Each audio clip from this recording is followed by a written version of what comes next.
career there, and then came out. Yeah. Oh, very good.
Welcome into the Ford Trophy one-day final for the 2022-23 season.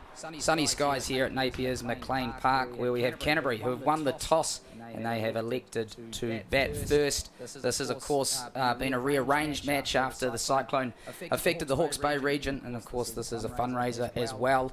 The Stags there, they are the top qualifier after winning 6 of their 9 games in the round robin, whereas Canterbury, they came through the eliminator final and they will be batting first up here as they won the toss. Cole McConkey had no hesitation though, without 7 of their black caps today. The Stags missing a couple of players, but a pretty strong side. As I bring in my fellow co-commentator, a man who's played over 200 games for the Stags, Kieran Noema Barnett. Kieran, welcome in. And firstly, I guess, what do you make of the conditions out there and Canterbury's decision to bat? Yeah, kia ora, Willie. Thanks for having me. Hello, everyone. Yeah, Canterbury looking to get runs on the board, I think, in the big game. This is their team sheet here. Mariu, who's on debut. Running through Hay, Leo Carter, McConkey, Matty Boyle, Cam Fletcher, Angus McKenzie, Sean Davey, Blake Coburn, Will O'Rourke and Ed Nuttall. Mariu on debut, he obviously made a strong start in his first class match. I think he made a couple of 50s there at Seddon Park. Player with a bit of promise, but a young looking Canterbury side, it must be said, when you do take 7 of your top players out. Yeah, definitely, I think, but it's a really exciting time for them as well. I don't know much about the inner sanctum down there, but I'd imagine these guys back themselves to get the job done, as they always do, and they'll do the basics well. Yeah, and onto the Stags. Well, it's a pretty star-studded lineup, it has to be said. Tom Bruce, the captain, recently anointed as the player of the season for the Stags. You got Ajaz Patel, Dane Cleaver, Doug Bracewell, all current black caps, and of course Josh Clarkson as well. So guys, you'd know pretty well. I imagine as the top qualifier, they'd be reason to come into this match feeling confident. Yeah, I think you're certainly spot on there, Willie. Plenty of experience, plenty of guys who have done it for a long period of time as well, particularly at this level. So, yeah, I think the trump cards probably are with the Stags today, but it'll be interesting to see how it plays out. Yeah, a little bit of green on the wicket when we went out there. Completely an amateur point of view from myself, but it usually is a pretty good wicket here at McLean Park, isn't it? Yeah, it is. And short boundaries, fast outfield, you know, it's a place where you can get in. You can really get going, but it is, you know, late March, so there could be a little bit in this early. You know, and Bracewell and Tool, I think, will take it at the other end, the new ball, but they'll find something here. Yeah, well, Doug Bracewell has the new ball in his hands. He's got just a couple of slips, so not overly attacking here by Tom Bruce, but Bracewell's at the top of his mark, and he will come charging in to get this Ford Trophy final underway. And wow, early shape and a little bit of nip off the wicket, Kieran. Yeah, beautiful start. Looks like he's just going to settle in there, hopefully.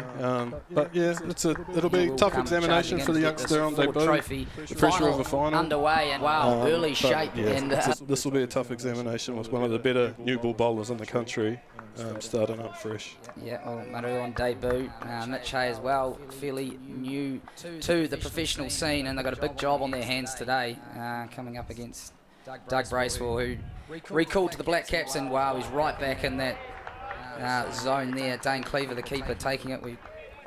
See, he's just called into the T20 squad to go to Pakistan, but Doug Bracewell, great to see him back in the test setup as well recently with the Black Caps. Yeah, it certainly was. I think it's a good reward for consistent performance over a period of time, and he's a guy that is, you know, he really can dominate at this level. So it was good to see him back there for sure. Yeah, and obviously a pretty epic win there at the Basin Reserve as well. Bracewell comes in again, a little bit more width. You can't beat point. Played in a few Ford trophies yourself. I think 2 titles maybe when I was looking back through your resume as well. Yeah, talk us about your sort of memories of those matches and potentially the finals. Yeah, but Ford Trophy finals, fortunate enough to be part of 2, as you mentioned, but some classic games, namely that one at Pukekura Park in 2012. Marty Kane ran down, with Mike Mason ran down that huge total of Auckland at the back end. And Maru's underway, just leans back and punches that in front of point. It's a classy shot, and he gets his account underway in the final. Just a fraction short there from Bracewell, and he was quickly onto that. raced away. Quick outfield here. That must be said here at McLean Park. They've done a wonderful job. The ground looks great when you do consider the adverse weather events that they've had in the region. Yeah, you're spot on. Groundsman's done a great job here. It looks a picture. And just a touch on the wicket, just looks like it might just be one of those wickets where if you're just back of a length, it might be a little bit dead there. Muddy certainly played that beautifully. Strong, stood up tall, back foot punch. But it didn't look like it might not have the pace potentially of what you're used to seeing here at McLean Park. But yeah, there's certainly no issue with the outfield. Yeah, well, we've seen the swing and the shape from Bracewell so far, and it looks like that first shot might have collided into the concrete. There's plenty of concrete here at McLean Park, and we could be in for an early ball change. If I can ask you, Kieran, about the region, obviously, we had a cyclone relief match up at Eden Park. The Black Caps versus Sri Lanka on Saturday. It was a pitch-in match. ANZ put $1 million in towards it. But this match here today, there's going to be gold coin donation. But from your point of view, yeah, whereabouts do you live around here, and how do you see the community sort of getting back after the devastating weather events of the last sort of month? Yeah, I actually based it here in Napier. So we weren't really affected in the sense of our belongings, our house or anything like that. So we're really fortunate in that sense. But yeah, it doesn't take long to start looking around and seeing the devastation caused, and I guess understanding that the road to recovery for a lot of those places is going to be really long and arduous. So yeah, it's hard not to feel for those people. It really is. But like you said, the spirit of the region and the community has really come to the fore, and people getting in behind each other and supporting each other. And that'll need to happen for a long time to come as well, as the rebuild takes its time, really. Yeah, absolutely. Flying in here this morning, actually, we came up the coast and hooked back around, and it was quite incredible to see it from the air, and even just the gouging out in the countryside, to see the effect of that huge flow of water. So yeah, our hearts absolutely go out to all those affected, and hopefully if you're in the region today here in Napier and you can get a little afternoon off work, you can come down and watch some proper first class cricket here, the premier one-day competition, Canterbury versus Central Stags, where we've got to have a ball change. I'm not quite sure from all the way up here exactly what the issue was, but Doug Bracewell is just flicking through a couple, a lovely back foot cover drive straight into the concrete. Meaning we're in for a second ball here already. As I do look out there, you look into that slip coordinates. Is that Ajaz Patel at first slip there? Yeah, Jazzy getting in there in the grabbers. Yeah, he likes to get in there. Good set of hands too, Ajaz. Beautiful set of hands, but yeah, he does like to park in there. Yeah, and a wonderful bowler as well. I'm sure we'll see him later on.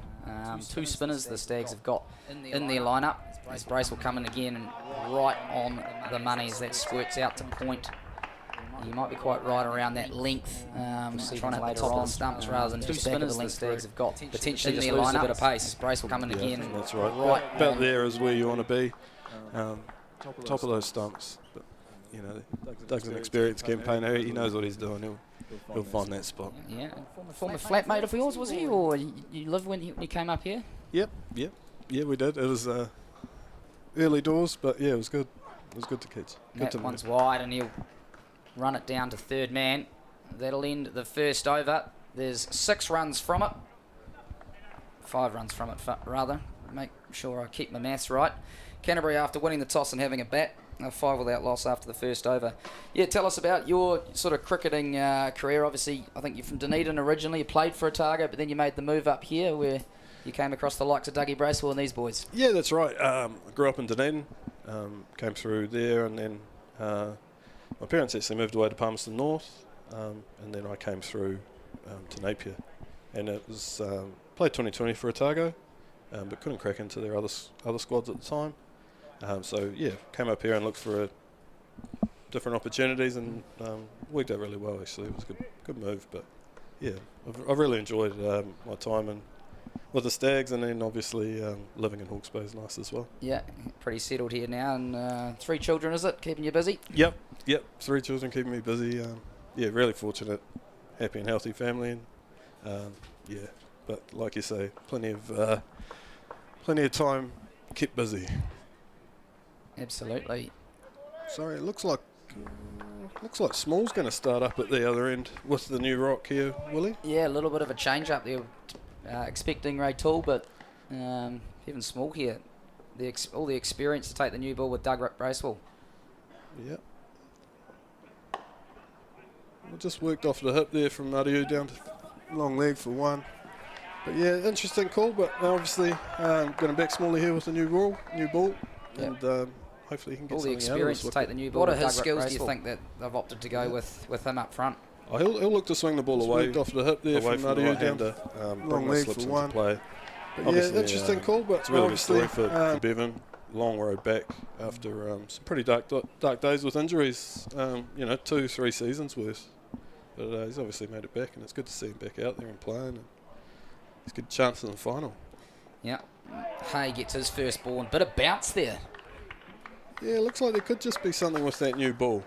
But yeah, that one did rise a little bit on Hay first up. Yeah, welcome to the final, and that's hit him right on the splice. Well, of course, Chad Bowes, the regular opener for Canterbury, scored 100 in the Eliminator final. He's with the Black Caps, having made his ODI debut up there at Eden Park on Saturday, and they'll of course be playing at 2 o'clock from Hagley Oval. Weather permitting, we're told it's pretty cold down there, but the sun is shining here at McLean Park. Small, and they'll take off for a quick one. He'll have to go, and he does go, and he gets home. Clarkson at mid-wicket there. It was a tight single, Kieran Noema Barnett. It could have been a run out early in the final. Yeah, looked a little bit nervy to get off the mark, but he's underway now. But yeah, it was tight. But chance, there was definitely a chance there, and could have put the umpire under, make a decision early on in the contest. Yeah, absolutely. Of course, we have the television up here, but no TMO, no television match official. Small in again. There's width, and Maru goes hard at it, but can't latch onto it.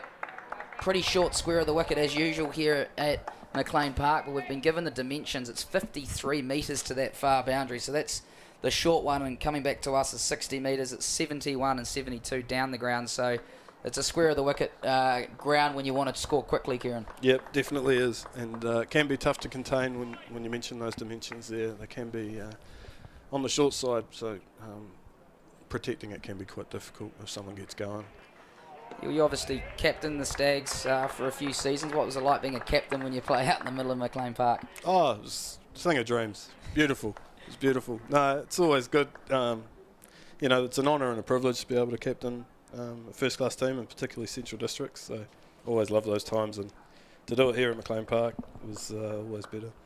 Yeah, and a Plunkett Shield title, I believe, when you were captain, and won a couple with Ford trophies as a player as well. So you know about success at this level. Yeah, I think part of CD's DNA has always been winning trophies, or at least being a part of them. Right. So I think that's always been something that's always come through as well. It's a lot of teams don't get the opportunity to play for those trophies all the time, and you've got to make the most of them when you do. Yeah, well, the stats back that up, actually. I was having a look through. The Stags have been in 6 of the last 12 Ford Trophy finals. They've won 3 of them, so they've got a pretty good recent record. And I'll get to those Canterbury stats next, because they've got quite an imposing record as Small goes past the bat of Maru, and that will end the over. Canterbury 8 for none. Yeah, these stats for the visitors. So of the 51 Ford Trophy finals, they have featured in 27, which is 64% of the Ford Trophy finals. So if you've been following the one-day comp in the last few decades, then chances are you've seen Canterbury there. They've won 15 of the titles, 15 times of the 27 that they've been at this stage. So a pretty impressive record, and potentially they can lean on that with a lot of their established stars out today. Yeah, most certainly. That's a formidable record, and obviously tells you a little bit about the Canterbury structure as well, that they can produce really good 50-over players, and as a team they work well to do that, so it's a sign to them. Bracewell to begin his second over. And still a little bit of shape there. Yeah, well, Peter Fulton, the coach of Canterbury, and he's had a pretty successful time of it since stepping back from the Black Caps batting coach role. We're just flicking through those finals before. I think Fulton with a 50-ball 100 in 2017 to win the Ford Trophy final. That was the quickest. Was that at Rangiora? Yeah, Rangiora. Oh, yeah. Home ground for him. Yeah, exactly. Doug Bracewell, that's right on the money, and that's come straight out of the middle of the bat to mid-off, but no run. Yeah, I think that was the fastest 4-trophy century at the time. But Ross Taylor actually last summer broke that record by 1 ball. So plenty of history in this competition. It certainly is. The 4 trophies always, and it's a competition that sort of can get lost a little bit with with 20 overs coming through now. But you know, it certainly takes a different type of player to really succeed in the 50 over format, batsmen especially. Bracewell, oh, that was close to the edge. Hey, just having a little fiddle out there. Doug Bracewell, he looks like he's on song today. Yeah. And the pitch looks to have like a little bit of favourable conditions for him as well. So, you know, there's not many sterner examinations around at the minute. And Hay and Mariu, they'll have to play really well to get through this period, and then see how they get on after that. But yeah, at the minute, it'll just be looking to capitalise on anything loose and hopefully keep out those good balls, because his bowling's in a good rhythm here. Certainly side on. And just coming back in, there's no run. Yeah, you mentioned those conditions, and curious of the decision at the toss from Canterbury, obviously wanting to get runs on the board, but as you say, they've given these 2 relatively new openers. Obviously, Mario on debut. It's a big test, isn't it, going up against Doug Bracewell with all his skills at home? Yeah, it certainly is, but it's also probably a testament to where they see their strengths lie as well. They obviously back themselves to get a score on the board and hopefully defend that later on. So it's a show of intent from them as well. Hay into a good position. Punches it to cover, but can't beat cover. So Bracewell stringing together the dot balls here, looking to put pressure on these 2 young players. Yeah, Mitch Hayes had 8 one-day matches for Canterbury so far, so he'll be the more senior, experienced player alongside Maru, who's on debut, as we mentioned. Leo Carter at number 3 is in the top run scorers this season, had a good season. Then Cole McConkey, the captain. Matt Boyle in the middle order as well, along with Cam Fletcher. So they have got some firepower, Canterbury, to look to withstand this early onslaught from Doug Bracewell. And that's a quality over. It's a maiden. Canterbury, all right, for none after 3.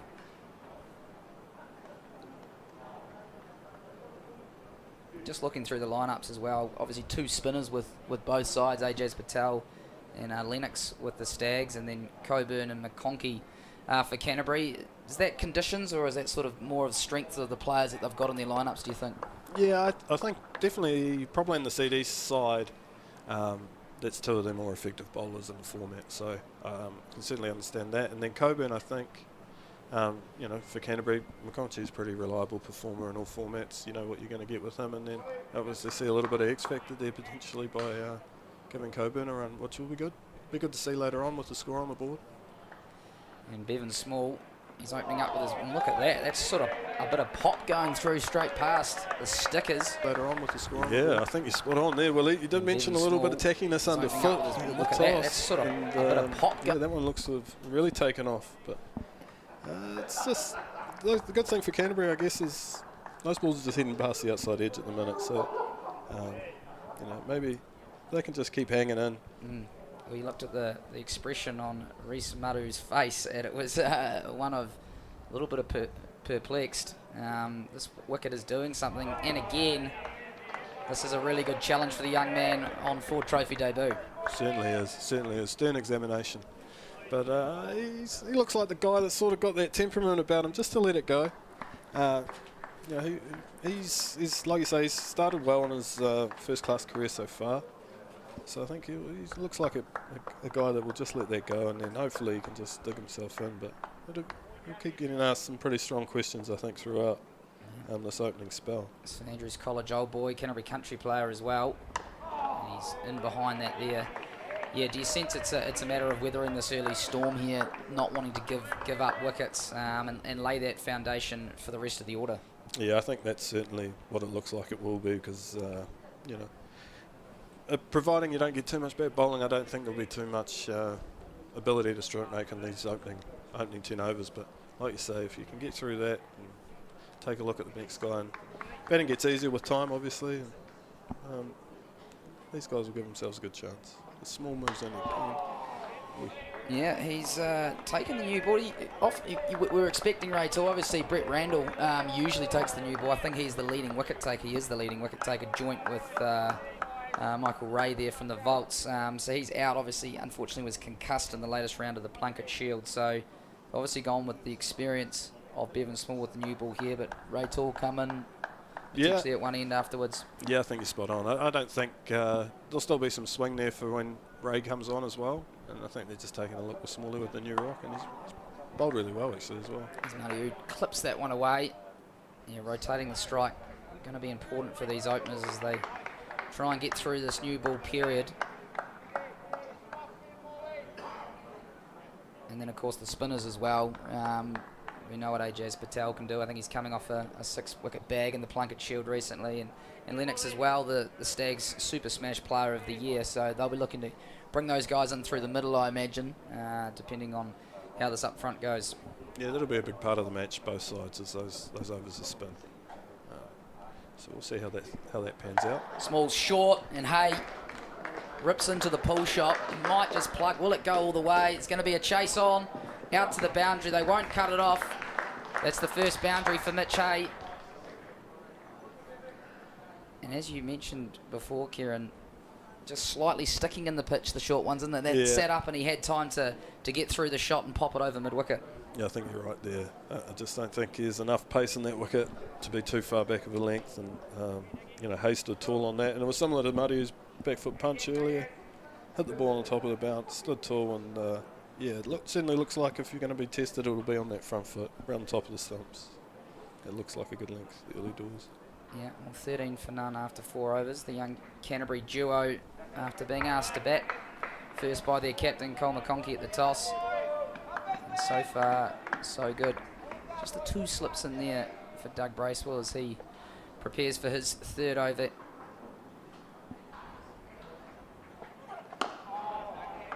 Excellent accuracy and pace.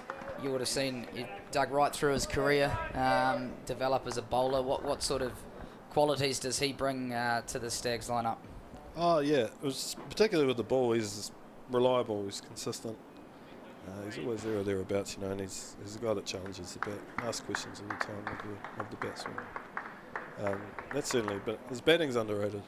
His batting is underrated. He's probably the only genuine all-rounders in the game with McConkey in this one today.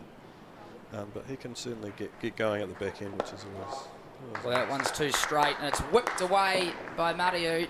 A classy shot. That's his 2nd boundary. Yeah, that's a lovely shot. Lovely shot. Good balance. Just worked it through. Looks like Doug might have been searching a touch there, try and catch that edge, but got to take your hats off to Mariu on debut. He's on 11 now. Looked pretty solid. Yeah, well, he's had to watch a couple seam and go past the bat, but that was just a fraction straight, and he was onto it in a flash. It nearly flew for 6 out to the 53-metre boundary.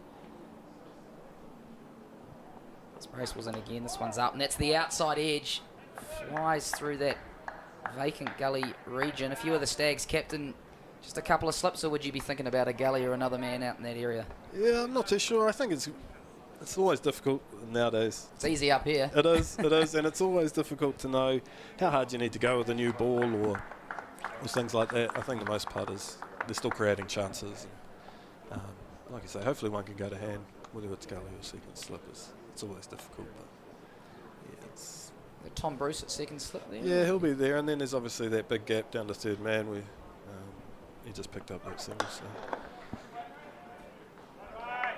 And in terms of average scores here, our statistician hasn't turned up this morning, so we don't have that at hand, but if I was to make... I don't know. I'll leave that to you, Kieran. You played here a bit more than me. I liked where you were going there, Willie. I liked where you're going. I don't want to interrupt your train of thought. No. I want to know what would you be thinking as a rough average score here at McLean Park one-day cricket. I think anything around 230, 240 looks around about right. Once we'll get a bit more on the wicket once it starts going through. That is a glorious shot. Stand and deliver. It might just pitch like a 9-iron. It's just stuck in the grass there, but in terms of a shot, he stood tall and just punched Doug Bracewell straight back over mid-on. A shot of real authority. Yeah, it was a nice shot. Nice shot. Looks like they're starting to move into it and getting a bit more feel for the wicket. But yeah, it was well moved into and over the top. I actually expected that to kick on, but a little bit of rain overnight. Slight plug there, so obviously got through for 3. Longest part of the ground. So there was a bit of rain overnight? Yeah, there was a touch here. Yeah, a touch of rain overnight, but nothing. Oh, outside edge. One bounce to Tom Bruce, I think that is, at first slip. And again, just not quite that pace in the wicket. Yeah, not quite. It's disappointing because it's always nice to get an edge. You want to see it go to hand, but like you say, soft hands, and doesn't look to be coming through with that real heat. So looks like it's a little bit stoppy potentially, and just a little bit tacky still. So whether that dries out over the course of the day or not will have a big part in what a pass score looks like. But yeah, it's really hard to know now with these new rules and the way batsmen are playing now. They can rack up a big score quick once you get going. So it'll be interesting, but yeah, it's a long day. Long day indeed, and you can join us here at NZC throughout the day on the YouTube live stream. There's another single to Hay there, and myself, Willie Nichols, Kieran, Noema Barnett. We've also got Ross Holden waiting in the wings, about to come in, local broadcaster and a bit of a legend in this area from the scoreboard days. So looking forward to hearing him and all his experience. And we've also got Angus Shaw as well, Stags player this year, made his debut in both the T20 Super Smash and the Ford Trophy. So he has got the match play experience. So we'll be rotating through for the day. Yeah, that'll certainly be one to look out for. Gus on there. Oh, wow. Bevan Small, too much width. And Mariu stands tall and slashes that behind point. That race to the boundary. Yeah, it's a beautiful shot. There looks to be an area of strength for young Mariu. Looks like he feeds on anything too wide and a little bit too short, because that's a second beautiful shot he's played through that backward point region. So yeah, looks like they'll want to keep bringing him forward, I think. Yep. Looks like he's set up for there. He was onto that quick as a flash. It wasn't overly wide, but he had those fast hands straight through it. Small in again. Oh, and an action replay. Smashed away. Same ball, same shot, same result. Beautiful shot. Really nice shot. Looks like he's seeing it a bit better now, and I think it's one of those things also when you do come across a wicket that does have a little bit in it for the bowlers, it's making sure when you get an opportunity to score that you deal with that as well. And that's certainly what Mariu's looking to do now. And he's found himself a bit of rhythm and raced to 20. And all of a sudden, 30 for none in the 6th over. And the Stags, after being asked to bowl. It's a good comeback from Bevan Small. That's the area he'll be looking to target. They've got Ray Toole as well up their sleeve. They could look to go to within these first 10 if they feel like they're not getting enough out of the two openers. Yeah, I'd expect to see Ray get an opportunity, especially while the ball's still new. Obviously, Smalley's started really well as well, and Doug's going as well, but it'd just be down to Tom and what he feels the tactics are at the time. But yeah, he'll certainly get an opportunity while the ball's newish, I would have thought. Low full toss, and he's hacked that away. It's beaten square leg, and I think that will run away for 4. So yeah, beat the man, the square leg. I think that's Josh Clarkson in front of square there quite a bit, and short square boundaries, fast outfield, that runs away, and the runs are flowing now. This is a big over so far for Canterbury. Yeah, it is. Mariu's played nicely, and he hasn't done anything sort of too outrageous. He's just played lovely cricket shots to balls that were there for him to score off. So he's going well, but I think Clarkson will have a role with the ball as well in this match. Yeah, well, what a season he's having as well. A lot of firepower. Oh, how has that not hit off stump? As it is, it's gone over the top, but a big over for Canterbury. 13 off it, and they are 34 without loss after 6 here in the Ford Trophy one-day final. I'm Willie Nichols. I'm going to take a little spell myself after a big start with Kieran, Noema Barnett, and we've got Ross Holden coming in to the box, so we'll do a quick changeover and he'll be back for the 7th over.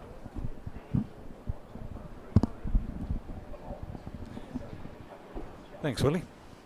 Nice to be here. Hi, Kieran. Morning, Ross. Good to see you. Yeah, nice to see you too. Lovely day for it. Beautiful day. Hawke's turned it on. Yeah, thank goodness for that after what we've had. And the Canterbury batsmen sort of, they weathered the storm, as it were, in the first 4 overs, and just starting to open the face a little bit now, getting their arms swinging a bit. Yeah, that's right. It was a good over for them, but it's still early days, and ball's still new at both ends. So Stags will still back themselves as Doug moves in here. Bracewell continues on from the western end, isn't it? Western end of McLean Park. He's Bracewell. Some of the work he did early on in the first 2 to 3 overs was pretty sharp. He just got a bit of room. The batsman got a bit of room to move. Mariu particularly got a bit of room to move and started finding that shorter boundary. Bracewell again got some bat onto it, but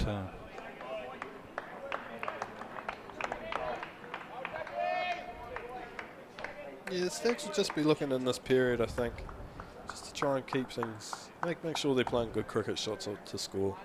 Yeah, they'll just be looking to hit their areas. I think if they can pick up a wicket, or particularly while this ball's new, and have a look at someone else while the ball's still new, that'll be their plan. But it'll be interesting to see what happens. Here's Bracewell. Oh, that's beautiful. Went right through, straight through. That is a wonderful piece of bowling from Doug Bracewell. Just looked like it might have just nipped back on Mariu a touch. But yes. Hit the top of off stump, which is where he's aiming for. But Mariu can hold his head up high there. He looks like a player of real promise. He's out for 24, bowled by Bracewell. But yeah, he looks like a player of certainly real promise. And, that's a good start for CD there to take that wicket. As you mentioned, Ross, they were under a little bit of pressure.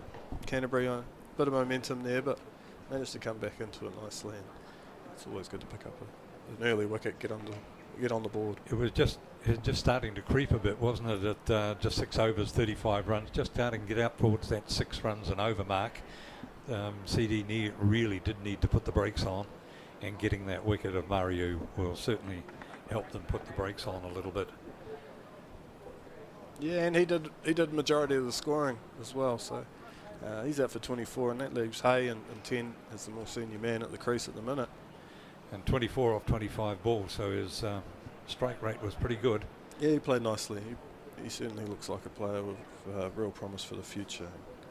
That brings Leo Carter out now, who's a pretty big player in this lineup for Canterbury, especially in this format. These guys had quite a bit of success, and with him and McConchie at 3 and 4, they're 2 of the more experienced guys in this team. So we'll certainly be looking to keep it. These guys will looking to get big scores and get themselves in and give themselves a good chance, and CD will be looking to take an early, looking to get into them early and hopefully pick up a couple of chances. Wicket certainly looked a little tiny bit green at the start, but do you think there's much movement off the wicket? It looks like there's been a little bit of swing, and then potentially maybe a little bit of variable bounce with the swing, but only a minuscule amount. I mean, I think we're so used to seeing the beautiful flat wickets. But there's enough in this contest for both bat and ball, which we've seen so far. Bracewell again, and straight off the mark for Leo Carter. Gets a 1 there. Yeah, it was aerial through just backward of point there, and Gully was a chance. So it's one of these things. The Stags keep looking to create chances and keep building pressure. They'll be able to take some wickets here, hopefully. But, as you mentioned, Carter's underway. It'll be interesting to see how long they leave Bracewell on, how many overs they keep up their sleeve for him. Yeah, that certainly will be interesting. He's into his 4th now, so whether they'll do one more and just make a change. Yeah, it's always a difficult one, and your frontline bowler with the new balls, do you give him as many as he wants up front, but I think the nature of the game today is they'll probably need to keep him for some middle over period and potentially the back end as well, because he's one of those bowlers that's got the skill set to do it in all three phases of the game. Off the toes, but yeah, I think he's probably got one or two more left. Yeah, left, Ross. And it may also depend on when they bring the spinners in, whether there's anything in the wicket for Ajaz Patel. Yeah, I think you're spot. Yeah, and then, well, you look at the makeup of what their bowling, what their bowlers in the innings might look like, and obviously you've got Bracewell and Small. There's Toole, the left arm quick. Yes, he'll be on. So there's 30, and then you've got the two left arm spinners, as you mentioned, in Ajaz Patel and Jaden Lennox. Yes. So. Yeah, if that only makes the 5 bowlers. They've obviously got Schmulian with some leg breaks to make up a 6, or Clarkson with some seamers, but they will have options. But yeah, it'll be interesting to see. Just to see whether Bracewell comes back for another one, yeah, or whether they keep a couple for the middle and maybe 1 or 2 right at the end, perhaps if they need them. Yeah, but like you say, this wicket is slightly on the greener side and probably favours seam bowling at the minute. Yes. So you certainly could make a case for giving him a couple more as well. Bevan Small to continue on. Leave that one to go through.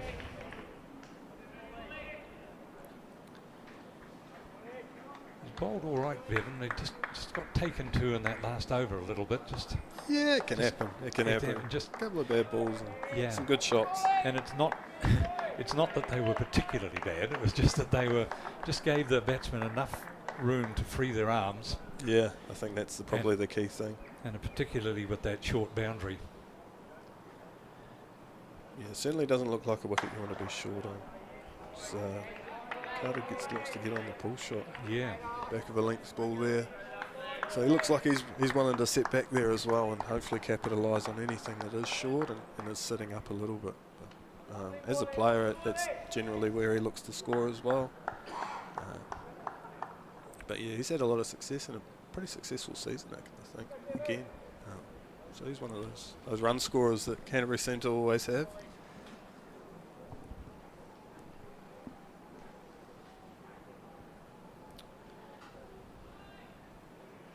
Small in again. Got it off the middle of the bat, but straight to the fielder. Yeah, that looks to be right about Leo Carter's zone. Anything back foot. He certainly timed that nicely. Yeah. He'll be disappointed to hit the fielder there. Yeah. So it was going to ping back off the concrete. It came off the middle, didn't it? Yeah, certainly.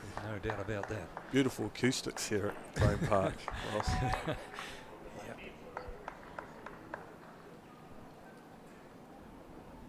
Small coming in again. Didn't know that he knew too much about that. Being in two minds whether to let it go through or just got it at the bottom of the bat. Rolled away and no damage. Again, like you say, there just seems to be something that could happen at the minute with the seam bowler. Looks like there is something in that wicket that it's just causing enough confusion. So, like you say, it'll be interesting to see what the next period looks like. Whether they continue with seam or they start looking at spin. Another ball just outside that off stump, and he got the middle of that one, and but it's just rolled away harmlessly as far as CDs, the Stags, are concerned. Yeah, it's a good comeback over from Bevan. Yeah, especially he's looking at hopefully he can close this out and get himself a maiden. But yeah, it's good to see him. Good to see him back. And he's certainly asked some questions, which is always what you want with the new ball bowler.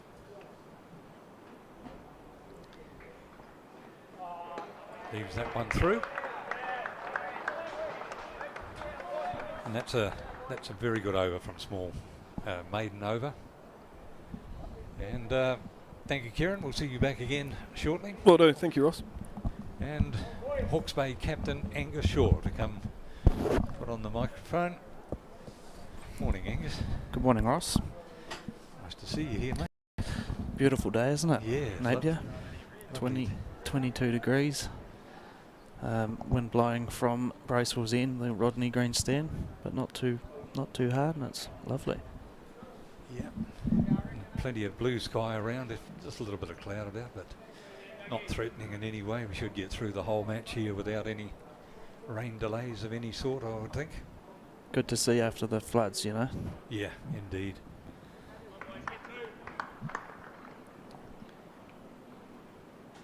Bracewell will continue on.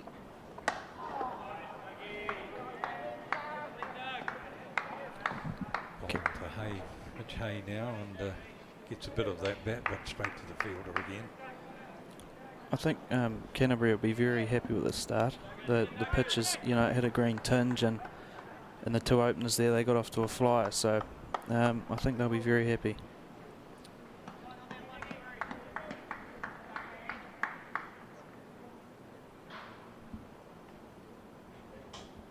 Hay to face again, and gets bat on it, but they're not penetrating the field as they were a couple of overs ago. Looks like Bracewell's really settled in on a line and length here. Yeah. Just asking enough to, you know, for the ball to nip away a little bit. 1 for 15 off 4. It's all right. It's a good start for Bracewell. He's the spearhead too, so CD, you know, need him to stand up today. Yeah.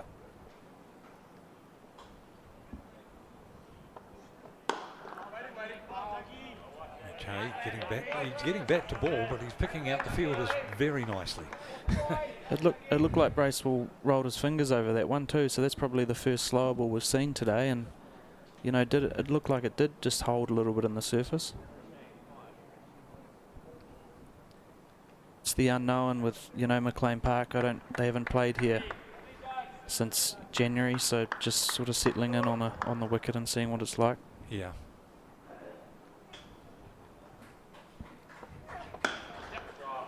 Gets hold of that one. Does Hay racing out towards the boundary, and it's gone away for 4. Beautiful shot from Hay. It wasn't a bad ball. It was back of a length, but he's hit it on the up through the covers, and it's raced away. Easily beat the fielder out there. So maybe Bracewell just trying something a little bit different there, but it gave Hay a chance to. Talking to Tom Bruce before the match, he was actually happy to be bowling. So interesting. Hay again. I think they think there is enough in this wicket if they can get it right, and we've seen that, you know, with the ball going past the bat a few times and just sticking in the wicket. So it should get better as the day goes on. Yeah. Certainly when we were out there having a look at it early on, there was just that tiny tinge of green on it, but it's pretty warm. Yeah. And it may disappear pretty quickly. So. It wasn't your usual McLean Park wicket, you know, normally brown and hard. It was a little bit green and tacky. Yeah. Short. Swatted at it, but really didn't get much on it, so end of the over. Hay on 14. And Bevan Small to come back into the attack again. 40 for 1 off 9. Yeah, again, I think Canterbury will be really happy with the start. They would have thought that it would do a little bit. So 40 for 1, you know, going at 4.5 there, and probably the ball has stopped shaping a little bit. So I think it's a good start from Canterbury. I'll continue with Bevan Small. You had a couple of games for Central Districts this season. You enjoy that experience? I was very lucky to play 2 games, yes. Yeah, it was great. It's a different level up at this level, and the players, you know, you can't miss. So it was a great experience, and hopefully we'll get a few more. Nice ball from Small, just tucking up the Leo Carter a little bit in front of the stumps. The last sort of 4 or 5 balls we've seen to hit the players, so it's just whether it is jumping a little bit or, you know, stopping in the wicket, but slower than they thought.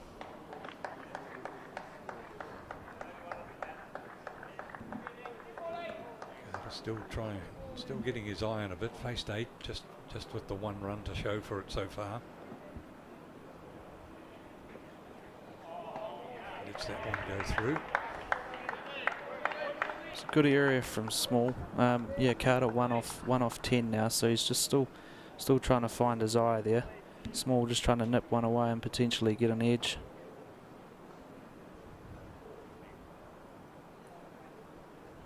See CD have deep square out now, so whether it's a short ball planned to, you know, coming up, or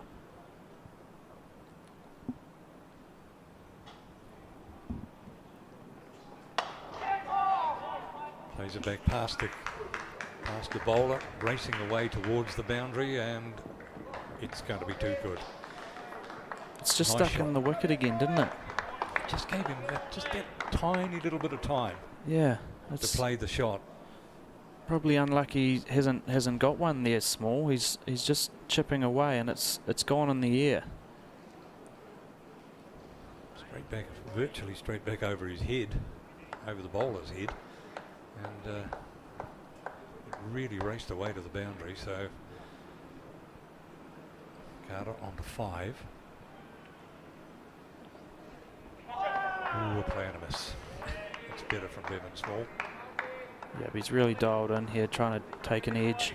It's a beautiful line and length from Small.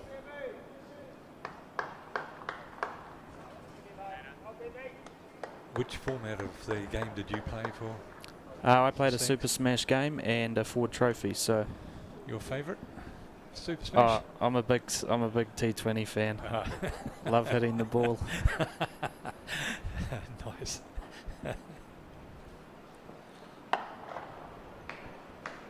Got a hold of this one. Did Hay out to the sweeper on the boundary. Yeah, and that was probably that short ball plan. You know, he's gone short and Clarkson's out there waiting for Carter to make a mistake, but he kept that one down nicely. That's obviously what Clarkson was waiting for, the one in the air, but kept it low.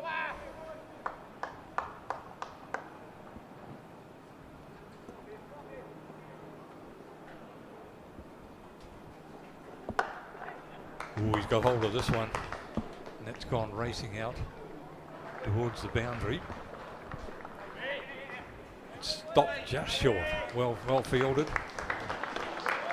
Yeah, that's Boyle down there with some great fielding. It's going to be interesting to see that competition between the two brothers today, Ross, Jack Boyle and Matt Boyle. Yeah, lovely dive just to cut off that. Going for 4. I know Jack and Matt's parents have flown up today to watch their 2 sons. It'll be a great, proud achievement for them to see them playing in a Ford Trophy final. Jack picking up the Hawke Cup Player of the Year at the CD Awards on Saturday night. Yeah, Jack's taken every opportunity coming up here. He's had an outstanding year.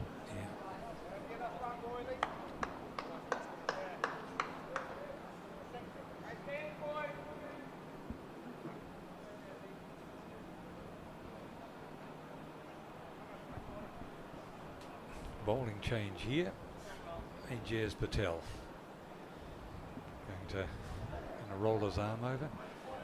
Very nice on Saturday Night Awards also that they Central Districts presented Ajaz Patel with a lovely framed print in remembrance of his 10 wickets for the Black Caps.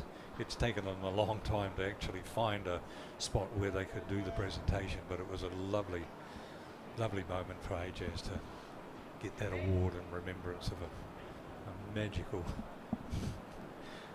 couple of days of cricket for him. Yeah, no one can ever take what he did over in India away from him. No. So it'll be quite interesting to see what happens here. Let's see if there's any turn. I think that's gone down, Ross, there. Might have been a drop chance at short mid wicket, and it just shows a little bit of drift and turn. Just the reaction from the... Oh, it might have been 2. Just the reaction from the crowd sort of said that maybe there was a chance there.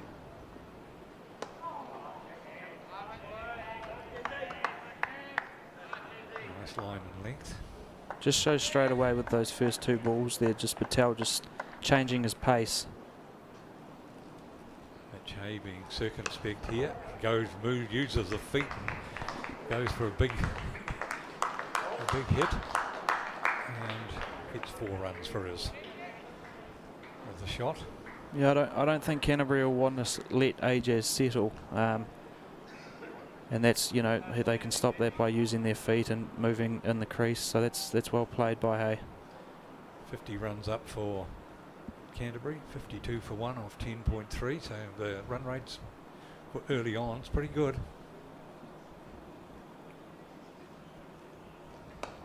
Patel right up close this time. Yeah, they're going at 5s now. CD, with the fielding restrictions lifted, they can have 4 out of the outside the circle. So they'll be looking to build a few dots here and really pull that run rate back a little bit.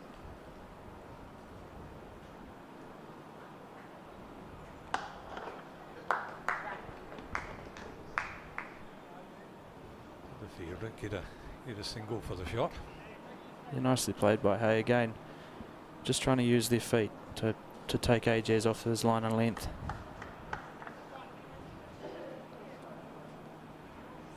Be interesting to see if he can get some turn coming back into the left-hander. Carter doing a little bit of gardening out the side there. It's quite green out there. Must be a bit of dirt just building up.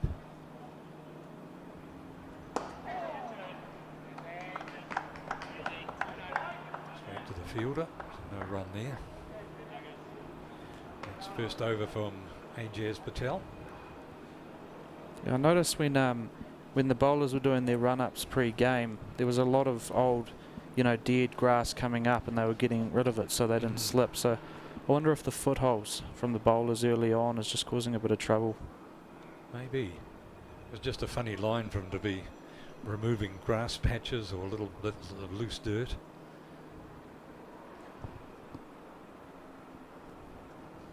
Six runs off that over from Ajaz Patel, and Ray Toole will come in to take Bevan Small's place.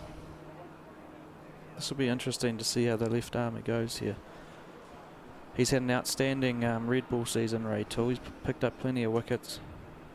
Settles in on a line and length, and it's hard to get him away. So it'll be interesting to see what the Canterbury players do here.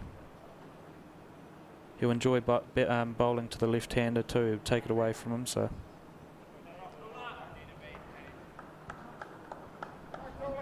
And your players out on the boundary. And Toole to come in from the seaside end of McLean Park. Straight on it too. Looks like they've got the fine leg deep square. A third man and a sort of cover point on the boundary. So I don't think he'll be looking to bowl a full plan. It'll be back of a length, trying to get the players hitting square. And that could be because the ball is stopping in the wicket a little bit.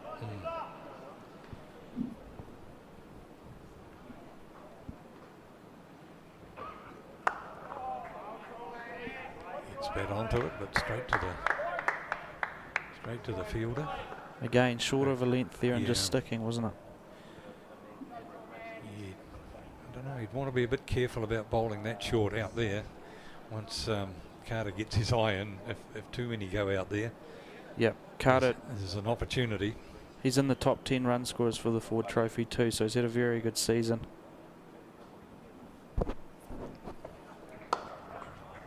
Good ball from Toole. Just cramped him up slightly. I still remember the time Carter hit deficit for 6 sixes that day in the Super Smash, so you can definitely hit the ball too. 6 sixes from the one over. Yeah, I don't think he'll be worried about the 7 from 16. He'll catch it up later on.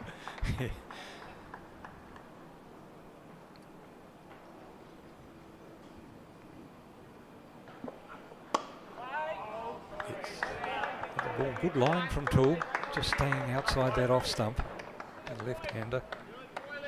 Yeah, but again, he's settled into a good length here. He's asking Carter to change something. Dots are building pressure, pulling the run rate back a little bit. Might be just a little bit of grassy stuff going on the wicket. I see Hay down here getting a little bit off just in front of the stumps. Ooh, playing a miss.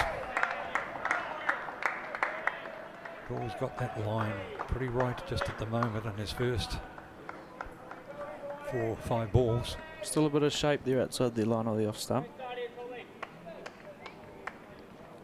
Ball carrying through nicely to Cleaver too.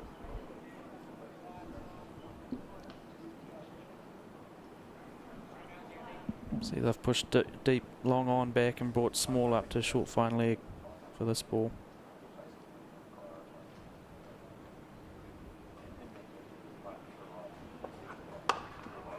Oh, another good ball. That's a great starting over for Ray Toole. Maiden to kick it off. He'll be pleased. First maiden of the match, I think, and that's exactly what Bruce will be, you know, looking for Toole to do. Force some mistakes from dots. It's a good over. 54 for 1 off 12. Just under that 5 runs and over, so possibly both teams would be pretty pleased with their start. Yeah, I think so. I think CD have pulled it back nicely here. Hay hasn't been able to get much of the strike of late, which has probably caused the run rate to come down. So no, I think Bruce will be happy with his boys bringing the run rate back.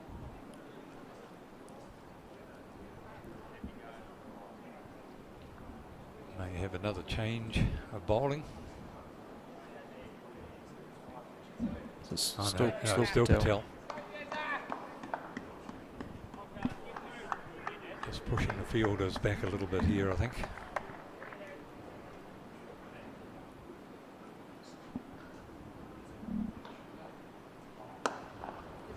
Well, we got hold of that, but there's a fielder out there. Yeah, Patel I think will be, you know, used as a stalling role here, going, you know, 3 or 4 and over, and if he can pick up a wicket, it's a bonus. So it'll be Lennox coming on soon, I'd say, and the 2 left arm spinners will work in tandem. Yeah, that was a nice over from Toole, so they'll likely give him at least a couple more. Ball from Janet, and looked for the catch, and I think that has been taken. Bruce at short mid wicket, I think, Ross, and that's, you know, that's exactly what we said about the ball stopping in the wicket. That is a real bonus for Central District Stags, with Patel into his second over, just his second ball of his second over. Was low to the right, dived, took the catch really well. 1 for 7 off 1.2 overs. Good change to get Patel in early. Yeah, I think Carter might have just got a little bit frustrated there. He was 7 off 20. He's come down the wicket to try and do something. And Tom Bruce, he's got probably the safest hands in the team. So if there's one guy you want, you know, close to the ball or under the ball, it's Tom Bruce. That's a good breakthrough for Central District. He's had a couple of good weeks. He got a 5 for against who was it last week in the last point? Otago, and their win there. So, you know, he's coming on good form here. Must be tough for someone like him bowling in a Ford A 1 week and then coming back to a, you know, Ford Trophy game. So yeah, it's a very skillful player. McConaughey will come in to the wicket. Hay will be he just wants to get the strike now, doesn't he? He just hasn't seen much of it lately.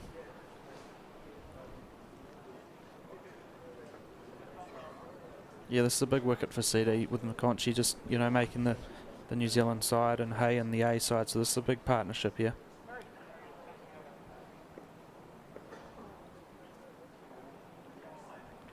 Patel will be looking to bowl a few dots and, you know, make Hay, you know, try and sort of take a risk and, you know, go over the top or try and push for a boundary.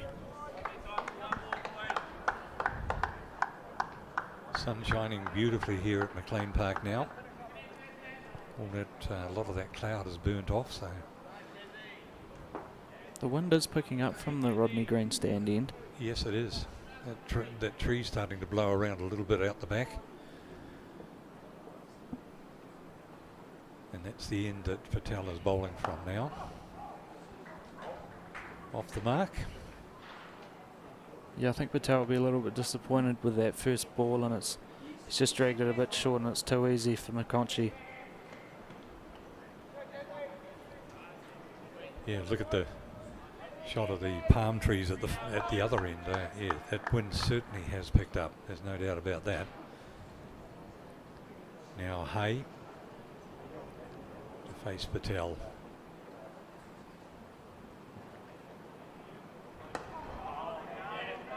Circumspect shot. Have a look at that one.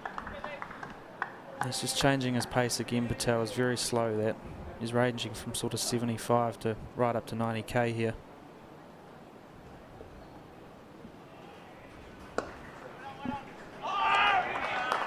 Play and a miss. Patel's obviously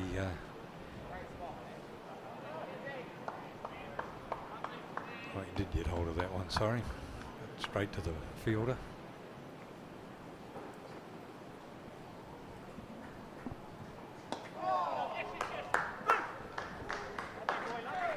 Square the wicket, took the bails off, but well home.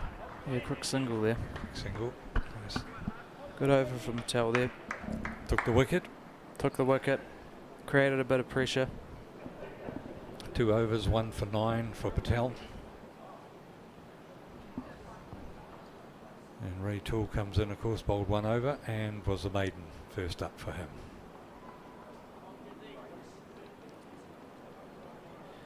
He, of course, captain the Hawke's Bay team. Bit of Hawke Cup experience, but you'd know some of these players. You've seen Canterbury Country at least once in recent days. We've had some good battles with Canterbury Country. There's probably 7 in this side. It just shows how strong the area is. So hopefully they can stay in there when we have the challenge in November. They've certainly they've got hold of that Hawke Cup, and they've got no desire to let it go, have they? No, they know how to prepare a wicket down at Ringiora. So we just need to be, on our game to get it back. Toole to start his second over. Again, just back of a length there from Toole.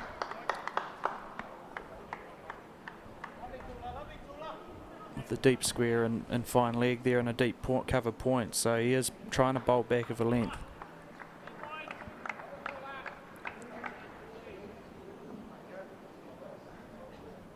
CD the Stags have certainly slowed the run rate with those wickets, but that won't. That'll race away to the boundary for 4 from Hay.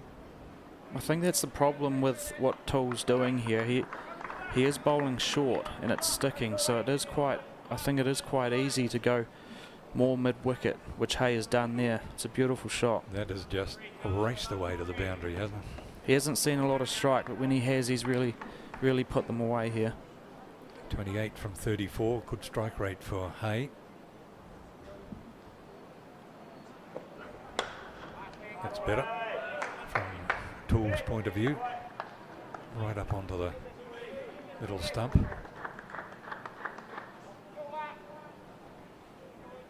Yeah, back on it there, Toole.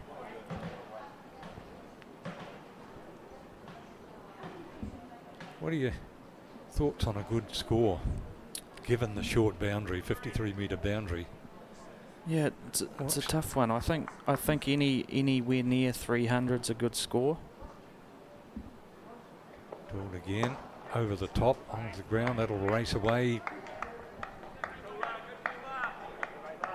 But if it is as tacky as it looks with the ball sticking in the wicket, maybe 250 is a good score today. Just a single off that one. McConchy to take strike.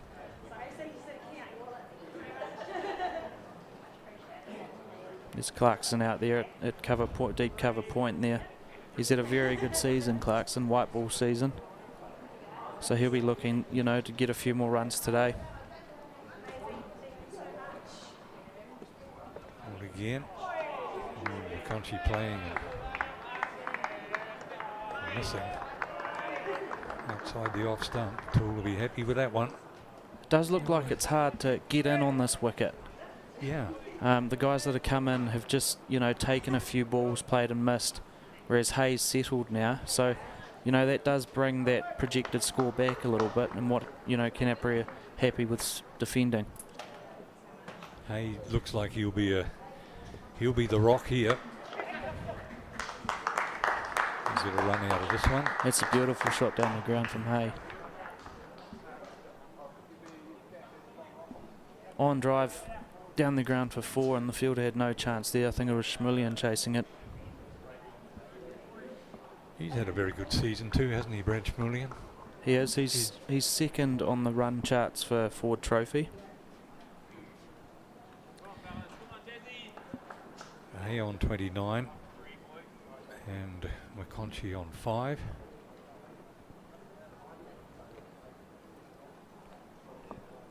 A few people starting to roll in, Ross. Yeah, nice. I think as the day goes on, people start finishing work early. Hopefully that the bucket collection for the cyclone recovery can benefit from the generosity of the people.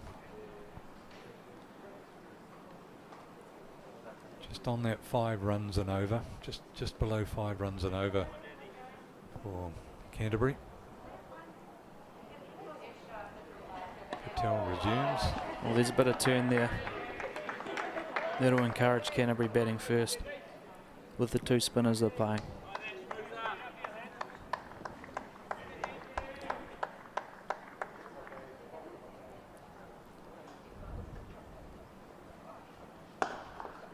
Gets hold of that one.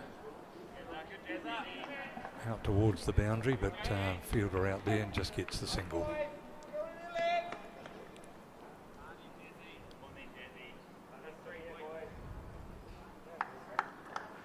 Conchi on strike now. He'll be looking for 2 or 3 dots to finish.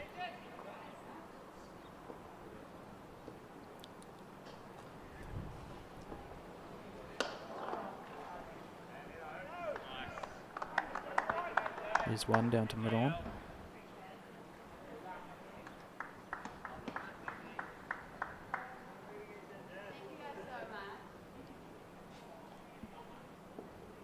Interesting to see if Patel can generate any turn out of this. He did get 1 to turn earlier in this over. Yeah, again, that one's straightened, I think. Yeah, just It's definitely varying his pace. that's probably where he sees the danger. Just get that ball to float a little bit, maybe. Tries again, can't get onto it. Dane Cleaver thought there was that might have rolled fairly close to the stump, maybe. He thought he was a chance there, didn't he? Yeah. Just the way he picked it up and thought, that was close. And she walks away just to have a bit of a think about this for a minute. And gets back nicely onto it, but another very good over from Ajaz Patel.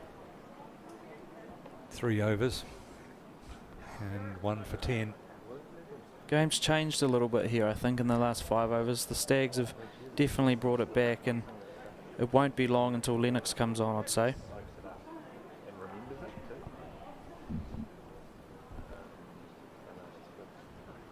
Ray Toole will go back and have the next over. His figures, 2 overs, 1 maiden, none for 9. So run rate of 4.5. So he's kept the runs down. I wouldn't say he's troubled the batsman too much. Yeah, he's got a couple that have gone through past the bat, but he's sticking to a plan, and I think if they can build a bit of pressure here, it's just going to create chances. And on the ball, but straight to the fielder again. Be interesting to see what they do with their bowlers today. They are playing the 6 bowlers there with Clarkson, the all-rounder, so he's been a bit of a golden arm this year, and I wouldn't be surprised if Bruce turns to him at some point. Just for a change out? Yeah, he does a little bit with the ball. He's not a quick bowler, but he just does enough. He on 30. On strike, gets an edge to it. It runs away towards the boundary. Being cut out down there. Yeah, Bevan Small down at third man cuts that to 2. It's been a great season for Bevan Small coming back after 3 years, isn't it? Oh. Yeah, there was comments on Saturday night at the award how brilliant it's been, how he's been so focused on such bad injuries, but he's always wanted to get back, and he finally has made it back into the Stags team. Got an inside edge there, and that's raced away towards the boundary and has gone to the boundary. Yeah, that's unlucky there from Toole. You know, he's just chipping away and Bracewell can't cut that off. Again, that's Hayes. Goes to 36 off 41 now, and he's playing nicely. He's the kingpin at the moment for Canterbury, isn't he? Yeah. He's keeping the scoreboard ticking over while the others are just taking a little time to get their eye in.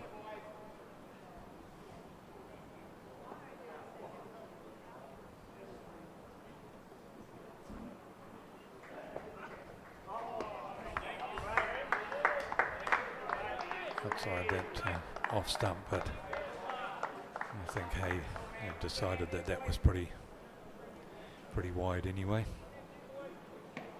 He's bowling well here, Toole. He's just asking enough questions.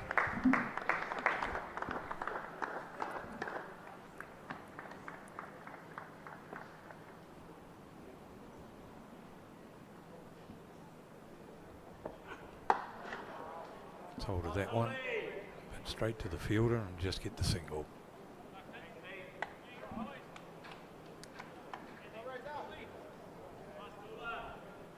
McConchy could see himself as just a rock here. Just feed the strike to Hay for the little while. He's definitely been the kingpin for Canterbury over the last few years, so they'll be looking at McConchy going big here and just probably batting right through and letting Hay do what he does. Yeah. Last one of the over. It's onto it, and that'll run away for 4 as well. It's another nice shot. Yeah, beautiful to shot. The boundary. Fast outfield too, wasn't it? Yeah, it raced away. Really, he didn't put a lot of effort into it, I didn't think, but he must have timed it beautifully, and it just got away on that outfield. All right, I'll have a break. Willie back with you for the next half dozen overs or so. Thank you, Ross. Great shift, mate. All that experience brought to the box, where he's worked for many a decade, and it's going to be drinks on the field as well. Angus Shaw, 78 for 2, Canterbury after electing to bat. Yeah, what do you make of the first stanza? I think Canterbury will be happy. I think they knew that it would do a little bit early on, and it did. But hey, he's batting outstanding here. Yeah, and his sort of first full season, you'd say. Yet to get a 50 to his name in his list day career, but he looks like sort of on track, and he's obviously got the captain with him, Cole McConkey, who came in, and what about that cover drive? Just stepped into it. Beautiful, yeah. No, he likes it full, doesn't he? He's played a couple straight past the bowler too. It's interesting, CD have pulled their length back and are looking for a shorter length and have got a square field, so it must be stopping a little bit in the wicket, and I think Canterbury playing 2 spinners will be happy with what they're seeing. Yeah, we've seen Ajaz Patel into the attack in the 11th over. This is the scorecard. Reece Mariu on debut, he did well, 24 off 25 up the top after Doug Bracewell and Bevan Small gave him a bit of a working over early, and this is the bowling card. Yeah, Ajaz Patel, just the 1 wicket from 10 runs he's conceded, but he started well and looks to be asking questions here as he works in combination with Ray Toole, who we thought might take the new ball, but has come in off the back of the opening bowlers. Yeah, Ajaz Patel, he's actually turning a few too. He's varying his pace, which, you know, some are going through and some are straightening and some are popping, so that's probably what forced the Carter wicket, is the slower pace, and the wicket's just a bit tacky. So Toole, he's been unlucky. He's beaten the edge a few times there, but he has bowled a loose ball, which going for 6, just over 6 and over, he's probably not too happy with that. Yep. Well, Angus Shaw with me in the box here, and a spinner yourself as well, so in a good position to pin on the 4 spinners we've got playing today. You mentioned that they could have a role to play. Talking to Kieran Noema Barnett earlier in the day, and he seemed to think around 230, 240 would be a good score up there. I thought that was going to be a bit higher than that, to be honest, but as it's sort of playing out, he might be around about right. What do you think? Yeah, well, Barney's played a lot of cricket, a lot more than us. I sort of thought around that 280, 300 as well, but it just might be a bit tackier than we thought. It's definitely turning too, so it's going to dry out as we go on, and 230, 240, Barney might not be far off there. Yep, well, runs on the board in a final, and we were talking earlier today about the history of this competition. I was flicking through it on the plane, along with some terrific teams with terrific records. It's also had some terrific names. The New Zealand Motor Corporation Knockout Cup, when it first came into existence in 1971. It went to the Gillette Cup, late 70s. And in the 80s and 90s, of course, the Shell Cup, those fantastic one-day uniforms that we saw from the different MAs, and then the State Shield as well, and now into its current state as the Ford Trophy. So lots of history there. We've mentioned Canterbury's record in it, 27 out of the 51 finals they've contested. They've got 15 titles. But the Stags, they've got some recent history. They've won 3 in the last 10 years and contested 6 of them in the last 12 years. So this is 2 of the premier sides going at it, and it's going to be Ajaz Patel to continue after the break. Plenty of chat out there from the Stags. They're wanting to put the pressure on Hay and McConkey here in these middle overs. As Hay goes back and can't beat mid-wicket. It's going to be a little bit of cat and mouse here, isn't it, as the Canterbury side look to try and build a partnership, and the Stags still chasing wickets. I think they know Patel's the key bowler too. He's trying to force them into dots. So it's going to be, an interesting 5 overs here. Oh, and that's a misfield. It's untidy. And it'll get Hay to the other end. And obviously Jaden Lennox is the second spinner as well. Tell us a little bit about him. He's come through in the last few years. Super Smash Player of the Year, of course. Yeah, he's outstanding. I thought he could have been unlucky on that New Zealand side personally. It's probably, it is a biased opinion, but he's a very good bowler. Yeah, well, as the media manager of that side, of course, I've got absolutely no opinion on that. But certainly his performance is putting him in the reckoning for that, and with more NZA cricket and 11 to go. This one's quicker and wider and slashed away by McConkey. Will it beat the cover sweeper? He comes around. I think that's Jack Boyle out there. He does well. Incidentally, Jack Boyle, the Boyle brothers, first time playing each other in a proper professional game. That's quite a cool little storyline, I guess. Yeah, I've gotten to know Jack very well since he's come up here, and he's been looking forward to this moment for a long, long time. Their family's very close, and it's great to see. Patel there just straight and one off the straight. Yeah, and he almost a belated appeal as he has a little bit of a chuckle. Ajaz Patel always looks to play with a smile on his face, and he is the crucial bowler, as Angus Shaw mentioned there, working away. As it's punched down the ground, it makes a great sound here at McLean Park. The echo, and that'll be the end of the over. There's 4 from it. Canterbury 82 for 2 after 17.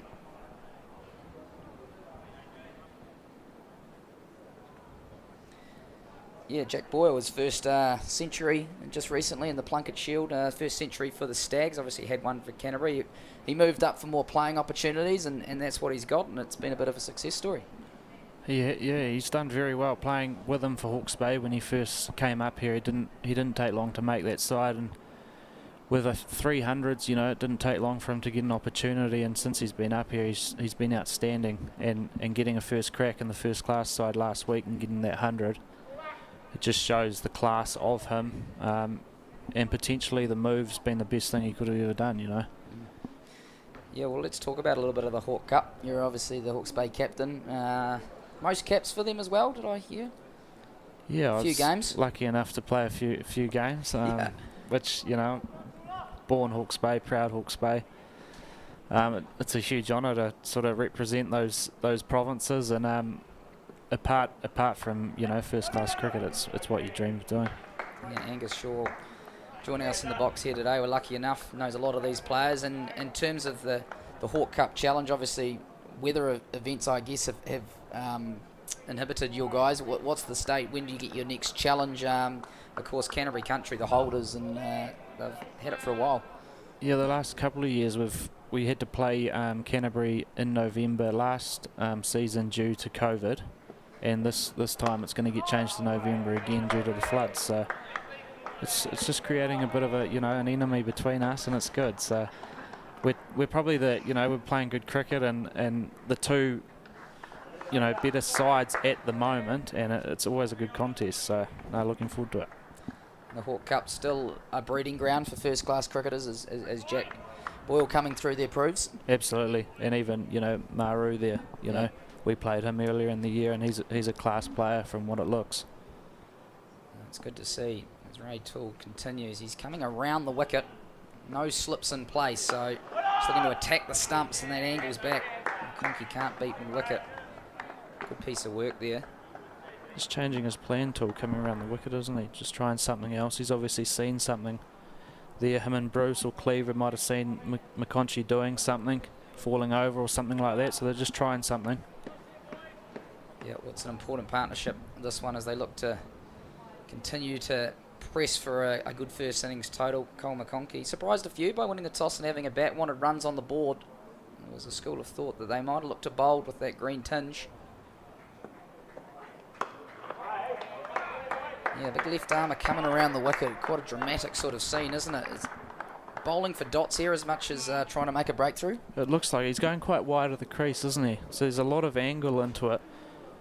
And two back on the hook as well if he wants to go short. He's got a deep cover point, third man back, but no catches around the bat, so looking to really dot it up here are the Stags, put the pressure on the visitors.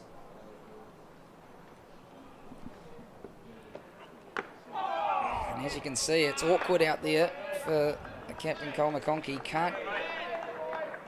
He's getting inside edges and whatnot. It's just looking a little bit tricky. 4 dots in the over. We're just saying with Ross before, it is hard. It looks to be a hard wicket to get in on. And Hay now being, he's 30, 38 or 45, he looks settled. But just the newer players, it does look hard to sort of settle down and get in on. It's lovely conditions here at McLean Park in Napier. This final rescheduled for the venue, moved from Queenstown. It's great that the locals, if you can get out, can come down and watch some premier first class cricket here, the one-day final. And Midon goes back, tools in again. Thick outside edge. That'll fly down to third man. And that'll end a pretty demanding over from Ray Toole. There's just the one run from it and an outside edge at that. The visitors, they're 83 for 2 after 18 overs. Yeah, it's actually the first professional final here in the men's competition since 2001. So a long time coming for Napier to host a final here. And there's a few fans scattered around. Just looking out on the bank, you've got plenty of real estate if you want to pull a rug out. Yeah. I think as the working day closes too, there'll be plenty more coming in. Oh, they're hard workers here as well. They're not going to be, skiving off work early. Great people here, very hard workers. A lot of farmers, very hard workers. And a stock agent yourself, you've done the lambs this morning? Yeah, we drafted a few lambs this morning before coming here. Oh, it's well bowled from Patel. Drift, dip, turn and bounce. It's just Yahtzee. Veering that pace nicely, isn't he? It's wonderfully bowled. Spinner on spinner here against the Canterbury captain. Not really a bit of bounce there as well. We've seen a bit of bounce, haven't we, through these first 18 or so overs. The slower ones, when he's just holding it back, are really bouncing and straightening. So I think he's going to be onto something here. Yeah, chatting to Ajaz Patel in the build-up. Look at that one, flighted up again. Obviously, we've become so accustomed to seeing him playing Test cricket for New Zealand. He says he really enjoys the white ball bowling and the variations he's asked to produce. Whereas the Test cricket looks to be a bit more consistent and just working away on a length. And he's bowling well here. They're really tightening this up nicely, are the Stags. It's a different skill set, you know, and in the way he is varying his pace. You know, That one a bit quicker, and Cleaver whips the bails off. bit of pressure building here. Yeah, they're enjoying their work in the field, the Stags. The top qualifiers through the competition. They did the same last year until they were knocked over in the final by the Aces down in Queenstown, so plenty of motivation going into this one. As McConkey gets that one away, down to long off. Yeah, they're building up the dots in the last few overs. When you look at that Canterbury order, Matt Boyle to come, Cam Fletcher, McKenzie, and then into the bowlers. So they've got some batting, but you wouldn't say it's a long order. No, I think Canterbury will be. It's very important that these two stay in for a while and build a partnership here. With Boyle, you know, he's only played a couple of games, coming in next, and then you've got Fletcher there, and then into the bowlers. So these two really need to take it deep here. Yep. 7 black caps out, as we mentioned. That one day at Hagley Oval meant to get underway at 2 p.m. there in Christchurch, although the weather reports are not flash, so we're probably picking up a few of their viewers, which is not bad for the NZC production here. And of course, this is a grand final, but hopefully that weather does clear down there. But yeah, looking through that Canterbury lineup, Shipley, Sodhi, Nichols, Mitchell, Latham, Henry and Bowes. You take them out of a lineup and you are forced to test their depth, and that's what's happening here for Canterbury. Coming up against the Stags. They are missing Will Young and Blair Tickner as well, so Brett Randall also out of the lineup with concussion. Oh, and he's down the wicket. Glorious, glorious from Cole McConkey. 1 bounce for 4, taking the initiative back on the Stags. Might have just pushed the button here. You know, he's using his feet, come down to the pitch of the ball, and he smashed it over the bowler's head. Yeah, well, it was like watching that England Test series for a while, wasn't it, against the Black Caps? Any time the batsmen looked like they were getting pinned down or it was on a tough length, then the footwork would come, and oh, that was a beautiful shot from McConkey. Just advanced to the ball and hit through the line. Oh, and the classic fast bowler's reply. That is quite a bit over the head. We get a pretty good look at it way up here in the Paris stand. That was well over and a wide. Just talking to a few of the CD guys pre-game, I think they're very happy that Chad Bowes is not playing. He's smashed them around the park a few times now, so taking him out of that side is huge. A huge loss for Canterbury, especially with the amount of runs he's scored. Yeah, well, 373, the 3rd top run scorer. He drops it down. Oh, it was almost a mix-up. Hay went early. It's hit. And he's safe. Oh, that looked like that could have been calamity there at one stage, but credit to Mitch Hay. He went straight away while McConkey hesitated. Oh! Gee, I'd like to go upstairs there. We get replays up here, but we don't necessarily get slow motion replays. That looked tight. And Angus Shaw, our commentator, and of course Central Stag himself, thought that might have been even a little bit more than tight. Let's have a look. Keep your eye on the ball and the stumps. Here comes Hay. Oh, hate to call it. Very biased, but I think that's out. Well, it was certainly tight, wasn't it? He went straight from the call. But as it is, Mitch Hay survives. Any hesitation, he would have been long gone there. It's big moments like that in the final, though, isn't it? Good piece of fielding there as well. Tool continuing around the wicket. Yeah, we're just watching that replay. We've seen a few drop at the feet and they hadn't gone, and Cole looked up and Mitch Hay was coming, and I think if there had been a split second more of hesitation from the non-strikers, then he would have been long gone. But he's still there and he's going nicely. 38 off 47. Stags do pride themselves on their fielding too. So there's a couple of good fielders in that ring there. Ben Smith and Bruce Boyle there at point. Yeah. Well, especially in the middle overs when you are looking to put the pressure on. Easy singles in the circle, they annoy the bowler, they annoy the captain. And there's a little period of pressure here, albeit the shackles were broken slightly by McConkey. It's advanced down the wicket, and long on has gone back for Hay late in the over, not wanting to concede another boundary. This one's on the hips and it's whipped away nicely. Looks a nice player, Mitch Hay. Good technique. He's played some lovely shots so far. What have you made of him, watching him up live in person? He's looked at home, hasn't he? He's obviously young in his career, but you know he's got a good head on his shoulders, and so far he's looked very strong. He's strong down the wicket and hits straight very well. So anything in his half, he backs himself to hit.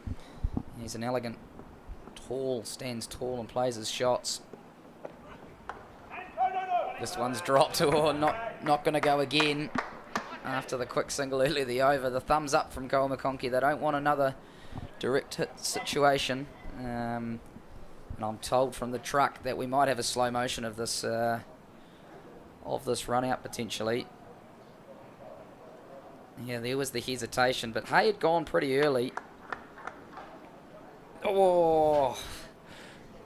If it's that tough for us in slow motion, then imagine what it was like out there live at full pace. Still pretty inconclusive. Benefit of the doubt has gone to the batting side. Kieran Nawima-Barnett seems to think it might have been out. You can't call that live, can you? Very tough, isn't it? Yeah. You know, like we've watched that 3 times now. Depending on what camp you're in, I'm sure you will have an opinion.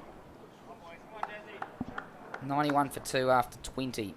When you start to look at targets, and we talked about that sort of 230, 240, 30 overs to go, does the old adage double your score at 30 if you've got wickets in hand, does that still apply, Angus? I think it does, yeah. I think with, you know, them only being 2 down, they look for more than that. If these two can bat for the next 10 overs and then let their firepower, Fletcher, Boyle come in, I think they'll be looking, they want 250 here. Yeah, and if you look at the sort of batters to come as well, yeah, Boyle, Fletcher, McKenzie, they're hitters, aren't they? So as deep as they can take the death phase and have their hitters in there while these guys build, you feel like that's their key. They don't want to lose wickets and are forced to bat longer through that middle order, given the players they have down there. So a lot's on these two players here. They are building a partnership. 36 off 46. And Patel, the key man, is working away here. He's bowled well so far. Hay gets back deep in the crease and cuts that one out to the sweeper. And how will this wicket play as the day goes on, do you think? Traditionally, it'll get better as the sun beats down on it. It does look green, so I think it'll brown off a little bit, but that could bring more turn in as well. So it's going to be interesting to see how the day plays out. Slashed hard. McConkey hits the sweeper out there. Yeah. And if you do get into those last 10 overs and you have wickets in hand, we know the boundaries are short here, a square. Teams can do damage if they do have wickets in hand. I think, yeah, you're looking at scoring 100 off the last 10 with wickets in hand. Yeah, and then if you work your way back from there, well, it's still 20 overs away. So if they're going at 4s and 5s, they can get themselves to around about 200. Then they do set up a long death phase with the batters that they have to come. Whereas the Stags, they'll be looking to make the breakthrough here. Ajaz Patel, that one's quicker. Well stopped at point. They will scamper through for a single. And a better over from the Canterbury batsman there. They take 5 off it. And Angus Shaw's going to come out of the attack, a spinner himself. And we're going to bring in former Central Stags captain, Kieran Nawima-Barnett. Kieran, welcome back into the commentary position. Thanks, Willie. Good to be here. How's a day in the commentary position compared to a day in the field? Slightly different, I think. Slightly different look and feel. But, yeah, you're still, obviously in the commentary box, you're not tied to every ball as you are when you're out there. So a little bit more downtime. But it's good to be back. It's good to be watching. And we've got an enthralling contest on our hands here at the back end. Absolutely. What's ebbed and flowed so far, and Mitch Hay and Cole McConkey, they've put on 40 off 51. Just chatting to Angus Shaw, the Hawke's Bay captain there, felt that this wicket will offer some for the spinners, and here's Jaden Lennox into the attack. We've seen Ajaz Patel at the other end. Spin looking to play a vital role in this Ford Trophy one-day final. Yeah, this will be a big part of the game. Looks like Canterbury, as you mentioned, are just sort of getting on the front foot a little bit, and this is a big partnership and good opportunity now for Jaden Lennox at this end, because it looks like, I'm not sure about Ajaz, but how many more overs they'll keep him down this over, and whether they operate in tandem or not, but big period without a doubt. Ajaz Patel 1 for 20 off his 6, so he's got 4 left whether they want to keep him up the sleeve. Lennox, he's got a long on, long off, cover sweeper, and another way out on the leg side at deep square. Pretty standard field for a spinner. A point and a backward point. Cover on the block there, looks like it's Tom Bruce, and mid-wicket Ajaz Patel. So they're looking to cut the ones, squeeze the Canterbury batsman here. He chops that one away into the block. Yeah, we were just talking before about whether this pitch would change and the sun beating down on it. In your experience, does it get easier out here if it's a big, bright, sunny day? I think it will get a little bit easier. Obviously, this morning at 11 o'clock was a little bit different with, brand new ball and a little bit of dew. So I think it'll be a new ball wicket with when Canterbury bowl, but I do expect it to be easier to bat as the day gets over.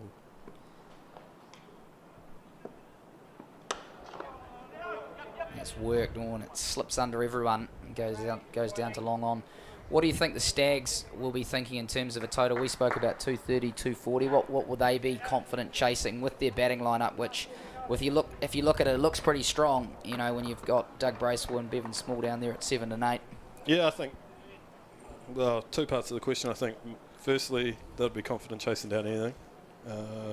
Good players and a lot of guys with success. Schmillian's in the... I think he's going for the top run scorer in the Ford Trophy this innings. Boyle, Smith's got a one-day 100 this year, and then obviously Cleaver, Bruce and Clarkson, destructive any format. So I think Canterbury will be looking around 250, I feel, and that'll be a really competitive score. Anything under that, I think City will be really happy. Yeah, and when you look through that Canterbury bowling lineup, you would say that is kind of where their strength and their experience is, with Ed Nuttall, Willow Rourke, and Sean Davey, of course, coming off an 11-for in the Plunkett Shield, and in the left-arm wrist spinner, Blake Coburn, as we see some acrobatics in the field there from Ajaz Patel to prevent the run. They're hungry out there, the Stags, wanting to keep the pressure on.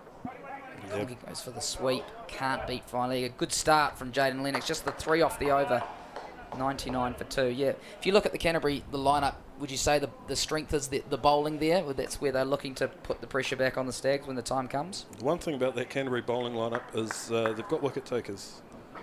Ed Nuttall's a genuine wicket taker. He'll look to swing the new ball back into the right-hander. Sean Davey obviously is coming off an 11-for, so there's plenty of wickets there. And then I'm really excited to see young O'Rourke. He looks a really good prospect. So I certainly think they'll be backing themselves with the ball, those guys, and they'll be looking to take wickets. But I guess it's the old thing of how many runs I'll have on the board to bowl to. Yep, well, Ed Nuttall, he's 8th on the list of top wicket takers this season in the Ford Trophy. He has 12. Looking through that list, Seth Rance there on 13, not playing today. Henry Shipley, 13 as well. He's going to be playing for the Black Caps in the ODI series and potentially there at Hagley Oval today. Logan Van Beek, 15, and Christian Clark, 16, and of course Brett Randall, who we mentioned earlier. And it looks like we're going to see Clarkson for the first time into the attack. The big all-rounder, strong boy. Oh, and what a start. He's undone Hay. What a start from Josh Clarkson. And the Canterbury side are 3 down. Inspired change from Tom Bruce. First ball for Clarkson. And he's put it in a good area. I think there might just be a little inside edge as we take a look here on the replay. It's been nice. Oh, great length. We talk about the top of the stumps. He has a look at his bat, so you might be right, Kieran Noema Barnett. Potentially a little inside edge. That brings to the end a quality innings from Mitch A. He did all the hard work early on. 45 is where his knock will stop. You get a warm round of applause from his teammates. although he couldn't kick on, he did do the job up front before being undone by potentially a little inside edge there from Josh Clarkson first up. Yeah, he'll be disappointed, Hay, to go through 22 overs, pretty battling, played well, but the chance for him to really make a big score was in these next 10, 15 overs. So he'll be a little bit disappointed with that, but gives young Boyle an opportunity. Yeah, well, Josh Clarkson, what a start. What can you tell us about his bowling? You obviously seem to remember potentially injuries, could have kept his bowling loads down at times. We've seen what he can do with the bat. I mean, that power is pretty alluring, but also with the ball as an option. Yeah, the thing that stands out about Josh is his batting, obviously. That's the thing that gives you that wow factor. But like you mentioned, he has had some back problems and some elbow problems. So at different times, his body's just let him down from bowling. I know it's something he's always been keen to pick back up and get back into. So, and I think he sees it as a little bit of a pathway to higher honours as well for himself, to be able to complement his batting with the option of bowling as well. So that's a really good confident start for him, and pick up a wicket early first ball was pretty rare. Yep, well, the new man to the crease is Matt Boyle. Obviously the brother of Jack, two brothers going at it in this Ford Trophy final. Left-hander, he's taken guard. Clarkson in again. Yeah, Matt Boyle, this is his 6th game, list A. He's a destructive left-hand top order, they describe him as, and obviously can bowl a little bit of leg break as well, but a player with a lot of talent, and obviously on display here against his brother, Jack Boyle, who I can see creeping in at mid-wicket there, so I expect to hear some chat out there, some banter. They reckon they do have a chat to each other. They were talking in the lead-up. I do hope the Boyle parents were able to get up there, because I was hearing about some flight disruptions this morning, so if you are here, the Boyle parents, give us a wave. Your son's right out in the thick of the action in this Ford Trophy final. But yeah, Matt Boyle, big strong boy, hits the ball hard. Yeah, he looks good. He looks a good player. I like he's left-handed, so he's got that over his brother, but he's on the wrong team, obviously, in this scenario. But this is awesome opportunity for them, and like you say, for the family as well. To have brothers going at it at a professional cricket game is something very, very rare, and I'm sure the Boyle parents are at home very proud. Absolutely. A few brothers in the mix. The Phillips boys, Dale and Glenn. Obviously the Marshall brothers back in the day. Yeah, the O'Donnells in Auckland. Yeah, O'Donnells in Auckland as Boyle drives hard but can't beat mid off. Tell you what, Boyle was started really nicely. It looks like it's hit the middle of his bat early doors, and he's actually got a really big role to play. I heard you mentioning a little bit earlier around Canterbury's batting and potentially what will happen there. But these two, they'll need to do the bulk of the heavy lifting now, I think, before some others can come in, and with Fletcher as well, who's obviously a dynamic player. But they'll be looking for those guys to do the majority here. Well, Josh Clarkson, this is an impressive start from the big fella. He'll hit the length again, and that will be a wicket maiden to begin. The 23rd over is a good one for the Stags. Canterbury, and they remain on 99, but for the loss of 3. Yeah, we were talking about getting to that death phase. Angus Shaw talking about these short boundaries and whether you could go at 10s and over for the last 10. I guess to do that, you're going to have wickets in hand. And looking through that Canterbury order, they've obviously got the 4 bowlers at the bottom. So the next 3 or 4 batters have to do the hard work here to get them to a situation where they can look to go all out in that death phase. I think you're right. I think you're spot on there. The other thing that they'll be looking for is one of these next couple of batters, well, preferably one of these two to be there as well, to try and bat around and make sure they can get a really competitive total. Yeah, well, a lot rests on Captain Cole McConkey. Gets an inside edge and they'll scamper through for 1 there. Yeah, and a really good story actually, Willie, with Jaden Lennox getting his opportunity to play a full trophy final here. He's Hawke's Bay boy, Napier Tech, and Napier boys. So and a pretty late start to professional cricket. He earned it through the hard way of a lot of Hawke Cup lot of CDA games, and it's been really pleasing to see him go out there and take his opportunities, but also perform really strongly. And he's a really key member of this side and 20 over side as well. So it's really great to see. Yeah, he's an accurate bowler, and he took out the Central Stags Dream 11 Super Smash Player of the Year award at their recent awards over the weekend, I think, and it's for that accuracy that he bowls. You're right, he is a late starter. Actually, quite embarrassingly, I think maybe his debut early in the Dream 11 Super Smash a few seasons ago. I was calling him a young man the whole game because it was early in his career, but he was actually 27 years of age, so that's how you learn. Yeah, but it's a really great story as well, and I think his time in the professional game, he's certainly expanded his skills.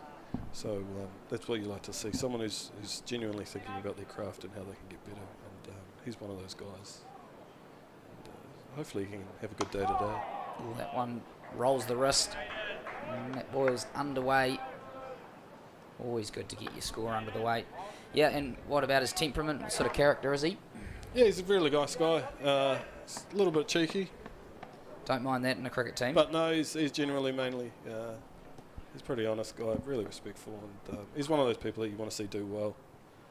Puts in a lot of hard work, and I know the Napier Tech Club, the cricket club here, will be very, very proud to see him out there. And he'll be really wrapped as well. It's a good day for him, so hopefully it goes well. Yeah, well, he's on the big stage here, Ford Trophy final, working away. Cole McConkey, his opposition's spinner, just called into the Black Caps T20 squad for Pakistan, of course, and that one gets through. Cleaver takes it. It's a good over, just the 2 from it. A little bit of a breeze blowing out there now at the moment.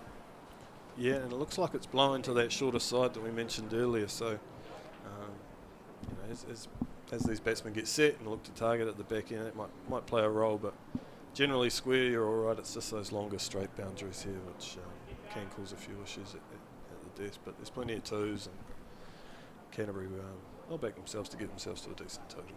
Yeah, well, we've got a brilliant bird's eye view up here in the Harris stand, and I've sort of been dying to ask you, Kieran, Barnett, when you used to bat here, I mean, we've seen you hit some lusty blows, but I couldn't believe you haven't hit one over the stand. No. For your power, I imagine you would have deposited them in some different places, though, to be fair.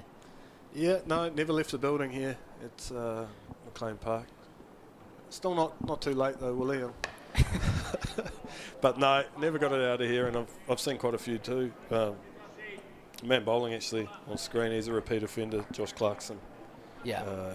He gets them out of here, but no, never for me. But I always enjoyed playing here. Good spot, but couldn't get one out of here. Yeah, I'm sure you put a few on the bank as well. And you've, since finishing your career, you're back to a normal day job? Yep. I'm very fortunate Zero let me come down here today, but I work for them. And yeah, Monday to Friday 9 to 5 looks a bit different over summer. Absolutely. Do you miss the game?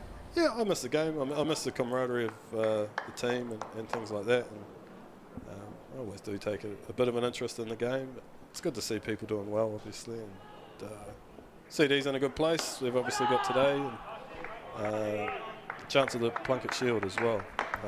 I think it's Saturday. Yeah, that's the final round. So, and it's these two teams at the top of the Plunkett Shield. The Central Stags needing a win to claim the Plunkett Shield title. That match will be in Nelson starting Saturday. Yeah, or Sunday. Yeah, Saturday. I'm pretty sure it's Saturday. I think it's Saturday start. Saturday start if you're in Nelson there. As Cole McConkey punches it out to cover. Yeah, the Plunkett Shield will be decided. They're taking on Auckland, and a win will be enough for them to leapfrog Canterbury. And I think a few players going to be out though with the New Zealand A. NZA are playing Australia A, so there's lots of cricket at the moment, lots of opportunities for the players. Certainly is, especially at the back end of the year, coming into a busy winter for the Black Caps as well, I guess. Clarkson moves in. He's testing Boyle there. I think he's taken the opportunity to get himself in here. I think and batting with the skipper, I'm sure they'll be planning their way to a total here. And, I think Boyle's got a pretty key role. trying to get some run rate going, but making sure he's still there as well. Yeah, well, you feel like Cole McConkey, the captain, will try and bat through here. Matt Boyle, 20 years of age, in a final, and a big job to do, as mentioned. Josh Clarkson, he started really well, and some great fielding off his own bowling. Tell us about Josh as a bowler. Looks to hit a pretty hard length by the look of it. Yeah, I think that's spot on. He's definitely more into the wicket bowler than a natural swing bowler or anything like that, and he's working really hard on his variations as well. So it's just good to see him back bowling. I know he's been trying for a long time to get back up and running, and his body keep just letting him down at different stages, but he's really into it now. And he's started really well here. He's playing a great role for the Stags through the middle here. He's come on, he's made the breakthrough, and slashed out to the cover sweeper. And that will end the over. Clarkson started well. Canterbury 104 for 3 at the halfway mark, 25 overs down in this Ford Trophy final here at Napier's McLean Park. Kieran Noema Barnett joining me in the box, the former captain of the Stags, and a pretty hard-hitting all-rounder yourself. We're just talking about Josh Clarkson there. Is he a guy you think has the skills and the credentials to play international cricket? I think he's certainly someone they'll be looking at. I think he would, particularly in those shorter formats where he can change a game in an over. There's obviously got players in there at the minute who can do that as well, so he'll have to beat out a few people over time, but I can't imagine why he wouldn't be looked at as in the future, obviously. Yep, especially as a bowling option as well. Now, a couple of mid-wickets coming in here. Interesting field from Tom Bruce. He's going to try and block that single off through the mid-on area as Lennox works in and trying to go stump to stump right in there. Interesting to see two men like that sort of level with the non-striker stumps. And looking to block it up, aren't they? They're certainly throwing something a little bit different at Boyle, and maybe they've seen him play before, but just looking to work him, I guess, with the spin there or anything that's there. Well, that's the man there, Tom Bruce, on the block. You don't often see that. He's got long on directly behind him, and then there's another mid-wicket as well. These two men there to the left of screen, and they are putting the pressure on the young man, Boyle, just 20 years of age. He's advancing, looking to get the feet going. They really are squeezing him here. He's 3 off 15. They are creating something here, and looks like that. Those two catching mid-wickets that you've just mentioned might be looking to try and bring about a change in the way Boyle's going about things. So he's used his feet there, and he hasn't really done that previous. So that's the point. They're there for the catch, but also to save the one. And the Stags, they are talking it up out there. They're feeling like they're on top here. It's been a good period for them since making the breakthrough of Mitch A, and they are putting the squeeze on Boyle here at the moment. Yeah, they certainly are, and we'll see what happens with that. Well, he goes for the sweep. He's absolutely moosed it, but straight down deep square leg's throat. Matt Boyle has to go. The pressure tells, and Canterbury are 4 down.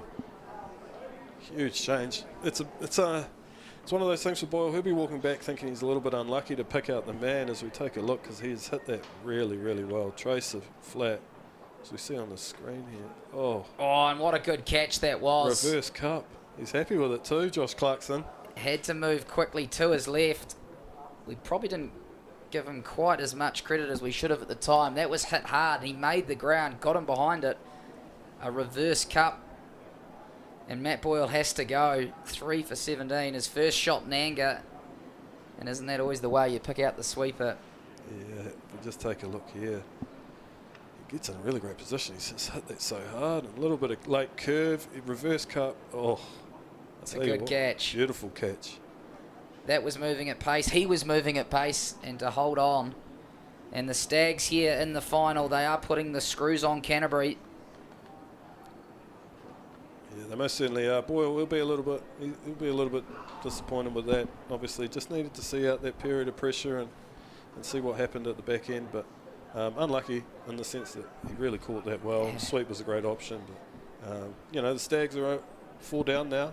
Big wicket for them, and came through a really good period of probably 10 overs. Yeah, well, he could have hit that 5 metres either side. It would have almost gone for 6. That is the short boundary out there, just 53 metres. But he picked out Clarkson, who's having quite a day already, picking up the wicket of Hay, and now claiming a great catch on the boundary. Lennox's first wicket, and that will bring the wicket-keeper Cam Fletcher to the crease. The two experienced players here for Canterbury. Looking back, yeah, 9 for 2 the last 5 overs. So that does tell the story of the pressure that the two spinners, well, firstly Patel before being replaced by Clarkson, but Lennox has come on. And also a bit of a funky field there from Tom Bruce, able to keep Boyle on strike, and then the big shot producing the big wicket. The skipper will be happy with that. And they're in on the attack here now as well. Bruce has brought himself into slip. They want wickets. They want to try and bowl Canterbury out here if they can. Cool and calm from Fletcher though. Yeah. Knocks it down to mid-off, who was just hovering on the circle. That'll be the end of an over. It's a good one for the Stags. Another wicket. Canterbury are 105 for 4 after 26 overs. And I'm going to sub myself out. Ross Holden, no stranger to this commentary box, will come in to relieve me.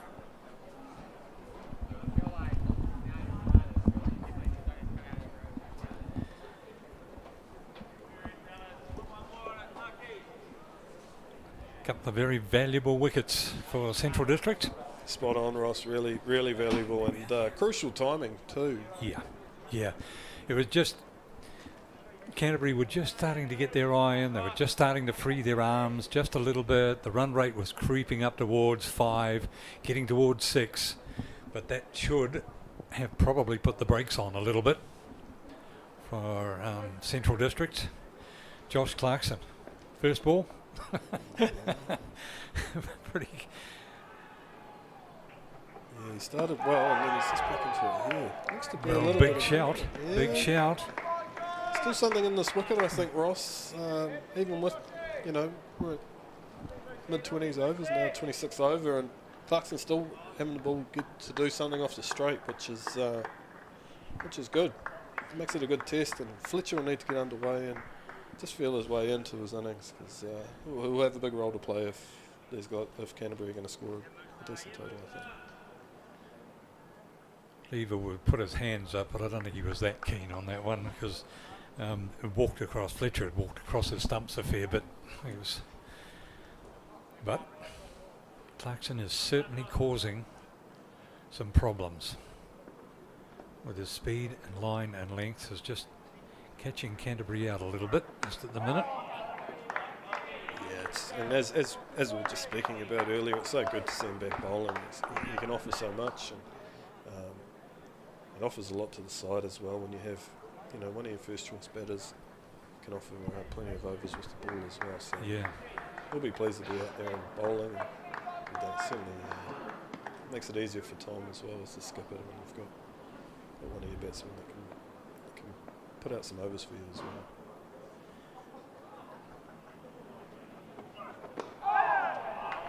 What a nice ball.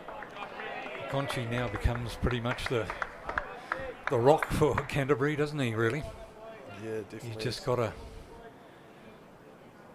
There's just something happening there for Clarkson.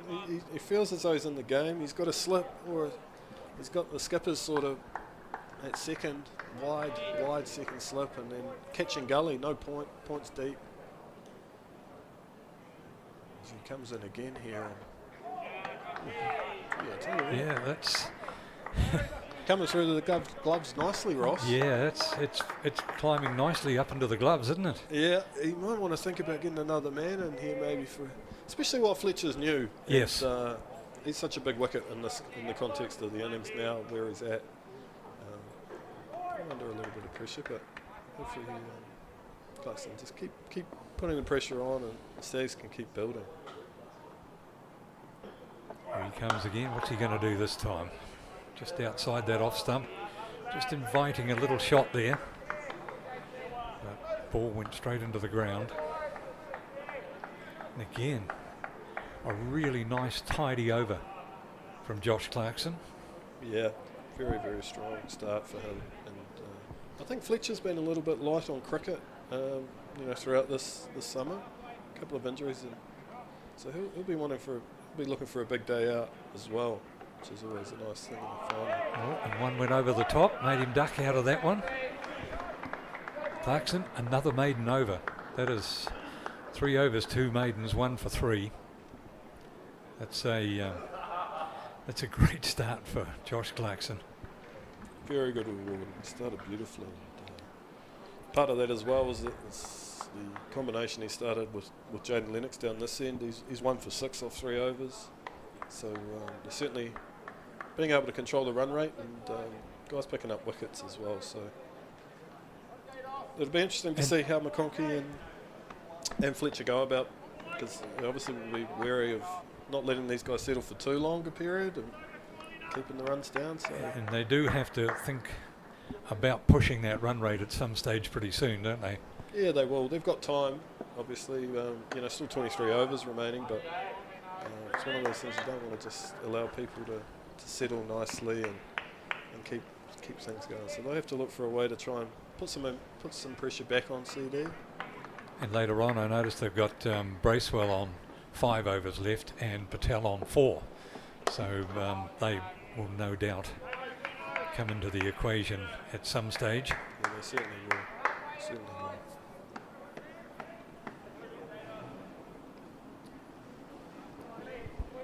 Jaden Lennox pretty strong, bowling his 4th over. Yeah, it looks like he's pushing into a bit of a breeze there. Yeah. Maybe just slightly heading towards that Graham low stand, but there was a bit of wind out there. So he starts in again here. 1 for 7 for Jaden Lennox. That's off his 3.3 overs. Nice. Challenging again as yeah, it's a good spot. He'll be happy in there, Ross. I think. Yeah. Particularly Fletcher's with this being very, very careful, isn't he? Yeah, he is. He's been watchful, and Tom Bruce has got himself stationed there at slip in case there's a mistake. And it's always never easy starting your innings. No. Here comes Lennox again. Right in it again. Yeah, interesting period. It'd be we're in for a good few overs viewing here, I think, Ross. Yeah, Fletcher will be very mindful that he does need to get something going, but also he needs to keep his wicket intact as well. Yeah. He's striking that fine balance as Clarkson does the fielding there to finish the over for a single. 104 for 4. Canterbury winning the toss and batting first at McLean Park in this Ford Trophy final under beautiful skies in Hawke's Bay. Sun shining brightly now. It's a beautiful autumn's day here. It is, and there's no doubt about there is a little bit of breeze. Can't see it too much in the western end of the ground, but at the seaside end of the ground, the palm trees are blowing quite strongly at the top. So whether that's coming down to ground level, I don't know, but there certainly is a breeze around. Yeah, there certainly is. Never nice when it's blowing towards the smaller side of the ground either, unless you're betting. Hopefully we'll see how things go. But yeah, it's a glorious day, beautiful day for cricket. Says Clarkson. Clarkson, nice shot, but straight to the man.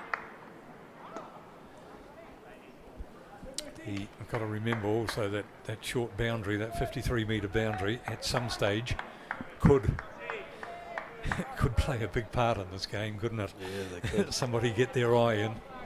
It's inviting. So most certainly is, but it's part of the allure of batting here at McLean Park is that you give yourself a chance to cash in on that later. Here's Clarkson. Oh, big shout, he's got him, fingers up. Clarkson is on the money. That's a beautiful, beautiful bit of bowling there from Clarkson. He has to go for 2, LBW. Just never got started. No, he never really looked that comfortable, did he? Yeah, a bit of tough time. It does look quite high, but it was pretty adjacent. But yeah, Fletcher just sort of motioned. He thought that might have been going down leg. And yeah. But Derek Walker put the finger up. So they're halfway down here, the Canterbury side. So Fletcher's gone for 2 from 13 balls. And Canterbury fall to 5 for 107. Coming up to the 30 over mark. Yeah, here it is again. Bit of vision here, what do you Ross. think? was pretty much down middle, wasn't it? The ball would have pitched in line with middle stump, wouldn't it? No DRS available at McLean Park today, Ross. But yeah, decisions are made. Decision was live with the decisions. But yeah, Clarkson. He's 2 for now. He's 2 for 3 off 3.2. That's a superb effort from Josh Clarkson. Yeah, really big period between himself and Jaden Lennox. What they've been able to do here, take wickets and put the brakes on the scoring. Usually go hand in hand, but in today is no different. So, and now Angus Mackenzie's comes out to the crease.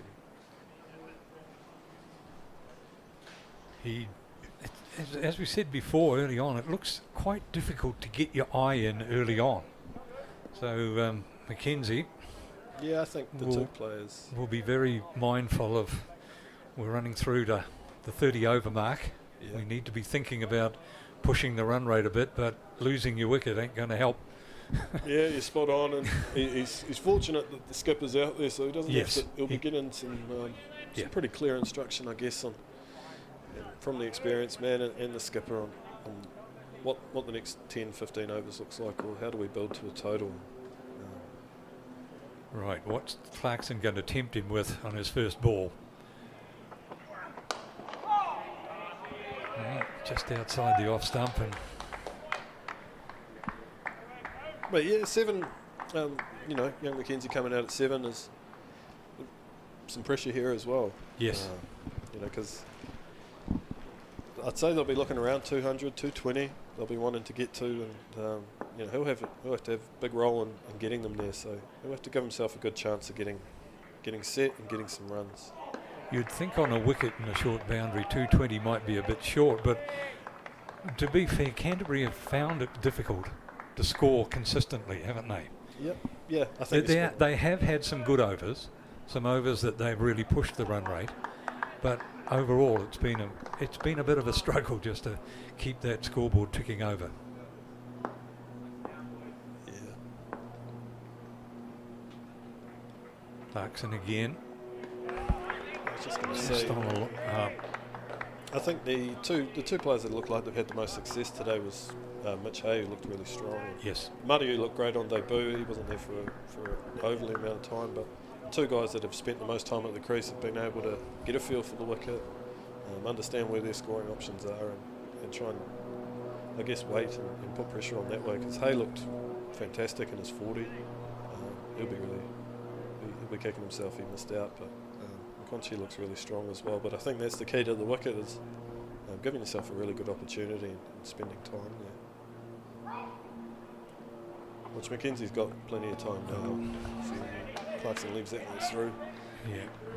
It's another wicket maiden for him, Ross. That is another wicket maiden. 4 overs, 3 maidens, 2 for 3.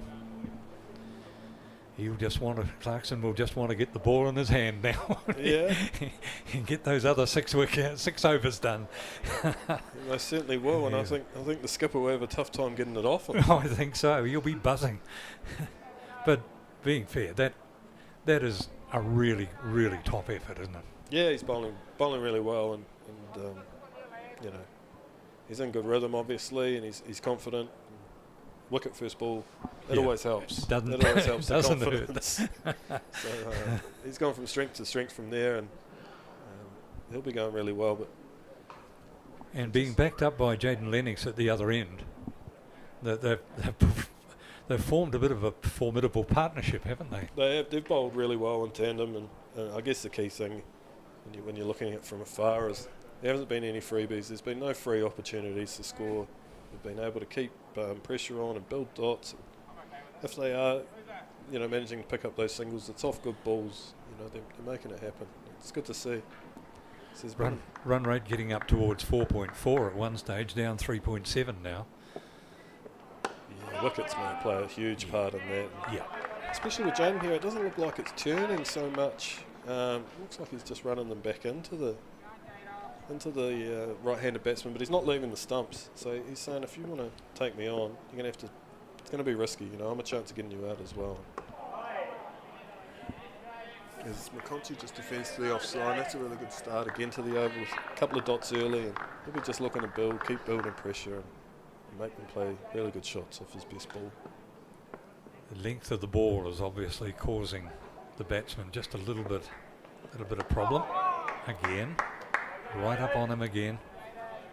Yeah, it just doesn't look like it's coming through true, if that makes sense. Doesn't look like the batsman's that confident in hitting through the ball. Looks like they're either stopping or turning. It's just a slight touch, but the length control has been fantastic. Let's see what he does with this one. Again, right up onto him again, just outside the off stump, and it just seems like McConchie doesn't really want to risk coming down the wicket too soon. I think you're right. I think he knows his best option is coming down to get him, to be able to get a single. But with where the game's at and obviously the position, and he obviously doesn't feel comfortable coming down, taking that risk. Taking the risk that there might be a turn in it. Yeah, that's right. And get stumped. Oh, another great over for Central District Stags and for Jaden Lennox. 5 overs, 1 maiden, 1 for 8. That's so with Josh Clarkson and Jaden Lennox in tandem, they've put the brakes on and picked up a couple of wickets. And coming back into the commentary position is Angus Shaw. It's changed a bit since I was in here last, Ross. What are your thoughts, mate? Golden arm Josh Clarkson, by the looks. Absolutely. Where does he play? He plays his cricket in Hawke's Bay, doesn't he? He's a CHB boy. He's with you down there? He is, yep. Good man. He's been doing this a lot this season. He seems to pick up wickets when he needs to, and Tom Bruce turns to him a lot. His line, he seems to have the ball on a string at the moment. His line is pretty well spot on, isn't it? I think if he's allowed to settle into a line and length, he's very dangerous. He just does enough with the ball. Just nip away, just keep going away from the bat. And when he's not under pressure, he's a great bowler, and that's shown today. And it seems to be coming across the batsman, sort of bouncing on about the off-stump line and going away. And that was a bit wider. Yeah, again there, he's just been able to settle in. And the batter Mackenzie there's just on the crease, so Josh knows that he's not going to come at him. And he's bowling well. 30 overs down now for Canterbury. The big thing is they've lost their 5 wickets, and that they sort of need to consolidate, but at the same time be aware that they need some runs. Ooh, just outside the stumps again, line of the stumps, and a swish from Mackenzie is about the way you'd describe that one, I think. Yeah, it's another beauty now. He's not a quick bowler, Clarkson, but he just nibbles it away. He's probably around that 115 kilometres per hour, but just does enough with it. He's a tall man, comes through the crease hard.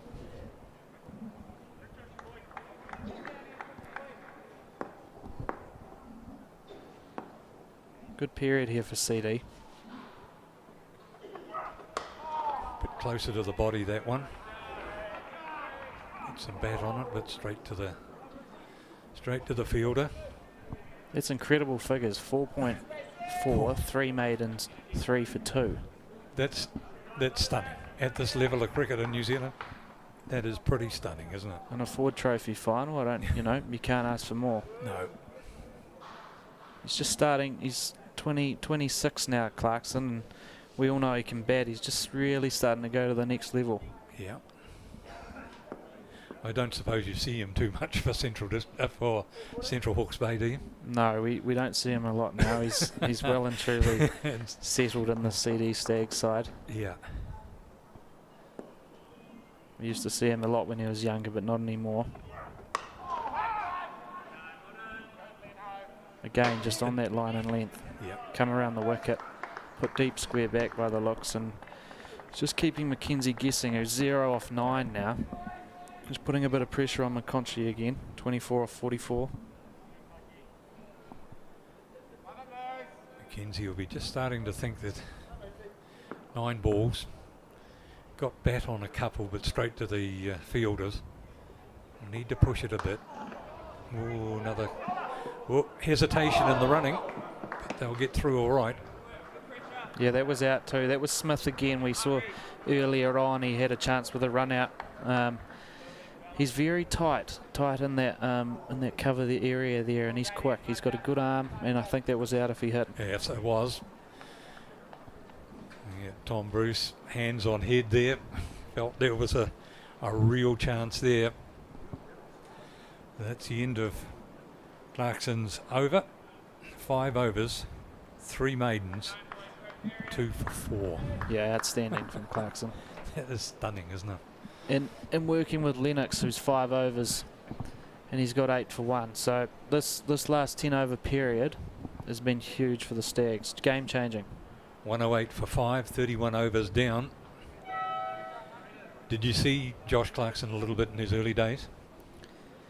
I did see him. He could always whack the ball hard, but I think he's just matured a little bit and he's growing up, and he's really turning into the complete player. And again on the big stage today, it's showing. Did he bowl a bit back then? He had a lot of injuries. Oh, okay. And he came right there. Lennox just got ball into mid wicket, but he came right after a few operations and whatnot, and learnt how to bowl again and what suited his body, and he's turning into a complete all-rounder. And a great tandem effort here with a bit of pace from one end and a bit of spin, or line and length perhaps more than spin from the other end.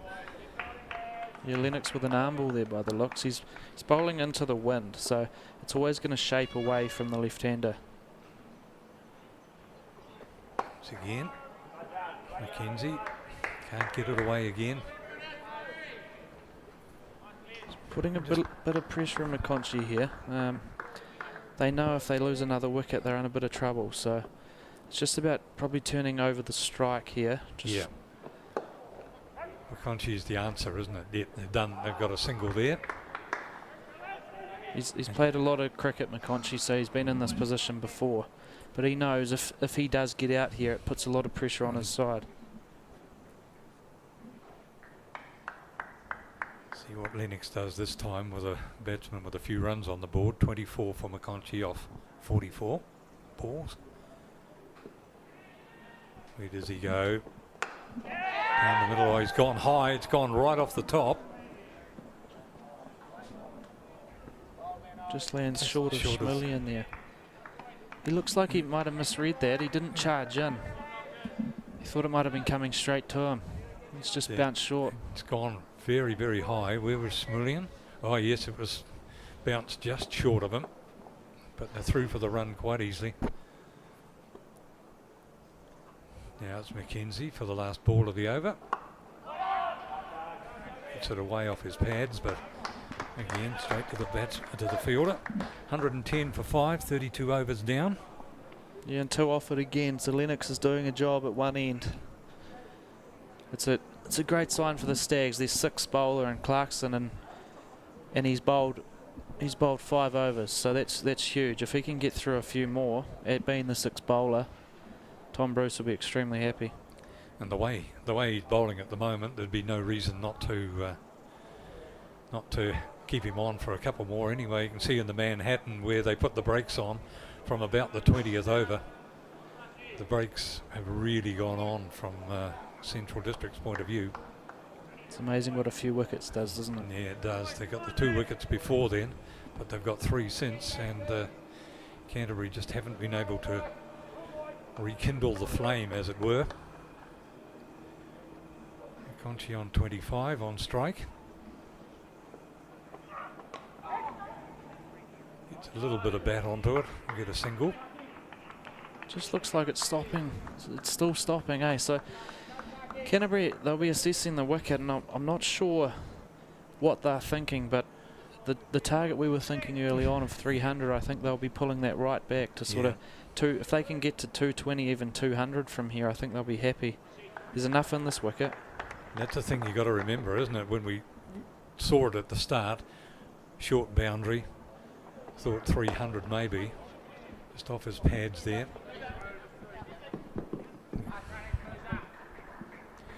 300 might be a good score, but maybe there's something in this wicket that's just making run scoring a little bit more difficult than what it appeared. There's a replay of the shot. Schmulligan was a couple of metres shy of taking that catch.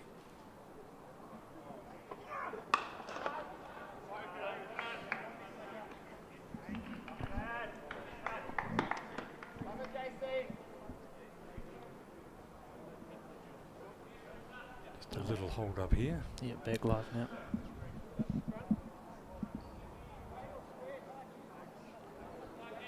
Just thinking what the two batsmen will be saying to each other, and I'd say it'll be get through to 40 overs without losing another wicket, and if they can go there being 5 down, I think they can just have a little platform to really start going and targeting that shorter boundary and getting that total up.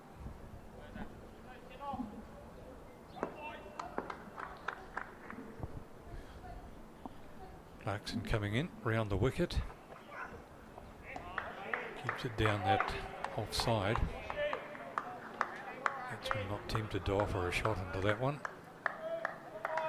He is changing it up, Clarkson. He's coming over and around to the left-hander, so he's changing it up, changing the line, seeing if he can force Mackenzie into a mistake, changing the field too.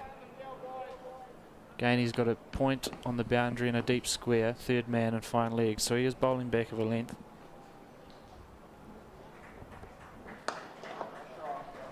Mackenzie gets hold of this one and it's racing away towards the boundary. Anyone out here? No. They'll go away to the boundary. So Mackenzie doubles his score to 8. Looked like a slower ball from Clarkson, so he has tried something there, and Mackenzie was up to the task. Nice shot through the covers.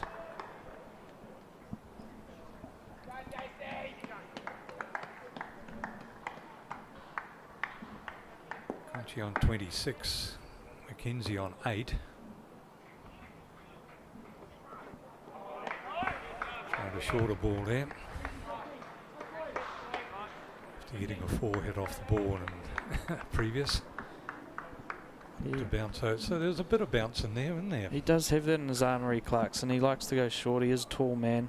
He can push it through when he wants to. So no, it was a nice ball. 117 for 5, 33 overs gone. Just a relieving over there from Clarkson. Goes for 7. Lennox will be bowling his 7th over. 6 overs, 1 maiden, 1 for 10, his figures.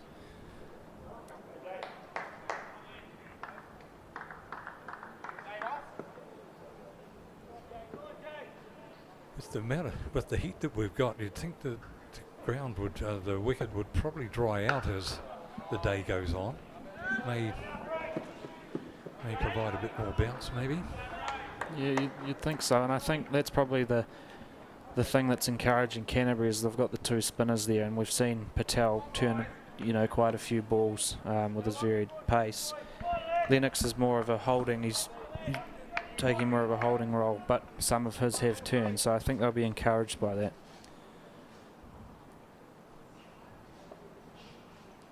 Mackenzie gets one that just moves across his body and gets back to it. Rolls it away for a single.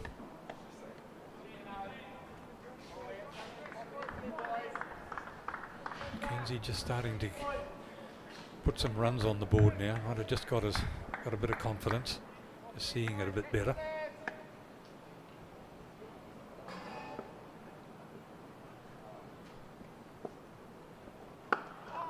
Conchi gets one outside the off stump.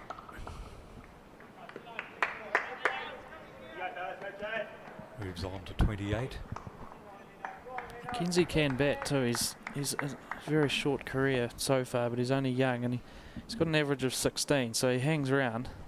Saw in the Super Smash, he hit some very valuable runs at times. Lennox does his own fielding there.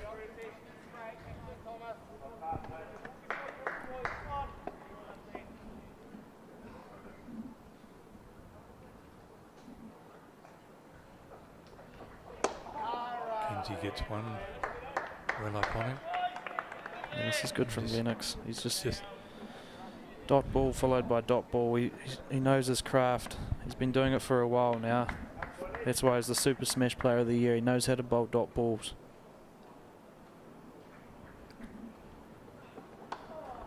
And another one right up on the batsman. Another fine over from Jaden Lennox. 7 overs, 1 maiden and 1 for 13. Good return for him. Clarkson will come back in from the other end. They continue their formidable partnership with the ball. It might be Drinks coming onto the field. It is indeed. So Angus McKenzie coming up from Otago last year, and he's put his best foot forward. He's played a lot of games for Canterbury, and he's had an outstanding season, really. A for 44. McConchy still out there on 28. Murray started out well, but went for 24. McKenzie out there on 9. Clarkson the pick of the bowlers, 6 overs, 2 for 11. Lennox 7 overs and 1 for 13. Opened with Doug Bracewell, who took a wicket from his 5 overs, so he'll have 5 left. Ajaz Patel 1 for 20 off his 6 overs, so he'll have 4 overs left to go, but 1 for 20. Just had a couple of overs that got away on him, but pretty miserly by and large for his overs. 16 overs left. Looking for a score around the 300 mark. I don't think that's reality now. Probably somewhere around the 230, 220 would be another 100 runs maybe. Would probably be would set Canterbury up. They'd probably think they've done all right, and that would be defendable, perhaps from Canterbury's point of view. Yeah, it's gonna be interesting to see how Bruce manages the last 16 overs here. He's had Clarkson bowl 6, so just he might have a spell here after that last over, but we'll just see. Small 5 overs for 29. He might have taken some of his overs. You'd think Ajaz Patel was going to come on here soon and get through his 10, so it'll just be quite interesting to see how Bruce does change it up or get through those last 16 overs. If you put Ajaz Patel is capable of bowling at the death, isn't he? And does a pretty good job. Would you run him out now, you think, and just let perhaps Small and Bracewell, or maybe Bracewell and Clarkson? I think with this short boundary, I don't think Tom Bruce will be. He won't be encouraged to bowl Ajaz at the death, just because it is only 53 metres square and 60 towards the Harris stand. And you've probably got one of the better seam bowlers in New Zealand with Bracewell, so he's definitely going to take it, isn't he? He will bowl at the death for sure. It's what you do with the other end, isn't it? Yeah, well, you've got options. You know, you've got Toole there who bowls a very good slower ball bouncer and can vary his pace. And then you've got Small, who's done it for a number of years. So, yeah, he's got options, and that's the main thing. It could be different where he has to bowl certain bowlers at a time, which, you know, can push you into a corner. So no, he's definitely got options, and the Stags have done well. It looks like Clarkson's going to carry on. Yep. He'll bowl his 7th over. First one out into the covers, but well fielded out there. Yeah, Will Clark's come on the park at cover there. I'm just trying to see who he's come on for. It looks like it could be Ben Smith that's gone off.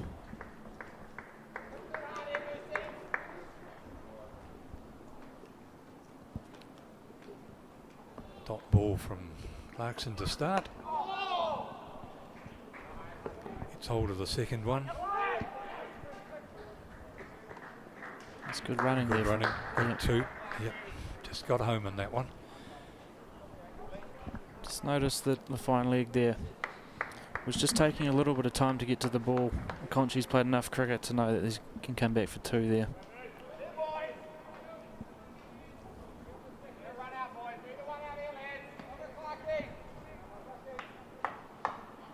Very, very valuable overs from Clarkson here. Another dot ball for Clarkson.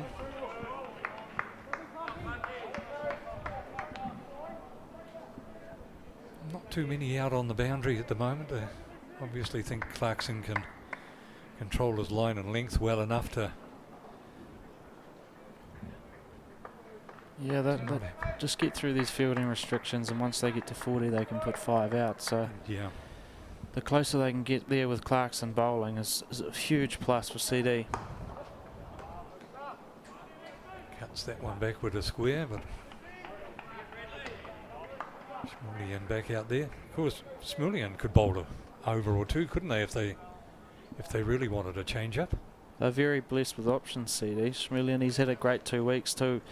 At first class cricket bowling a few leg spinners, so I don't think he'll be needed today, but he's definitely an option if something didn't go right. No. While the run rate hasn't accelerated terribly, the CD would want to put the brakes on this pair as they get a... Mackenzie gets hold of that one pretty good. Yeah, Clarkson's just gone short there and Mackenzie's rocked back. It's a beautiful shot behind square. Beaten Schmillian there at fine leg. He's just got that enough behind square to beat deep square as well. And potentially Clarkson might have just bowled one too many. See what he does with this one. He'll get a dot on that one. And that's the end of his 7th over. 3 maidens, 2 for 18. Good over from Canterbury again, 7 off it. So they're just starting to form a partnership here. Mackenzie's got his strike rate up to 50 there, so he is starting to go. 127 for 5. And a change in the commentary box.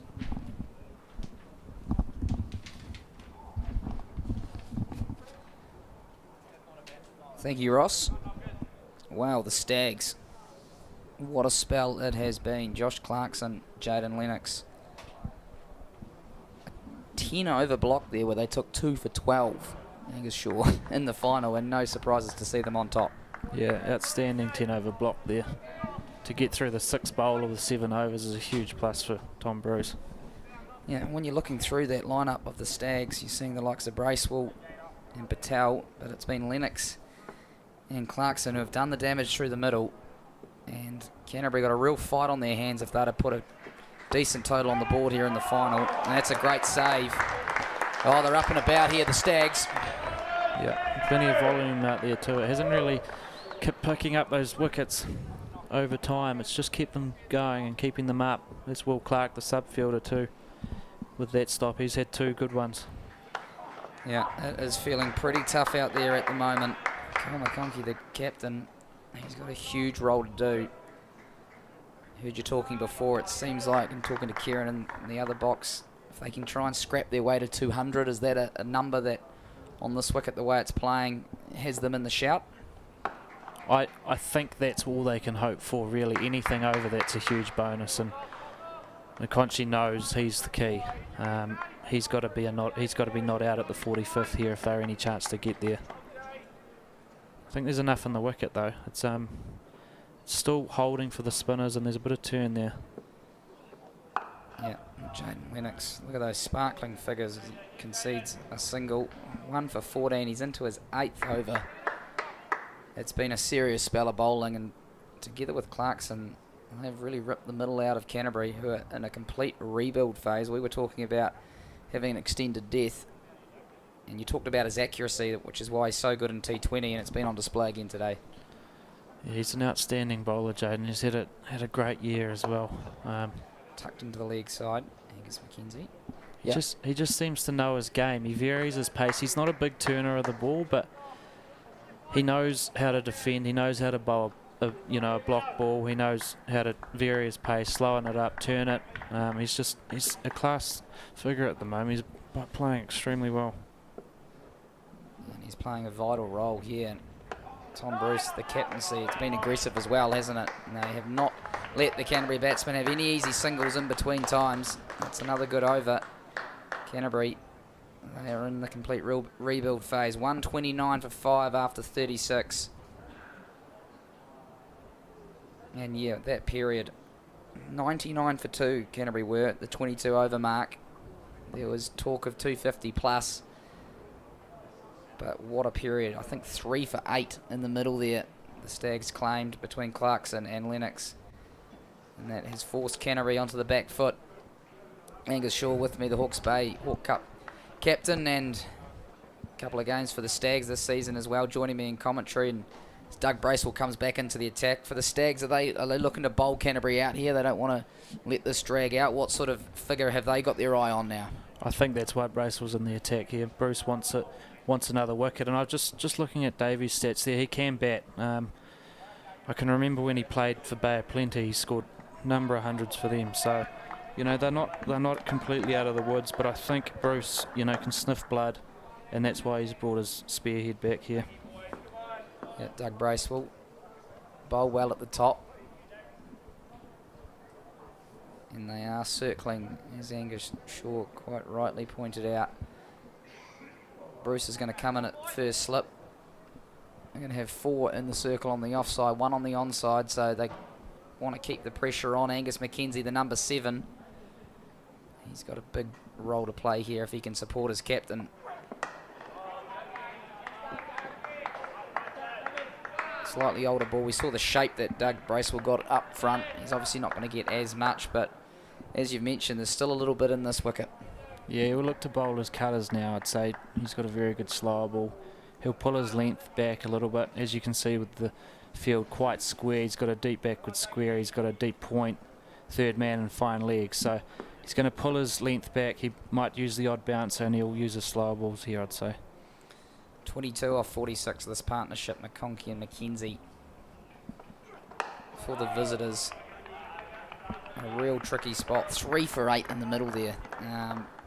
Will that be the defining moment of the game? We shall see, but Canterbury, they know that if they can get a decent enough total, then they can try and unleash their bowlers. But you've got to get there, don't you? It's a small square boundaries here, and if you're only defending 150, 160, that could be a hard ask. Yeah, you've got to give yourself the right to attack, and right now they don't have that. So if they can form a little partnership here, which they are, then they can kick on. Doug Bracewell is pounding it in there at a good length. If you're CD chasing 150, you can just come out all attack, and the game can be over very quick. So 200 will be in the minds, I'd say, for the Cantabs.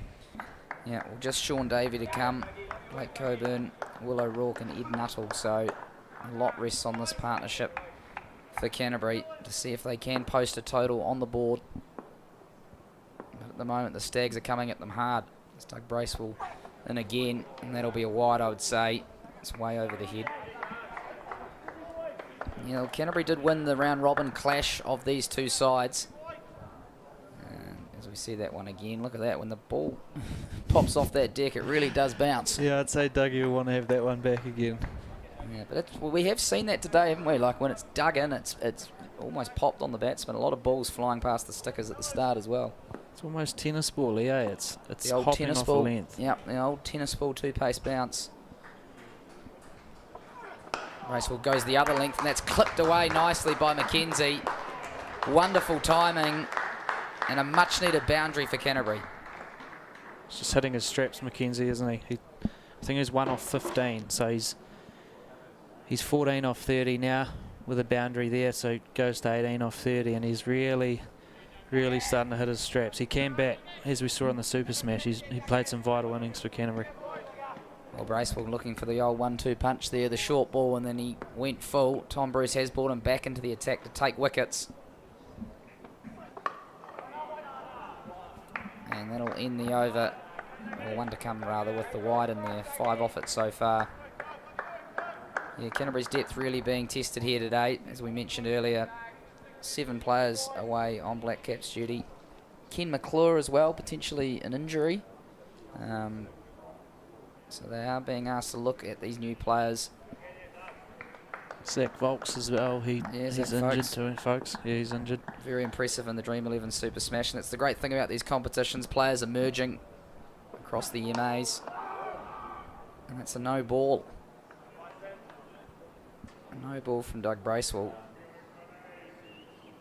Not what Tom Bruce is wanting when he brings him back in here. Be a little bit disappointed with this over, I'd say. He's bowled a full toss for 4 and now with the no ball and the big wide. So, you know, it's just not probably Bracewell what he normally does. He normally sits on that length. It's a big opportunity here for Mackenzie. He'll be eyeing up that short boundary that's 60 metres towards the Harris stand this side.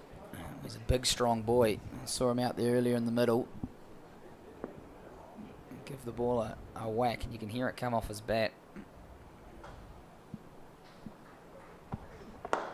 Bracewell going for that Yorker again. Mackenzie clears the front leg nicely. Almost a draw shot out there to the leg side sweeper. And that'll end the over. It's a decent one for Canterbury. Mackenzie finding the boundary, a couple of extras and the single to finish. Creeping through to 136 for 5. Yeah, we mentioned Canterbury's record 15 Ford Trophy, one-day New Zealand titles.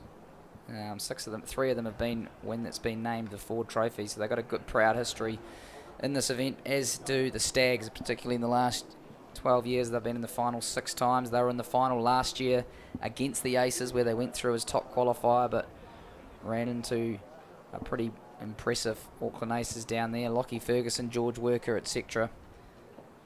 So they'll have their motivation high here as Ajaz Patel's going to come back into the attack now. So they're going to leave Lennox with a couple, the other left arm spinner. He's got 1 for 15 off 8 overs. Patel's back in. He's got 1 for 20 off his 6. So spin playing a huge part here at McLean Park in the final. Kinsey just turns that one around the corner. You need to be careful on that line if Ajaz is just going to look to slide the ball on. Kinsey's playing a bit of a gem here, 20 off 35 now. He's just settling in and with McConchie, he's playing a key role. Well, he's taken the pressure off the captain as well, isn't he? McConchie's just able to get the singles. That's exactly what you want from your number 7. Talked about him earlier on, whether he's sort of a 7 or an 8, but that's what you want, be able to bat with the batters, and then at the end, if you want to lift the scoring rate, then that's what he can do too. And they're obviously backing him to bat, you know, if he's batting at 7, so they know he can bat.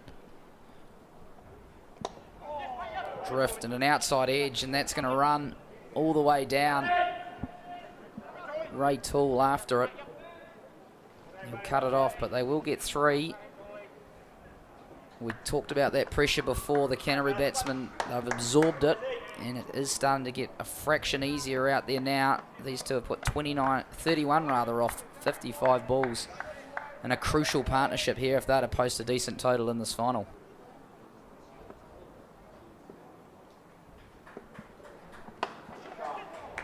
Oh, smack. He's beaten cover. Can it beat deep cover? No, it can't. Clarkson out there. Gee, he's fielded well on that boundary. It's firmly struck by Cole McConchie.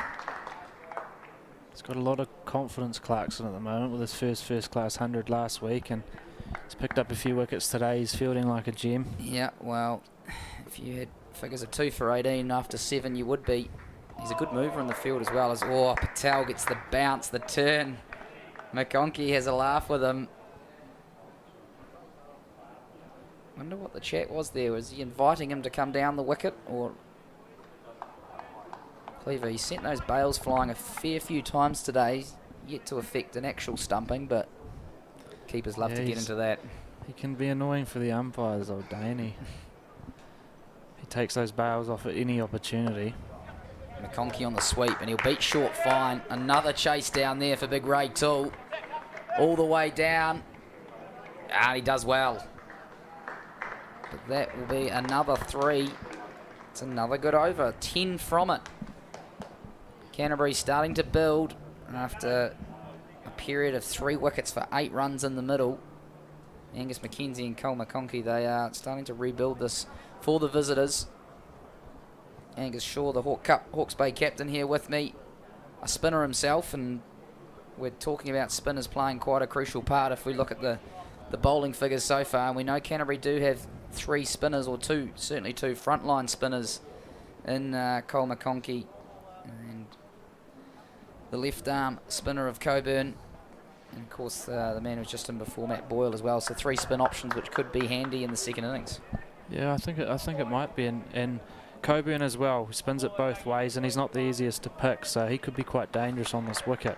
Yeah, but as you said before, they've got to get enough runs to be able to defend. Somewhere around over 200 looks like the right number as Doug Bracewell in again. Oh, on the up. One bounce to mid-off. Gee, that came out of the screws. You might just be looking to press a button here. What, 12 overs, 11.5 overs to go. So they're looking at 200 plus here, I reckon. And if they can keep a couple more wickets in the sheds, that last 4 or 5 overs, they can really attack these small boundaries.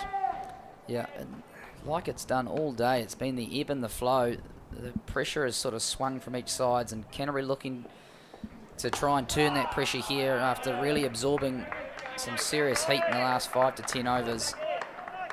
Jaden Lennox doing the damage. 1 for 15. Well, damage, but damage with dot ball seemingly. Just 15 runs from his 8 overs. It was just the partnership bowling, wasn't it? They stuck to a plan, and they were obviously communicating and knew what they were doing, and it's changed the match at this point. Canterbury obviously coming back into it now, but those are those game-changing moments. McConkey drives hard again, one hand. Bracewell got a hand on it, but he hasn't able to hold on. It would have been a special catch.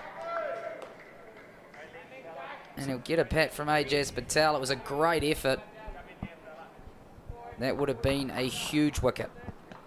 Yeah, it's those 50-50 moments, that can win a final. So Doug Bracewell he'll be upset with that. He's got high standards. It was a tough catch. One hand loader was right, but he backs himself to take those. He's a great athlete, Bracewell. In your follow through. It'd be great to see a replay of that. It was an incredible effort. Oh, McConkey, he's looking to get after him. Even a little bit of late swing there from Bracewell. And here is the chance. Driving on the up, McConkey. Inside half. Got a hand on it. They either stick or they don't. Yeah, he might have just been... It didn't come off his bat very quick, did it? Sort of hit the inside edge, so...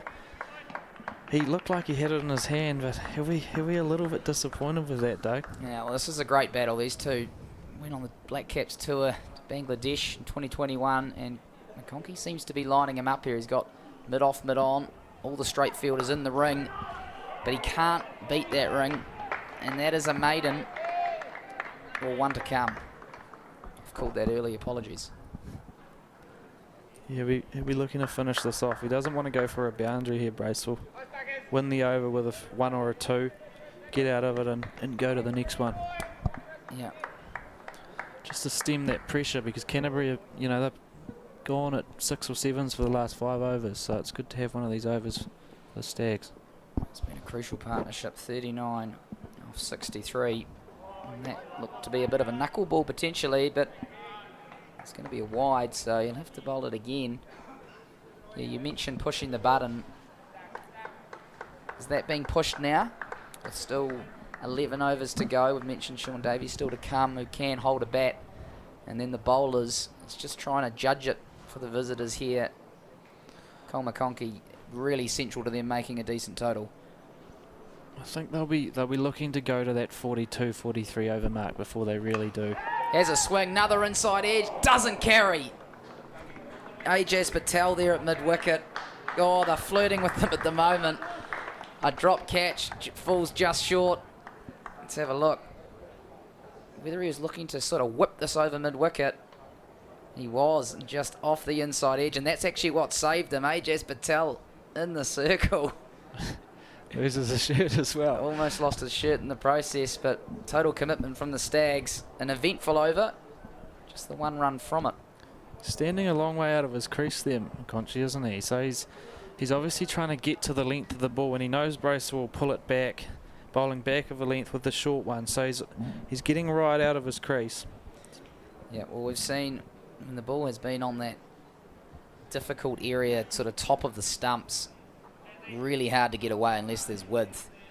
We saw McConkey, I think early in his innings, take a couple of steps down. Was that Mitch Hay maybe? And knock it over mid-on. So you got to almost try and manipulate the length, and that's what Cole McConkey's doing by batting out of his crease. He, of course, will not be able to do that to Ajaz Patel. And these two had a great battle the last over. It's looking to resume. Patel into his 8th over. He has 1 for 30. 11 overs to go. The Stags looking to restrict them to a total they feel like with their strong and powerful batting order that they can chase here, albeit in a final. And there's a few punters starting to turn up. Angus Shaw, a couple of your local friends potentially. There's a few in the stands and quite a few out on the bank now as well. So it's a lovely day here at McLean Park. If you are in the area, get along down. Free entry. A gold coin donation you can make to help with the cyclone relief. Of course, the region hit really hard by Cyclone Gabrielle, and mentioned before, coming in, flying in, you could really see the devastation. And it's good to be able to have some cricket here in the region for this game in a Ford Trophy final with the home side, the Stags, as Patel continues, flighted it up. McConkey can't beat Bruce at cover. How's your work been affected, Angus? You're obviously a stock agent, and we know that, yeah, a lot of farmers unfortunately have lost a lot of stock through the period. That one's on the leg side and it's swept away, swept well.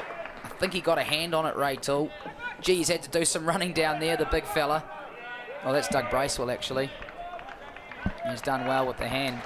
But yeah, just quickly, oh, we'll watch the replay. Yeah, I think that's a crucial hand from Doug Bracewell, otherwise that was 4. Yeah, what have you seen as a local stock agent?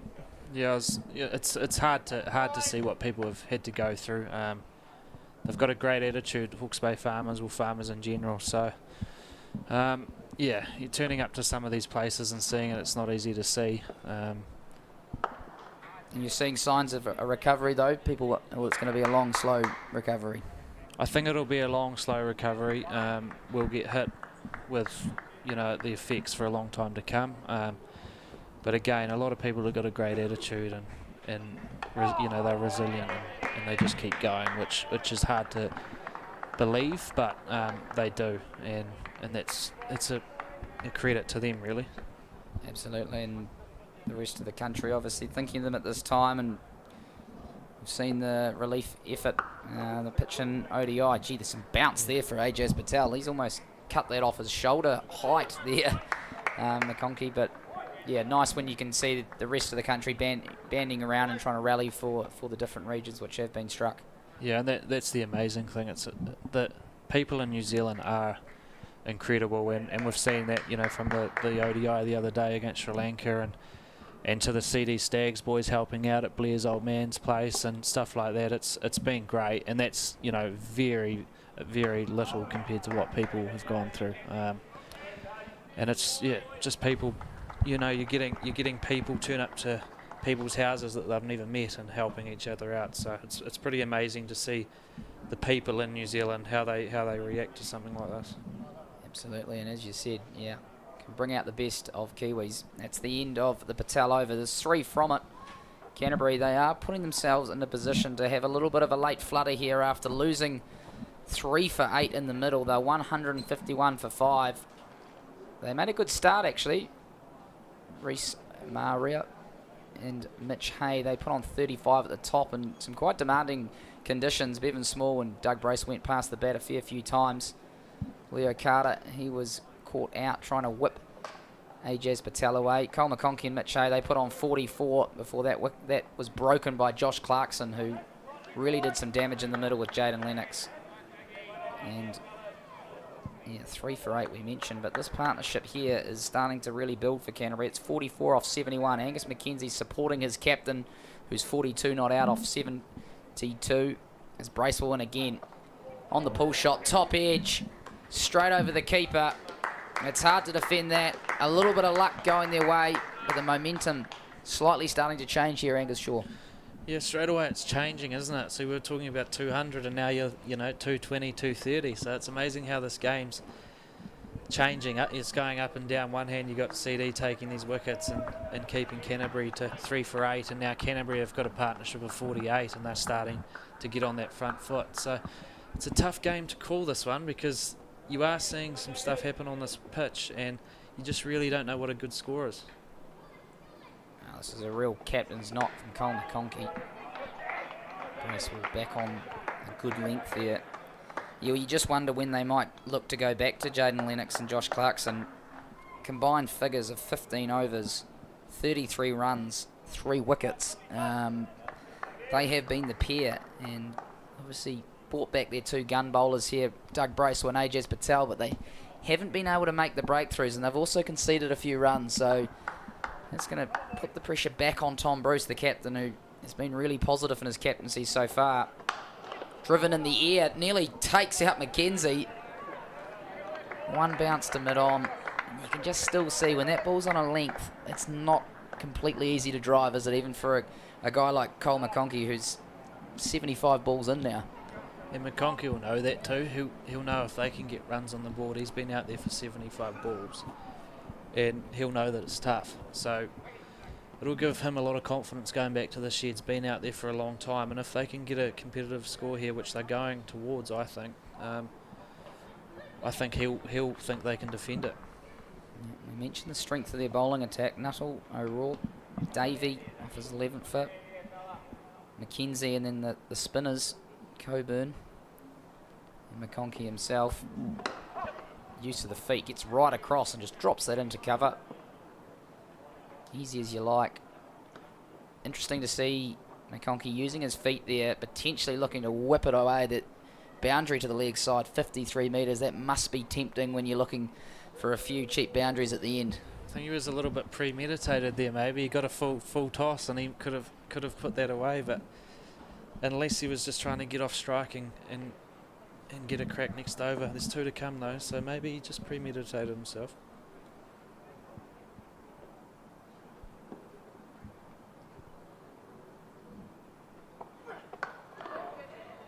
They'll sneak through for 1. That's good bowling. Good batting, sorry. Really good running between the wickets. It's been some clever batting from this pair. They came in at 107 for 5. They were in all sorts there at one stage, Canterbury, but that's the 50-run partnership off 76 balls. So not only have they rebuilt and absorbed the pressure, they've still managed to do it at an okay clip where all of a sudden, as you say, that 220, 230 potentially is back on the cards. Short and pulled elegantly from McConkey. He's 48 now. And that's another good over for the visitors. They'll take 7 from it. And some decisions for Central Stags captain Tom Bruce now. Where does he go? As Kieran Noema Barnett comes in for Angus Shaw. Thank you, Gus. Good spell, mate. Talk about the ebb and the flow of the cricket, the ebb and the flow of the commentary today. You seem to have bought the wickets when you've been on, Kieran, and the Stags are bringing you back into the commentary box right at the right time, because a little partnership's formed here and it's a dangerous one. Yeah, these guys have played really well actually. McConkey and Mackenzie at a pretty crucial time when they came together. But you're right, the commentary box is called for a change in momentum, and I've answered the call. Yeah, well, we were wondering whether they'd keep going with the trump cards of... Traditionally, the trump cards are Patel and Bracewell, but actually it's been Clarkson and Lennox who have got the wickets and proved really hard to get away. 33 runs collectively off their 15 overs, 3 wickets. What are you thinking if you're Tom Bruce here? Yeah, I think that was the crucial period of the innings so far, was that. And they've obviously gone to Dougie and Ajaz to try and pick up some wickets here in this period and try and slow them down before they have a real red-hot go. But no run there. It's well fielded. There were 9 overs to go. It's a very parochial Canterbury supporter in the stands, and he's starting to get quite vocal. He didn't think much of the LBW earlier in the day, and you can hear the voice so quickly here. Yeah, certainly can. They're going to take 1. This could be tight. Oh, big dive. Needed. Headbutts his helmet, but he's home. Yeah, what supporters there are, though? They are well heard here with the reverberation off the stands. Let's have a look. Hit to his right. Is that Small? Looks like Ben Smith there Or gets Ben it Smith. away. Cleaver the no look, but he's home. That's the commitment. Both sides. There's been some really good will in this match, haven't they? Both sides really want it, and that's what you want to see in the final, the Ford Trophy. It all comes down to this. It will be decided today. Both teams really wanting it. Yeah, the Stags have fielded really well, and I think you will see the Canterbury side as well field really well. They're obviously a younger side, but it's such a key component of 50-over cricket is fielding well and building pressure and creating a chance. And they'll still be hoping for a run out. Especially in a final, how there was a really close run out earlier in the day. I think McChay, extremely close. A couple of the Central Stags who are assembled with the Black Caps seem to think it might have been out, but on live view, very hard to see. Mackenzie just dabs that in. That's clever cricket. For a big man who can hit the ball hard, he's showing some real craft here.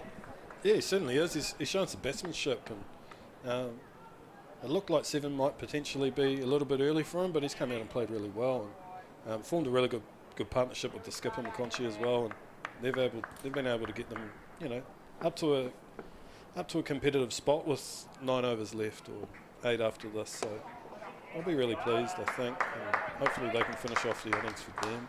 But the Stags will be hoping they can pick up a couple of wickets. Yeah, well, after those 3 wickets in the middle, they've really needed this partnership. It's been real cat and mouse all day between these two sides. That's a good over from Ajaz Patel. Just the 2 from it. 160 for 5. 8 overs to go. Kieran Nawima Barnett in commentary with me here. You talked at the start around about 230, 240 potentially you thought was a decent total. Was that a decent total in normal conditions or for this pitch? Yeah, it's generally pretty, maybe for this wicket I think, in the way that the day's gone. I think they'll be trying to get around there. They're obviously 160 now, but I think that'll give them a really good chance to have a go. If they don't, to have a real good go at CD with some runs on the board. And if they don't get there, it might be a little bit too little. And they've obviously got spin, and spin's played a huge part in the day. So be interesting. And how much more does a final add on that chasing total when you are chasing to win a trophy? Yeah, it does add quite a lot, especially when you're looking to chase it down. But I think CD are pretty fortunate that majority of that middle order and top order have been a part of trophy-winning sides before. So they have that experience to lean back on in the sense. But, yeah, as a player, you always want to be out there and winning a trophy. So the excitement and nerve can be there. They will have that opportunity later on, but it's Canterbury with the bat at the moment after winning the toss. Josh Clarkson's back into the attack. Wow, has he had some success. 2 for 18 off his 7 overs. He's been the destroyer.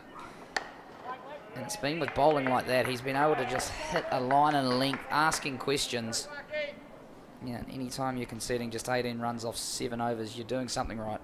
Yeah, spot on, and it's been that full of length that we've talked about. But interesting with the field here, he's still going mid-off and mid-on up, so he's going to ask Mackenzie to hit over the top of him if he wants his runs. So he moves in here. It's full and struck hard. They're going to take 1. Yeah, mid-on, mid-off, up in the circle. There's a straight mid-wicket and a cover.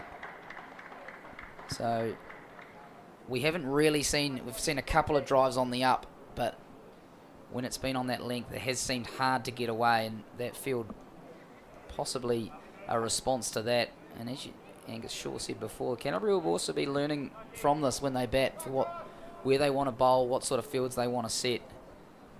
Yeah, most definitely. And the skipper being out there for the majority of the time, that certainly plays a big role in that. And, he'll be sort of formulating a plan on what bowling suits and the areas uses of the ground. feet, and he'll just knock that down, and that will be 50 for Cole McConkey, the Canterbury captain.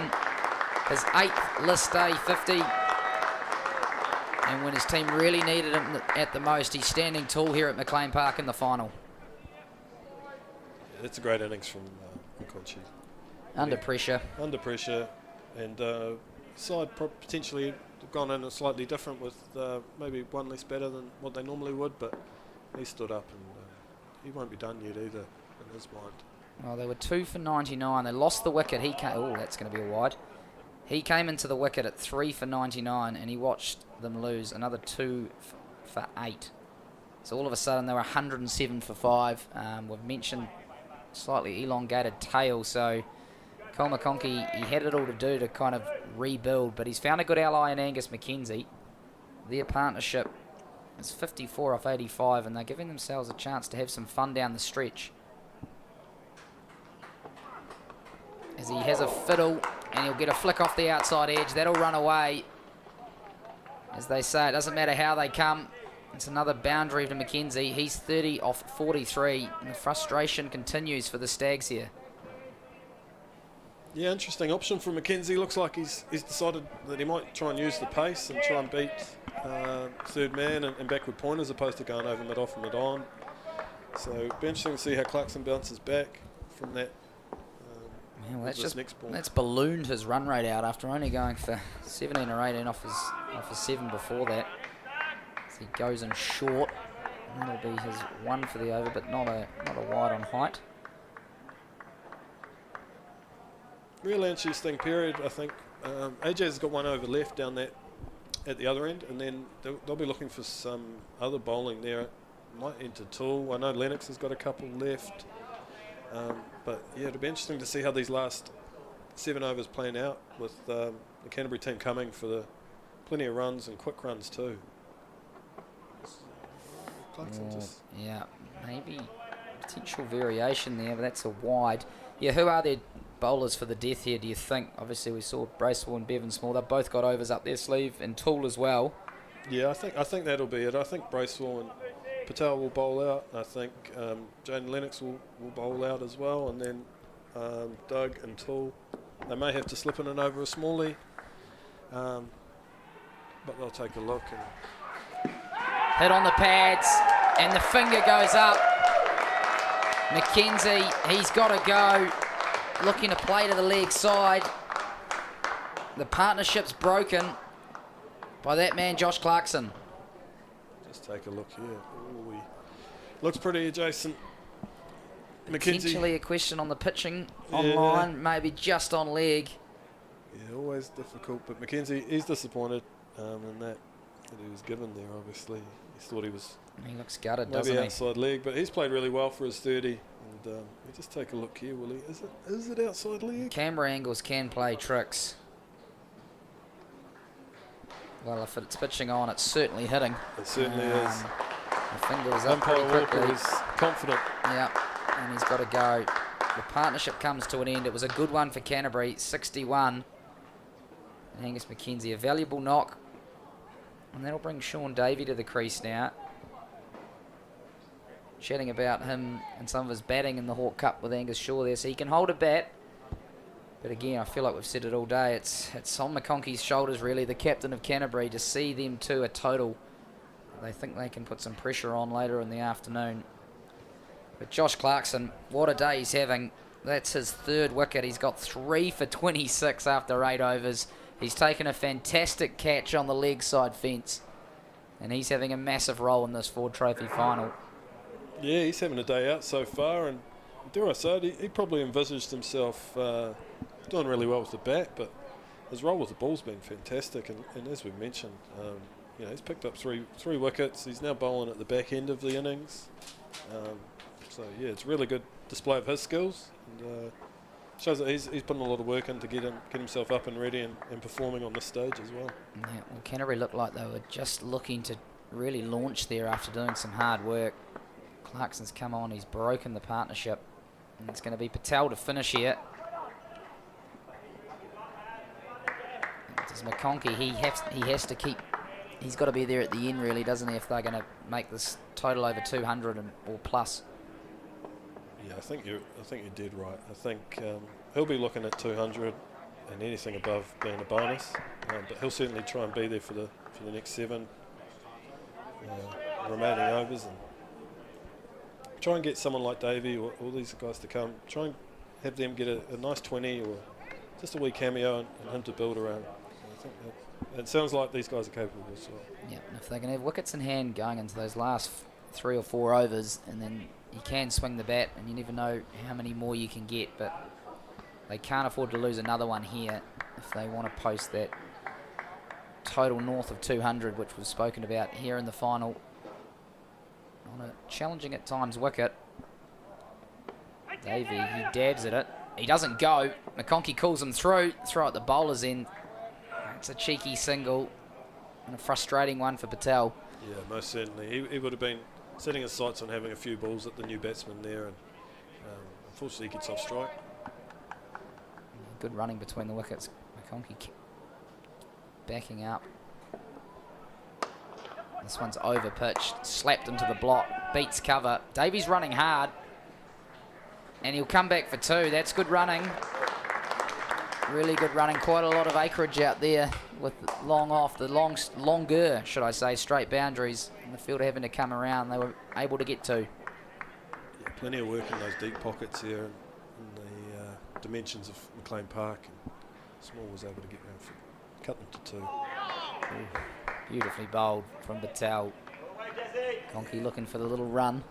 It's been an impressive display of skills from Patel here.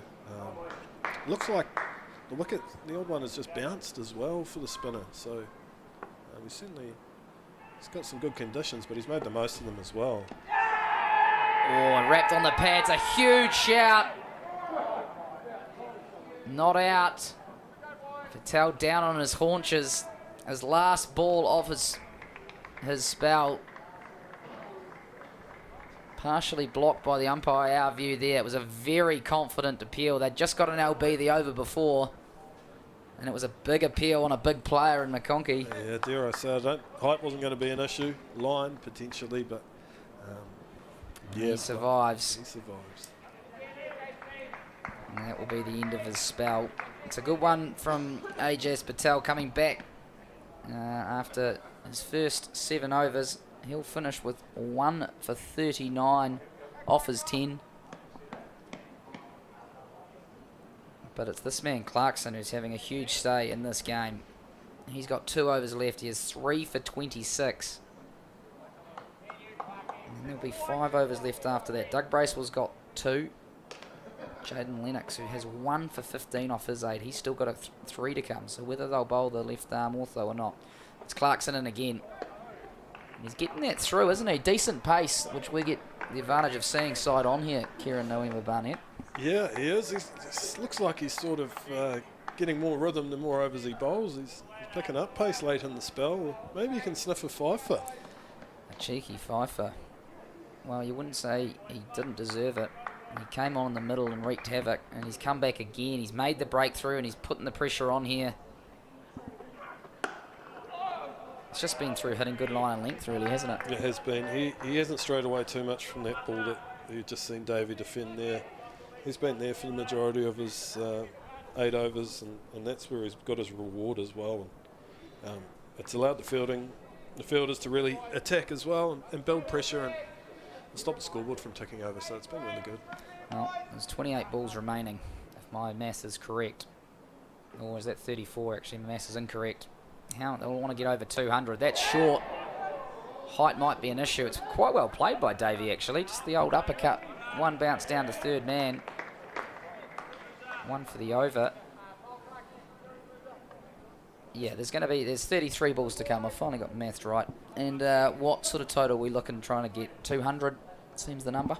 Yeah, I think McConkey will be looking for 200, and then anything above would be a bonus. But he'll be trying to make a plan, I think, too, on who he's looking to target. He might see Clarkson as potentially someone he can get some runs off, so just see how the rest of this over pans out. Well, there is that short square boundaries. There's McConkey advancing. And just getting the inside half of the bat down to mid-on. Well, that is the thing, isn't it? Short square boundaries, if you do get away, you can have some big overs here. And if they give themselves the chance in those last few overs, then maybe they can get that bigger score. But at one stage there, when they were 107 for 5, we were wondering whether they would actually be able to post a total in this final to put some pressure on. And they're just creeping up to that stage of, you know, having a decent shout.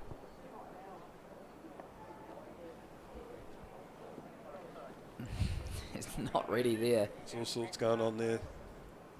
There's been good intensity in this Ford Trophy final. Really enjoyed two competitive sides. Stags have fielded well, and you can see their intensity in the field has been really good, really impressive.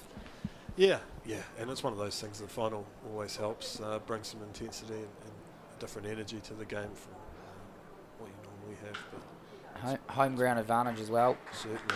And Davey advancing and smack over cover. Shot of authority from the new man in just his 5th ball. Yeah, it's a beautiful shot. Give himself a bit of room. It looks like an area he wants to access is through the offside there. And with mid off and mid on up, he's obviously looking at, he wants to hit straight, but gave himself, That was a glorious shot. Free swing of the bat. So That'll fill the captain at the other end with confidence. Davey, 6 off 5, looking to play a late hand here. We know what he can do with the ball. Showing with the bat as well, he can play a role. He's driving again, that's the outside half, and it'll go down to 3rd man. And he'll retain the strike. With just 5 overs to go here at McLean Park. It's Canterbury after winning the toss. They're 179 for 6. Cole McConkey's the not out man on 54. Sean Davey has joined him. I'm still a little in awe of that shot over cover. yeah, that was beautiful. Absolute shot of authority from the number 8. Yeah, and while the wicket may be slowing up or providing a little bit of variable bounce, it's a beautiful shot of Tomato Peak there. The Scenics, they do a great job here on the NZC production. Regan Ramsey Boyd and the crew. And that's a lovely zoom out, tilt pan onto the ground here. I'll tell you what a beautiful part of the world we're in, Willie. Absolutely, and a part of the world that has been hit hard by the Cyclone Gabrielle, so it's great to have a premier final here today. Obviously moved from Queenstown, rescheduled.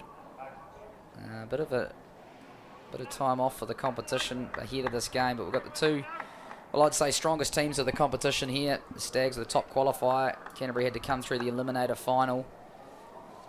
And as it stands, it's been a tricky enough wicket. It's been challenging. The spinners have got a lot of purchase, and this man Jaden Lennox, who's coming back in, he has been, along with Clarkson, very tough to get away. He's got 1 for 15. He's got 2 overs left.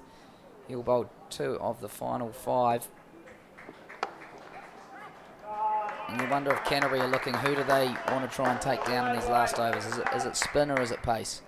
Or is it both? Yeah, that's a great question, I think. With spin, I think they'll be on at one end. With Lennox still having a couple of overs, so they'll have to make it. Oh, Cleaver's gone down leg, but he's actually been beaten on his inside. I'm not sure if he's got any bat on that. It could be wides, in fact. It was premeditation from Davey, I think it was. He went down on the leg. I'd love to see a replay of that. Dane Cleaver went flying and almost overran it, and it went between him and the batsman. And the result is 3 wides. Yeah, that was certainly interesting. He's tried to make a play as if he's going to hit it. Obviously, Davey's missed out, and they've scampered through for 3 wides, which are pretty crucial runs. Yeah, there might be a bit of a breeze out there as well at the moment. There's Lennox in again. Oh, and that's that tight line. Looking to cut off stump. He doesn't leave the stumps much, Lennox. Always keeps you on the stumps. Tries to keep the dismissals in play. There's McConkey down the wicket, but he hasn't got it. And this will be out. Lennox makes the breakthrough. That's his second. And the Canterbury captain has to go for 54. Yeah, interesting play there. He obviously was looking a lot straighter than that as we take a look on the yeah, we chatted the about vision. what he might want to take on, and just potentially a bit of turn. Didn't get it outside half. Yeah, Dougie Braysword, the safe hands and long off. Oh, that's a big wicket. Yeah, big wicket, and potentially with so little time left. But McConkey goes for 54, and it's been a really solid innings.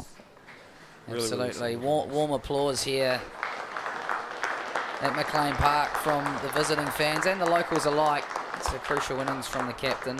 He's seen them through the hardest part, but he will be a little bit aggrieved that he couldn't quite push on and get the fruits at the end there to kind of get that big total, or bigger total than they thought they could get. But as it is, it's 183 for 7 in the 46th over.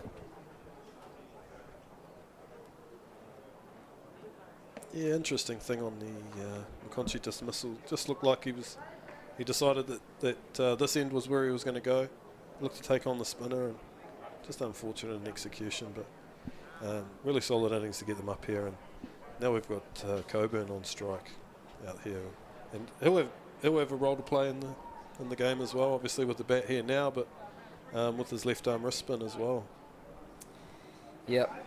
Well, we've seen Sean Davey has shown a bit of promise early in his innings, so Coburn knows he's got someone who can bat with him as they try and navigate these last few overs and eke out as many runs as they can. But Jaden Lennox, boy, he's been impressive.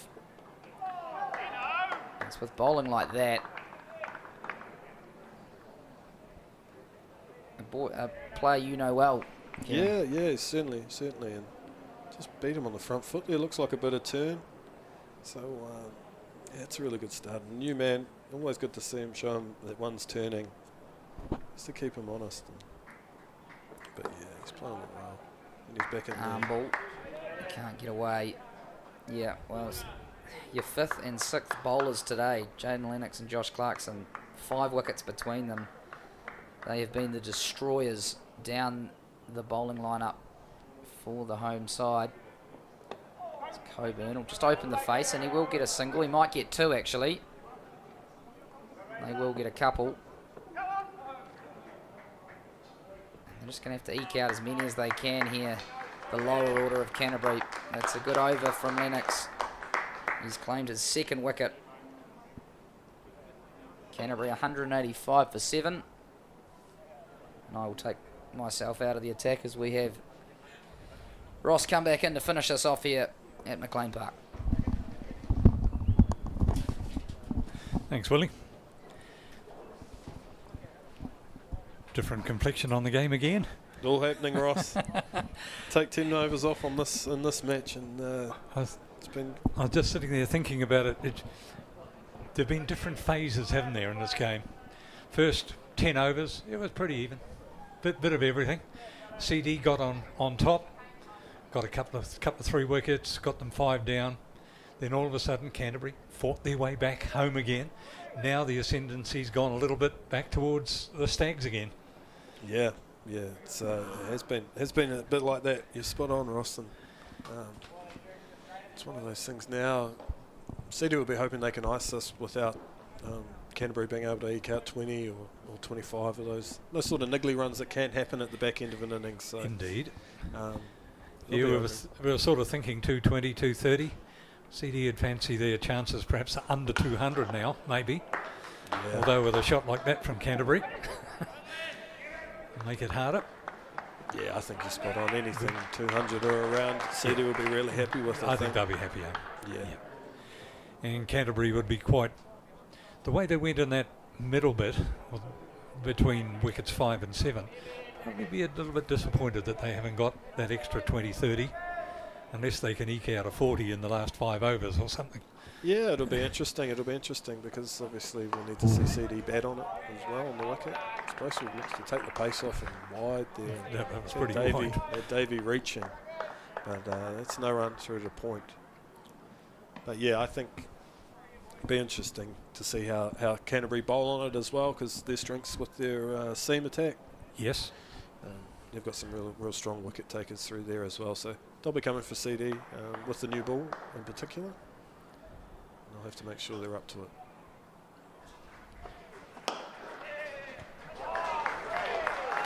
Shot. Beautiful bit of fielding by Ben Smith at cover. You see, saved a couple of runs there. It was hit well. So take a look here. Davey certainly looks to favour that offside. He gave himself some room. Great piece of fielding, wasn't it? Very, very good piece of work. The fielding's been of a high standard throughout the day, Ross. Yeah.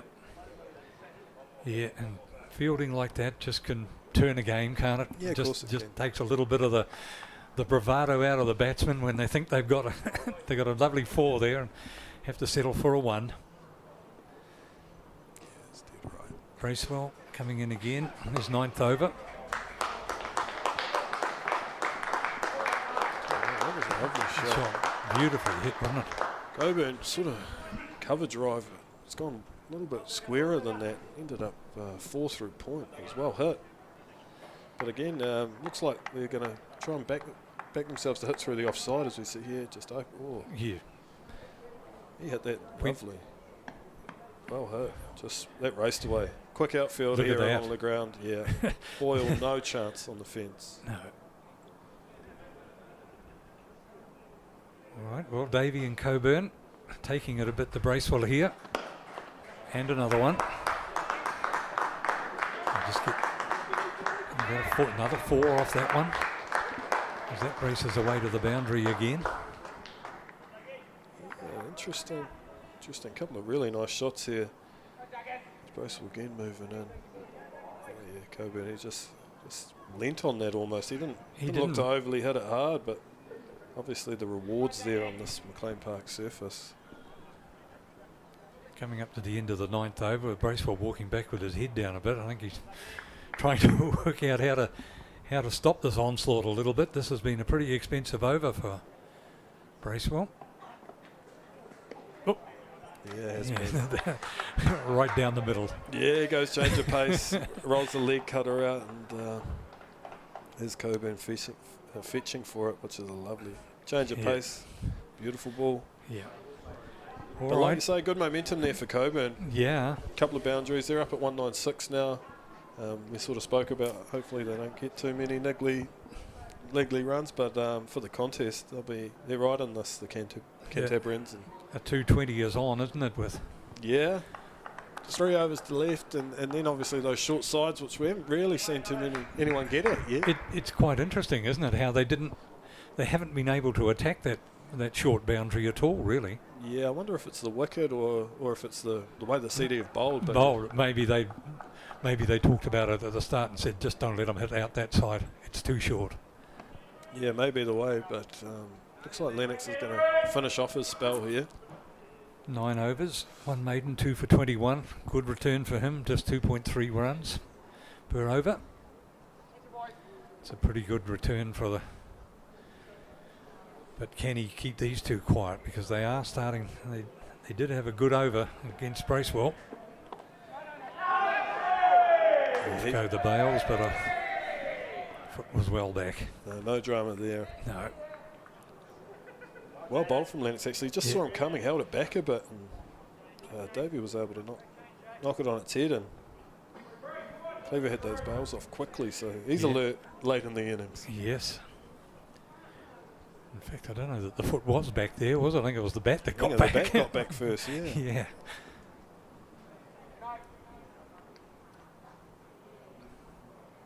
Lennox thinking about this next ball. Does well. So right up. Doesn't give the batsman any room. He's been really impressive today, Lennox. Has, really, hasn't he? Really, really impressive. Yeah. He's been able 2 for 21 so far. Just been able to slow the pace of the... Sees Davey Oh, advance. Davies blasted that strongly. It's 4 into the fence. Just bet Boyle long on there, full length. And 200 is up. Yeah, Davey struck that beautifully. If we just take a look here, he advances at him. Yep. Just free swing of the bat. Came down the track. Yeah, with his got the feet to it. Yeah, just a touch shorter, Boy. We couldn't do much about that. No, that would have been a miracle catch, I think. Would have been. If he got that one. On the line as we back live, he's cutting. Cutting out towards that short boundary. But yeah, Davies hit the ball really nicely. Looks to have a great swing of the bat. And once he catches them, he's picking up boundaries, so he's going well. Lennox again. Well, that's gone high in the air, but it will fall safely. Yeah, really good work by Lennox there to keep that to 1. looked like it'd be 2 the way it was hit. Unorthodox shot. Might have just sat in the wicket for Coburn. He's looked at it offside.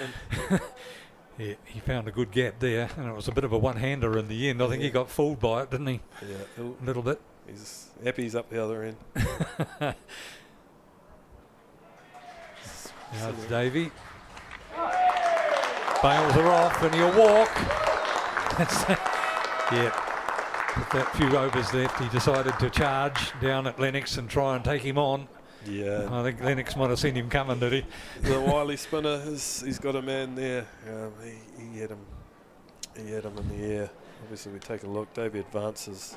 Oh, this is Coburn. That was Coburn's shot into the gap. And here, this will probably be Lennox and Davey. Oh, he's a long way down the track. Long way down. Lennox saw him coming. He did. good bit of bowling and well done by Dane Cleaver. But I tell you what, and the 10 overs there from Jaden Lennox, 3 for 27.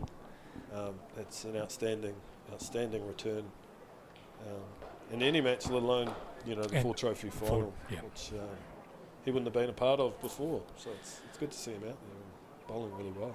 2 overs to come, 202 for 8 for Canterbury. Yeah, and again, I think we'll see one over of Doug Bracewell here to finish off his 10, and then someone's going to have to bowl just a solitary over at Jaden's end. Now he's finished up, so we'll see what happens there. 202 for 8. Yeah, it will be very interesting to see when the Stags come out, what sort of reaction the Canterbury team of seam bowlers can get out of the wicket. Oh yeah, after lunch will be it'll be really good viewing actually. I think those early exchanges with the new ball and Canterbury's bowlers. We've got Sheep, O'Rourke, Nuttall, Sean Davey himself. They'll certainly be aiming to knock CD over. They won't be thinking too much about defending 202. I wouldn't have thought. No, they'll be looking to take wickets and build pressure. That'll probably be the only way they can get there. And at 202, you'd suggest, or just over the 200 mark, would be gettable, unless they bowl right up on the feet. Yeah. And try and get CD to take chances. Oh, you never know. Cricket can turn so quickly, Ross, as you know. And a couple of wickets here and there, a couple of good balls, a little bit of misfortune for someone, and all of a sudden it's a game on. And this is certainly a live game in the sense that, Canterbury are a good chance with 200. Yep. But CD will also be backing themselves all the way in. So Bracewell moves in again here. And strong shot, got into the offside. Coburn's on the drive. Lovely bit of work. Throw from the knees. Looks like he keeps it to 2. That's a great bit of work. Tell you what, the crowd has just started to filter in too, Ross. There's rapturous applause around the ground now. Looks like the word has spread that Canterbury have got a total on the board, and CD will come and have an afternoon at the cricket at McLean Park. That's it. Treat yourself at the back end here. Some Ford Trophy action. 204 for 8. Coburn gone on to 13 now off 9 balls. Oh, big heave at that one. It's a good book from Doug, looking to hit up obviously at that Yorker length at the back end of this innings. And looks like Coburn is just going to give himself some room here as we take a look. Lucky not to get an edge, I think, there. But and beautiful carry through to the keeper. Dane Cleaver, reverse cut. Those are those ones you just hope you get an edge and it beats the keeper. In Coburn's case. Well, it could have gone anywhere. He gave it a fair old heave. See what Bracewell a bit wider on that one. All of the experience there, running out a leg cutter, taking all the pace out of it for Coburn, so he can't use that pace. Managed to get himself another dot ball. At the back end, it's absolute gold dust. So take a look. And the next one will be Yorker length, right on the middle stump, do you think? Well, not much of a clairvoyant, but if he wants to go there, I think there's 2 options of those last 2 balls. Either that leg cutter into the wicket or up at the feet. But I'd suggest keeping it tight to Coburn because he looks like he's looking for the offside. He's swinging. All right, second to last ball from Bracewell. Oh, Okay, he's Coburn gone for the walked lap. outside the stumps. Go on. Yeah, we're Oh, coming this back. should be. It's out. Wow, what a piece of work that is. Is that the red tap from the man Clarkson? I think so. I don't think any hand got onto that. Wow, is he having And a day out? Canterbury got two batsmen got very confused. One wanted two. Yeah, there's some There was the shenanigans lap. mid-pitch here, Ross. There it was. And one wanted to go, no, I'm not going. And now we'll see. Oh, it looks like Bracewell's picked it up on the half volley. Yeah, What a beautiful bit of work that is. that's amazing. That is a lovely piece of work. The throw was very, very hard. Didn't look like it needed to be with time on his side, but just picked that up beautifully. Clarkson's now 3 for, a catch, and a run out. He's having a What a day out at the park. he's having a beautiful day out. Unfortunately for young Will O'Rourke, he has to go back without facing the ball either. Yeah. So he's out for 0. Canterbury now on 205 for 9. 1 ball left in this one, and then the final over. But Nuttall to face. a bit of a mix-up there, and Coburn's his hold strike here. If he didn't get the mix-up, I think he would have got home all right. But there was just a bit of indecision as they turned. The moment they turned. Yeah, that's right. Just couldn't quite get there in time. But Russell takes the pace off another one. A nice round of applause as Doug Bracewell finishes his 10 overs. Yeah, Oh, 1 for 50 for Doug off 1 his for 10. 50, yeah. It's a good return, Especially with that new ball, it looked like he bowled really well up front. I thought asked plenty of questions and came back through the middle and finished off. So with that final over to replace that Jaden Lennox as the end, I don't know what we're looking at. Be interesting to see. There's a few discussions taking place out there. Yeah. I don't know that they've decided who's doing it yet, have they?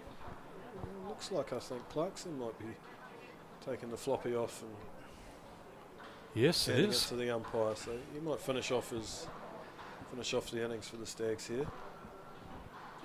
Bracewell ends up with 10 overs, 1 maiden and 1 for 49. So Clarkson here to bowl the last at McLean Park. That's 4 trophy final.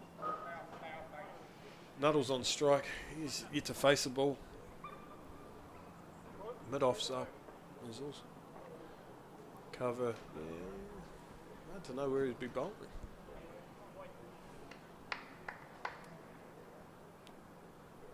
Righto, final over of the Canterbury innings. Nuttall to face, gets a bit of bat on it, just avoids Dane Cleaver, the keeper, and a dive, and gets a couple for the shot. And that went into the fence. Got 4, did it? Did it run all the I way? think he just bet Bracewell down at third man there, so he's underway with a 4 for That's nice. Nuttall. And they're up at 209. So the tail has had a little bit of a wag here. Yeah. First Davey and then Coburn, and now Nuttall's offering something at the back end, and looks like it's brought about a discussion in tactics in this final over. Does indeed. Cleaver, the man Cleaver. coming down to... Cleaver talking to Clarkson. Cleaver, the keeper, goes down all the way down to Clarkson to have a bit of a chat. Yeah, a couple of guys just bouncing ideas off each other, I think, at the back end. And like you say, it's one of these things when you start getting to this end of the innings, you don't want to be just leaking those niggly runs. No. We'll see what the plan is. They can have a change of that there, or they can hurt you. What it brings about. Whoop. Short and over the top. Ducked away from it. Yeah, 1 for the over there as well.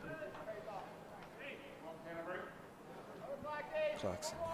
Yeah, looked like it may be high, but hard to tell. Hard to tell, isn't it? Yeah. At such speed, and you only get 1 shot. That's that field again. Clarkson's still got fine leg, and if he's looking to use that as an option. Comes in again. Oh, got him on the pad. There could be a chance here. Oi! Clarkson nearly went for his second run out of the day there, off his own bowling to get Nuttall, but Looks like it just threw for a leg, guys. We'll take a look here. Here's Clarkson. Oh, Well, it didn't miss by a lot, did it? From the look of that shot. Didn't. And he would have been well gone, but Yeah. You know, just from CD's point of view, just the one run. one run, and now Coburn's on striking. And Canterbury get to 210. So they can get another 10 or so of these 3 balls. So. And bring up the 220, and that's, yeah, that'll make CD think about it pretty when they come out. 220. Oh, they've certainly got something to bowl at now. Yeah. The Canterbury side. And anything here from will be a bonus. I think they'll have that mindset as well. As Clarkson moves in. Big swing and a miss. Yeah, still going through quite nicely to the keeper, even after the 50 overs, which is a good sign. And Coburn, he looks like he's trying to access that offside all the time. He might be disappointed he missed out on that. Looked like a ball that he was wanting. 2 to come from Josh Clarkson to wind up now. That's short and high. I think he's going to have to bowl that one again. Yeah, that certainly looked like it stuck in the hand, or something's gone a little bit AY there for Clarkson. But so that'll take out the short ball from the over now. He's had 2 above there, so Coburn knows he'll be coming full now. Yep. Without that option. I think Clarkson must have thought I'll just do a bit of an intimidatory one just to make you think about this. But he was just a tad too short on it and rose too high. And looks like there's a bit of a change in the field, although going back now. Mid-off being in, so most of the offside is up for Coburn, which I think he'll like. He'll look to back away here, I think, and give himself a chance of hitting through there. There's Clarkson. Oh, beautifully bowled. Throw at the stumps. It's all happening. One ball to come. Here's Clarkson. He spears in for leg stump. Beautiful Yorker through. Cleaver has a chance for the run out. Bounces over the top. I think Cleaver knew that one was coming too. I think that was the discussion. Yeah. Because he'd hopped down that leg side. He was certainly very ready. early. He was certainly ready. Yeah. Where does he put the last one? Down the middle, go for the wicket. Yep, got it. Coburn got it. And the ball came back in again and gets the 1 run. So the Canterbury innings comes to an end at 212 for 9. I think they'd be reasonably all right with that, wouldn't they, Canterbury? I think both teams would be relatively happy. CD would have taken that at the start, and Canterbury probably would have taken that from where they were in the innings. So they would have liked a few more, I've got no doubt about that. But game certainly is on, and Canterbury got a good chance with the new ball, and they'll back themselves to take some early wickets and put CD under pressure just as much as they'll back themselves to run that down. But 212 for 9, 213 to win. Lift the trophy on McLean Park. On McLean Park. 4.24 the run rate of asking. Bracewell ended up with 10 overs, 1 for 49, and Clarkson rounded it out with 10 overs and 3 for 40. He started out very well, Clarkson, didn't he? Yeah. That was probably one of the turning points of the innings, was that period where him and Lennox came together from a bowling perspective, and they managed to change that game. And it was really good. As we take a look at this Canterbury batting card, Mariu on debut was 24. Mitch Hay played really well for his 44. The skipper, obviously, McConchy, 54. And then Angus McKenzie's 30 at 7 was pretty crucial in the period and the way that it played out. So, but yeah, that middle period where Lennox and Clarkson came together, you can see it on the board. That was where the damage happened for CD, and they managed to get back from there. It was interesting. And here's the bowling stats for the Stags. Bracewell, as I said, 1 for 49. Small did all right for his 5 overs, none for 29. Patel, economical, got a wicket for 39. Ray Toole, none for 27. Jaden Lennox bowled extremely well at his 10 overs at 3 for 27. And Jox Clarkson also 3 for 40. So a pretty good bowling effort by the Stags. Yeah, good effort, and it's all to play for in the second half. Be really exciting. That initial period after the break, and how Canterbury bowl and CD play as well. So looking forward to that. Canterbury, 212 for 9. We take a break. Central Stags will require 213 runs if they are to lift the Ford Trophy off their 50 overs. We'll be back after lunch.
There is lunch here if you, I don't know if you've got a number or if there is got a number.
attend an email to given from the council itself.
It'll be the question of how long to keep the swim.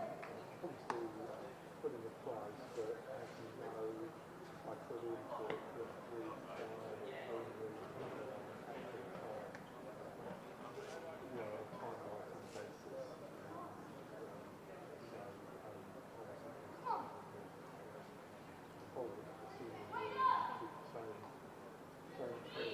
Okay, I'll put something together. Could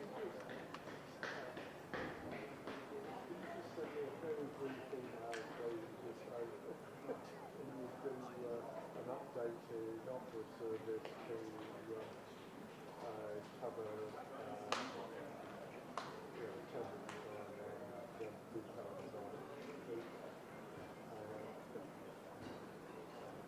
okay, no, that's all good. I'll do that in the next 2 days.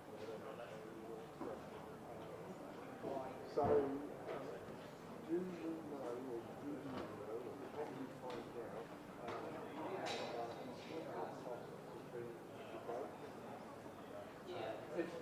if not, I'll ask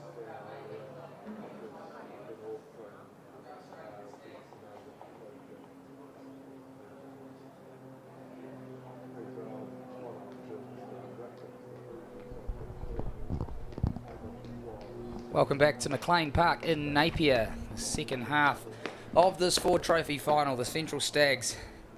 Excuse me, I'm a little bit out of breath. I've just charged straight up those stairs here in the Harris stand, but the Central Stags, they'll have 213 runs to try and win the Ford Trophy here after Canterbury elected to bat, and what was quite a tricky wicket.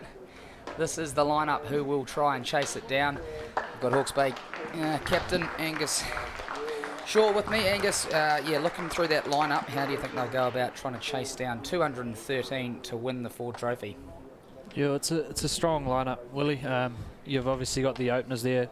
Ben Smith with the highest Ford Trophy score of the season with 145 at Snedden Park, and then you've got the new boy on the block, Jack Boyle, who he probably looked to bat through a bit through the innings, and then McLean, who's second top run scorer in the Ford Trophy, and from there it's pretty classy. The next four with Cleaver, Bruce, Clarkson, Bracewell, and Small can hold a bat as well. And we've seen Ages hold up an end for the New Zealand Test side. So it's a strong team, but I just don't know about this wicket. It's a hard one. It's 213. You would think it's well under par, but we've seen some balls go up and down and sideways. So yeah, it's going to be interesting. Yeah, no one really, other than some lovely stroke making at times. I think sort of Mitch Hay, most of the Canterbury batsmen, it looked like tough work.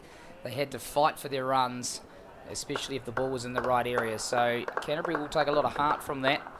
And if we look at their bowlers, well, they have got a strong bowling lineup, probably where the bulk of their experience is, with the likes of Ed Nuttall, Will O'Rourke. They've also obviously got Angus McKenzie and Sean Davey as well, and then of course the spinners. So they've got a bowling lineup, and they've got a total that they will, think in a final that they're in with a chance. Yeah, they do. I just it's definitely clouded over since we've been at lunch or between innings. So be interesting. I know there is a little bit of rain forecasted later on tonight, but yeah, it could come into play. You just never know. Yeah, well, 212 on the board doesn't always look like a big score, but for those who are watching the first innings, the chat in the break was that may be enough. But here we go. Ed Nuttall, he's got a couple of slips in a ring field, third man and fine leg on the boundary, charging in the left armour, just pushes that across the right hander. He'll be looking to shape it back, and bowling to Jack Boyle, his former teammate. Yeah, I know they're good friends, these two, so it's going to be a good watch. It didn't really move that first one. It just sort of went away from Boyle, so it'll be interesting to see if he can get swing. We saw quite a bit of swing early on in the Stags bowling innings. So Nuttall, yeah, he'll be looking to shape one back here at Boyle's pads.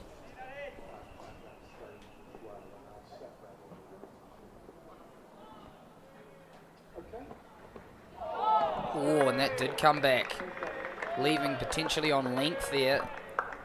Good bounce and carry through to Cam Fletcher. Canterbury up and about that total of 212 that we mentioned. For a while there, it looked like they might fall well short of that. You imagine they were happy to end up where they did after losing those wickets in the middle. I think they fell to 107 for 5 at one stage. So to get through to 212 and have a target to bowl at, a little bit more of a spring of the step at lunch.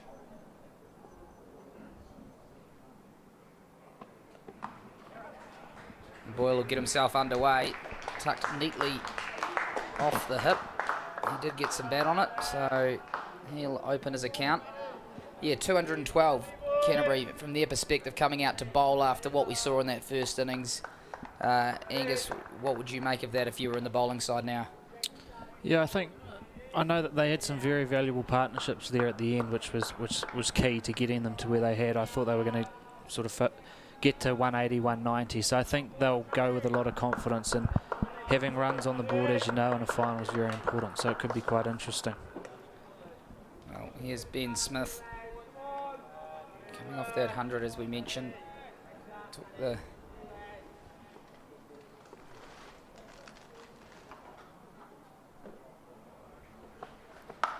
it's short and it's pulled into the block hard, beats square leg, and they will get a 2. So he's off the mark. You Canterbury looking to attack early here. Wickets up front, you would think. Or at least trying to keep it tight so they can bring their spinners in through the middle. As we see that shot again, gets really deep in the box, doesn't he, when he's batting there, Ben Smith? He does. He'll look to be quite aggressive, I'd say.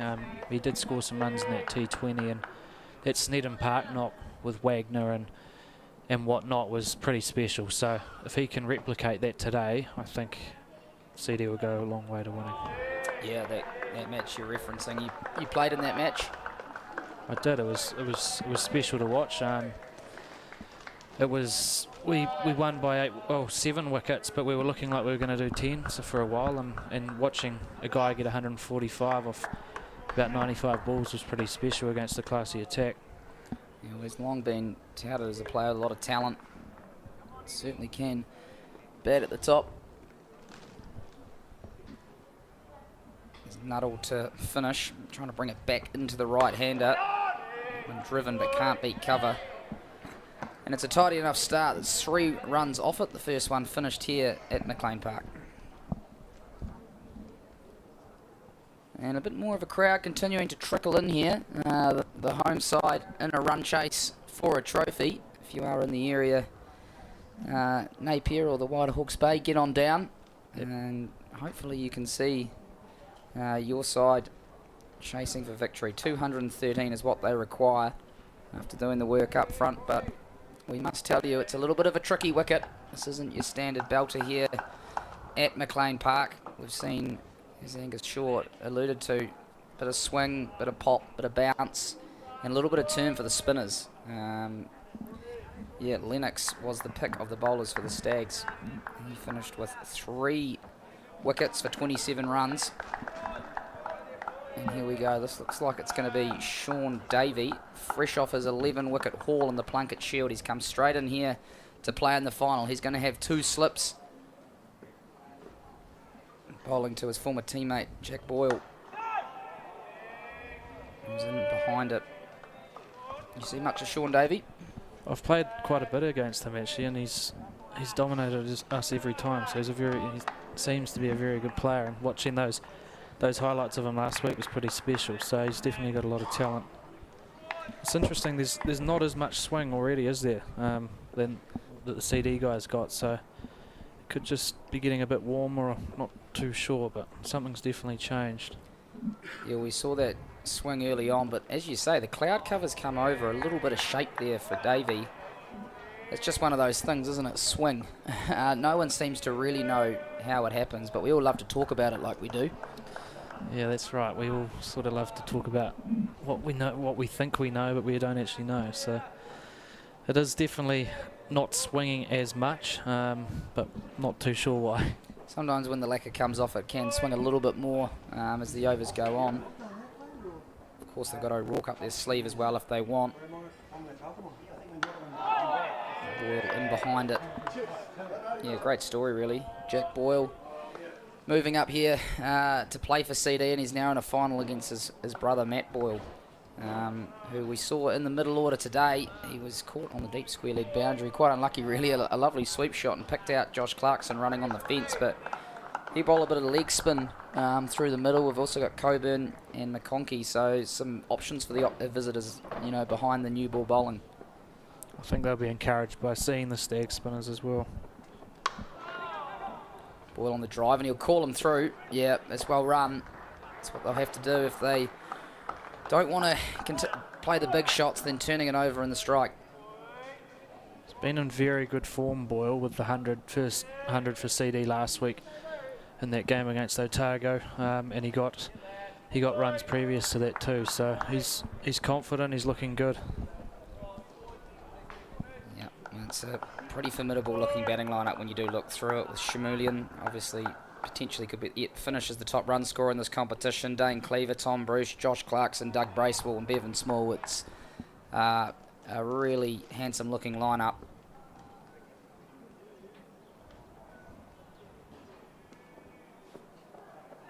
Smith just taking a couple of steps at the bowlers there. Kieran Noema Barnett has entered the commentary box with coffee. The former Stags captain, that's a measure of the man, delivering the coffees into the central commentary position here. Thank you, Kieran. We'll hear from him, and he'll give me the NZC card, so that's all tidied off nicely. I'm looking forward to hearing his insights. Not too far away in this innings. There's Canterbury chasing wickets here at the top, and the Stags looking to get their innings underway. A little bit of shape there, takes the outside edge, but no carry. One bounce through to the second slip, and that'll end the second over. Probably a little bit of that lower bounce too, wasn't it? Didn't carry, it was a thick edge and just bounced probably halfway to second slip. So again, just that inconsistency. Yeah, well, we talked about it in the break, and even talking to a few of the players, it came across like it wasn't an easy wicket to start on, and even when you got yourself in, you sort of never really felt confident to be able to take it to the opposition. If we look through all the dismissals, there's a lot of bowls and a lot of balls being chipped up into the air, which sort of says that, you know, it's quite hard work.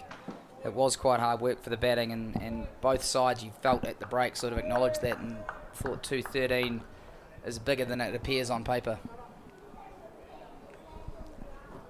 Just for those who were wondering, if you tuning into us ahead of the Black Caps game, still raining down there at Hagley Oval, so I expect we're pinching a bit of their audience here, with all eyes on the Ford Trophy final as Nuttall comes in again. He's hitting that hard length, Boyle right in behind it. There's no run into cover. It'll be a shame if they can't get on down there at Hagley Oval. As we've mentioned, 7 Canterbury players in the lineup looking for a home game there. Yeah, I think the latest I saw they could start was 7 o'clock, so they've got a bit of waiting around, but it didn't look good, did it? Some of the photos we saw down there was quite wet, so be interesting. But again, at least we've got cricket here, and you can tune in and hopefully see, you know, a good second innings. Yep, and some of the rising stars on the first-class domestic scene here, and a few of the more established stars. As Boyle on the pull shot, nice-looking shot, but he can't beat square leg. Yep, and I know most of those players, they'll be tuning in. They love their cricket. And following this final, quite a few with vested interests. Will Young, Blair Tickner with the Stags, and those 7 players we mentioned with Canterbury, hoping Canterbury can come up here and do the job after they won through from the Eliminator final, beating Otago and Queenstown. And the Stags, well, the number 1 qualifier, and the number 1 qualifier last year, but got beaten by Auckland, so plenty of motivation for them. Boyle, oh, that's sweetly timed. A lovely shot under the eyes. High elbow, straight from the textbook, and that's the first boundary. Yeah, that's a classy shot that, as we saw from the Canterbury innings, anything full seems to go, and it's one of Boyle's strengths. He's really nice down the ground, and he got well forward and just powered into it. Absolutely, beautiful balance. He's quite a tall fella, isn't he? Get those long levers through the arms, and that'll feel good in the final. Straight back past his old mate Ed Nuttall.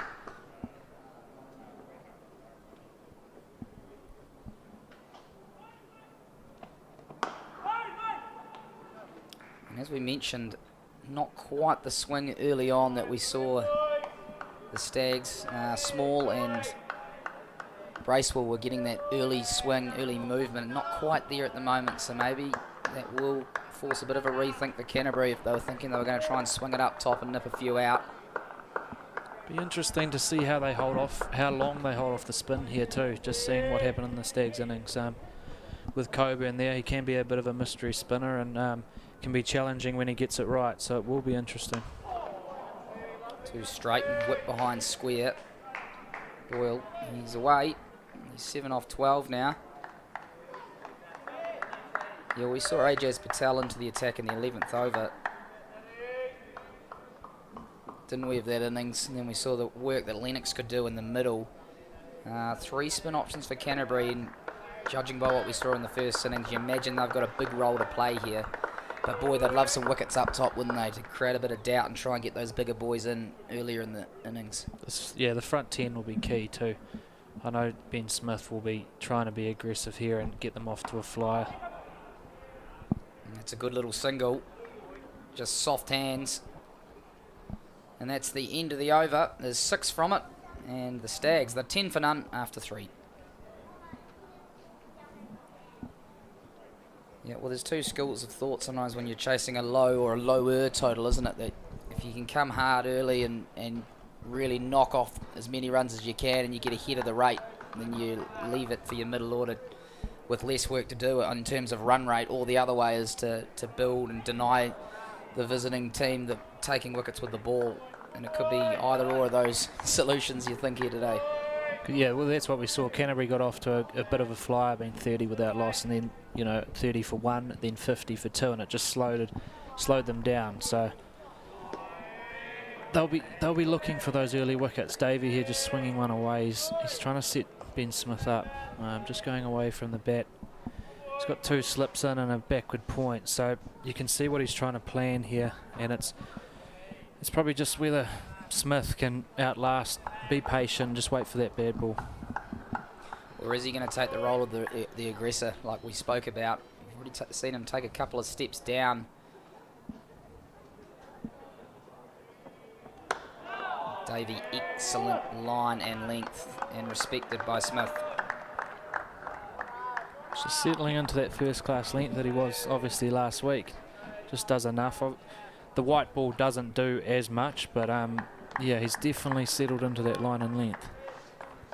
Yeah, well, you're right. It has got a bit more of a sort of red ball feel to it here, doesn't it? It's not the absolute belter 300 plays 300 game that some might have expected. This is more of an attritional. He goes wide of the crease, angling it back in. And Smith showing due respect here. The Stags, they've played a lot of cricket here. I'm sure they've encountered plenty of wickets like this. So actually, I think it's a very similar wicket to when they played Northern Districts here earlier in the season, and they scored 220. It was quite tacky, and it looked hard to get into, get into your innings. They chased that down with ease in the end, but it's just not an easy wicket. Smith advancing, he's hit on the pads. Maybe did enough to get outside the line or a long way down. Decent shout, particularly from behind the stumps. As we look at it on the replay here, he got on the walk, potentially just outside off stump. Hard to give that. Yeah, I think you called that. It's good umpiring. Just outside, he looked like he advanced and got outside the line. So it's brilliant camera work down the grounds of the stationary camera. But Davey, he's asking some questions here. He really is. Struck on the pads. It's flown to second slip, and he's been given. I think he's been given LBW. Ben Smith goes, and the first wicket's down. Canterbury strike early. Yeah, lovely bowling from Davies. He just kept putting it on that spot, didn't he? Yeah, it nipped back. Looked like it hit him in line with the off stump there potentially, and flew to second slip, and he's been given out LB. I tell you what, you could have been forgiven for thinking he's been out, caught at second slip there, but judging by the way Smith sort of turned on his heels as though it was going to be an LBW decision, I think he's been given LB. We'll confirm that from the scorer's tent. It did fly off, didn't it? Yeah, but did it fly slightly slower than normal? Let's have a look. They'll go to the NZC super slow-mo. Oh. Don't know. You're not hanging around though if you've hit that. No. Well, we will wait for confirmation, but either way, whether he's out LB or caught at second slip, the Stags have lost their first, and it was good reward for Davey. It's been a quality over so far, and he gets the reward in the 5th ball. He's just settled in nicely, hasn't he? I don't know if he would have opened the bowling much in Ford Trophy, but he's definitely doing the business so far. Yeah, I'm sure that was LBW, but just have to wait. Just the way he turned on his heels, I don't think you're going to hang around if you've nicked at the second slip, are you? No, you wouldn't. Mind you, we did see someone challenge up in the one day of Sri Lanka versus New Zealand, snick the first slip, so you never know. And here he is, Brad Schmulian, right up there in the run scoring. He has got a chance. I think he needs 20 or 30 today to go past Hamish Rutherford at the top, and he's had a good season. He's in the number 3 position, crucial position here for the Stags. Davey running and attacking, and that's kept it a little bit lower. Schmulian right in behind it, and a good over, a wicket maiden from Sean Davey, a quality over. It's a great start from Davey. You will see Schmulian try and use his feet as well, so probably just to take that little bit of swing out, get outside the line if he can. He uses his feet a lot, and it's probably when he is early on in his innings, his feet aren't moving, so he will try charge down the wicket to get things going. Yeah, just confirming 25 more runs he needs to go past Hamish Rutherford. Let's have a look at it again. I tell you what, real mirage of something to watch, wasn't it? It seemed like they had to appeal for LBW. There's real confusion over that. It's gone down in the scorebook as caught at second slip, so there you go. What do we know? Maybe he thought he didn't hit it. I don't know. Yeah. I still don't know. Enough confusion there to maybe just if you hang around. Sometimes you hit your pad and true. hit the ball, but yeah, I don't think we can slow the camera down enough to actually see what's happened there. Yeah, I'm looking over at the producer's box to see if we've got Schnicko. I don't think we've got that today, unfortunately, but as we said, he's probably out either way, wasn't he? If he didn't hit that, that's probably out LB. He didn't look too disappointed, did he? No. And maybe it's the double out. He was out both, yeah. Right, well, Ed Nuttall, he's been really well backed up by his partner at the top here, Davey. And they're going to ask some questions, some new ball questions here at McLean Park. Boyle and Schmulian, both two pretty technically sound batsmen. Brad Schmulian sort of burst onto the scene really over the last few years, hasn't he? I think he's got a couple of big, maybe a double 100 in the Plunkett Shield, and showing his versatility now as well with the one-day form. Second on the ladder for the most runs. And an interesting batsman as well, scores in interesting areas. He burst onto the scene in Plunkett Shield. He got that double 100 at the Mount up there against Northern Districts, and he's played really well. He's put himself in the Ford Trophy and into the Plunkett Shield. He's probably wishes he was in the T20, but just not quite there at the stage. But yeah, he's Mr. Consistent. He's tough, he's quirky, hits the ball in funny areas, and he's a tough person to bowl to. Jack Boyle. Nuttall's full. Another lovely drive. He's going to take the throw on at mid-off. Can't gather there, McConkey. Yeah, slightly contrasting batters, these two, really. Boyle looked to play the straight drive and stand tall, and Schmulian, I understand, sort of more square of the wicket. Let's have a look on the replay. He looks good when he's got the full flowing drive. Looks extremely good today, doesn't he?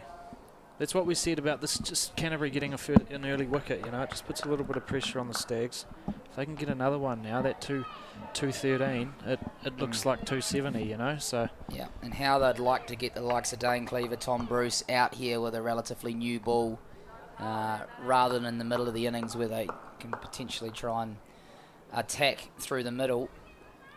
It's Canterbury on the attack at the moment. Nuttall with 2 slips to Schmulian. Oh, squares him up. Can't get a single, so they'll keep him on strike. Some demanding lines and lengths here, even though not a heap of swing as yet. You can just see in Schmulian there, he almost tried to hit that down to third man off a good length, didn't he? He holds the bat, it's quite loose in his hands, which enables him to run them down. So yeah, I think Nuttall will be trying to go full here. Yeah, it strikes me as a batsman who'd frustrate the bowlers. You'd feel like you're a chance, but just continues to pile on the runs.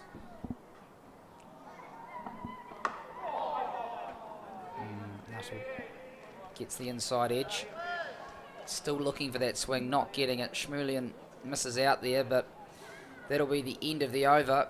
And the Stags are 11 for 1 after 5. Struggling for timing, aren't they? Apart from Boyle, who's hitting well down the ground, you've seen a lot of strokes just come off the inside and outside edge. Yep, it was tough work. You look at the guys who got the runs. Well, Mitch Hay, to be fair, look, probably as good as anyone, but you had to really work for your runs. A couple of times the batsman advanced and lofted the drives, but apart from that, it was really square of the wicket where the boundaries were able to be found. Obviously, that's where the short boundaries are here again. Sean Davey to begin his third over. Picked up a wicket in his second, a wicket maiden. And as you said, Angus Shaw joining us, the Hawke's Bay Hawke Cup captain. He really has got that red ball length going here, and he's able to attack, and this will suit him perfectly coming off the back of that really impressive performance for Canterbury at Rangiora in the last round of the Plunket Shield. He looks like he's got on the string, doesn't he? He's not getting bored, he's not changing his line or length, and he's hard to get away at this time. Will the Stags be content to let him hit that length, or will they look to try and manipulate the length? And it is boiled down, takes a couple of steps. We saw the Canterbury batsman do that as well. If someone's going to keep plugging away on that length on a challenging wicket, do you try and use your feet and change the length, get yourself a half volley or something else? Yeah, and that's what Boyle did there. Just again, he didn't change his line or length, did he?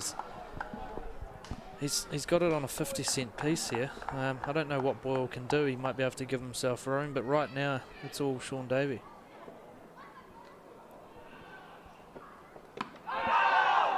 Goes on, not the swing, maybe a little inside edge. Yeah, it's just that nagging line and length, isn't it? Not allowing the batters any room to free their arms as we look at that wide of the crease, angling back, and yeah, it does look tough, doesn't it, even from up here? He is using the crease well too. He's going 2 or 3 close to the stumps, and that one really wide, so it's causing a bit of trouble. Boyle advancing again. But that one's dug in a bit deeper, and he defends to cover. It's almost where Boyle's going too early there. Both the times he's done it, there he is coming right out into the danger zone. Yeah, and Davies dropped short. So whether he is going too early or Davies just reading what he's doing. Yeah, good game of cat and mouse, and you love to see it. Just that nibbly line and length, and there's enough in the wicket, off the wicket, if they want. But this is a bit of width, and Boyle frees his arms, leans back, beats point. Can he beat third man? I don't think he will. He'll get a couple. And you just felt like he saw that width and his eyes lit up, because if there's no width, it's really hard to get away on that sort of off stump. Yeah, something was going to happen, wasn't it? And it's only a 2, so it's not too bad for Davey, but Boyle, we did see a bit of width, and he's gone for it. Probably didn't get the timing, but he's got 2 nonetheless. Well, we spoke about that in the first innings. While it is hard on a good length, you've got to try and put away the bad ball when you get your opportunity. Maybe Warren again inside half of the bat, but it'll squirt to mid-wicket. Oh, and there's a bit of a misfield there. And that's going to be a long chase out. I think that's the other Boyle chasing his brother's ball that he's hit, just like in the backyard. They'll get 3. That'll be the over. We'll take Angus Shaw out for a spell. And Kieran Noema Barnett, former Stags captain, 2-time winner of the Ford Trophy, will join me. Kieran, welcome in. Yes, thanks, Willie. What have you made of the first 5 overs here? It's been pretty tight stuff. Yeah, it's been good. I thought Canterbury started really well with the new ball, asked plenty of good questions. Obviously picked up that 1 wicket as well. Boyle's looking really strong. Some beautiful shots through the offside there. And Schmulian, who's now, he's gunning for the top run scorer in this innings of the Ford Trophy, so be interesting to see. Yeah, well, Boyle getting plenty of the strike already. He's faced 23 of the, or 22 rather, 36 balls, and he gets a bouncer from his old mate Ed Nuttall, but he swivels and pulls that one down to fine leg. Well played. A little bit of a laugh between the two friends there. Yeah, I'm sure he's enjoying himself out there today, Boyles. We just see Nuttall digging this one in, inside the line, rode it down to fine leg for one, and he's off strike. And, yeah, he looks to be enjoying the contest, I must say. playing against a lot of these guys who will know, who played against coming up through the grades together. Yeah, and having your brother out there as well. Yeah, that'll keep them honest. I hope those guys are enjoying it, the Boils, because it's a pretty rare feat. Absolutely. Well, we were just talking before, trying to go through the brothers that have actually played, out here. We had the Marshalls, McCullums. I think there's the Johnsons out there at the moment, Troy and Brett. The Walkers at ND, the spinners. Yep. Joe and Freddie. Even Trent and Jono Bolt as a couple of brothers. So yeah, it's a truly New Zealand theme to it, as that one goes straight across them, playing potentially a little inside, but yeah, it does look hard work. We spoke about it, that 213, and as they can keep the runs down and continue to take wickets, it just gets bigger and bigger, that total, doesn't it? Yeah, it certainly does. It certainly does. If they can pick up another couple of wickets, Canterbury, they'll feel they're in the game. Nuttall looks to be in really great rhythm, I must say. Slide on, it's coming through really strong, and he looks to be really attacking the crease as well. So it's good to see him back injury free. And there's always something about a left arm bowler just looks a little different. Yeah, well, Cam Fletcher's a long way back on the circle. That one going full, looking for the Yorker. Schmurlian will slice it, carve it into the covers, and he'll be off the mark, which always a relief for a batsman. Yeah, we talked in the first innings about bowling in partnerships, didn't we? And how, as we watch the replay here, Nuttall potentially going for the Yorker. He's not quite getting the swing or the length that he was after. We saw Clarkson and Lennox bowl really well, and this is what Davey and Nuttall looking to do here, keep the pressure on from both ends, right arm, left arm, get it in the right area and ask those questions. Yeah, they certainly are, and they've both started really well, actually, and created a bit of pressure, so they'll be happy with where they're at. If they can get another wicket, they'll be even more pleased. Oh, well played. Stood tall, hit it into the block, and watched it run away for 4. Jack Boyle, that's a shot of class. Yeah, that's a beautiful shot. Similar to Muddy, when the Canterbury out started, just sitting on top of the bounce there and just punching it really. Didn't have to hit it hard and just raced away. Yeah, he started really well, got himself up and running at 18. Yep, straight into the block. He's got 18 of the 23 runs so far. Jack Boyle, can he come back to haunt his old team Canterbury here in the final for his new team, the Stags? He's looking the business at the moment. Looks well organised, good balance. Yeah, looks very, very compact, and looks like a guy that sort of suits this format and getting yourself in, giving yourself a good chance as well. I think his last start, he had 100 in the Plunket Shield game down in Palmerston North for the Stags, so he's coming in some good form. And like you say, whenever you play your old team, I guess particularly in this scenario for him in the final, he'll be looking to show that they probably missed out on him playing down there, and he'll be looking to put through a strong match-winning performance as well. Yeah, I wanted to ask you about moving EMAs, because I know you did it yourself as well. Nuttall in again. It's well struck from Boyle, but can't beat point. That'll bring the end of the over. There's 7 from it. Yeah, when you do move major associations, and we've seen it a lot on the New Zealand domestic scene. I even think back to sort of likes of Hamish Bennett when he went up to Wellington, and players sort of getting a second lease on their career and new challenges and bringing out the best. You look at Daryl Mitchell going down to Canterbury, and wow, Bob's your uncle 3 years later. He's the Sir Richard Hadley Medal winner.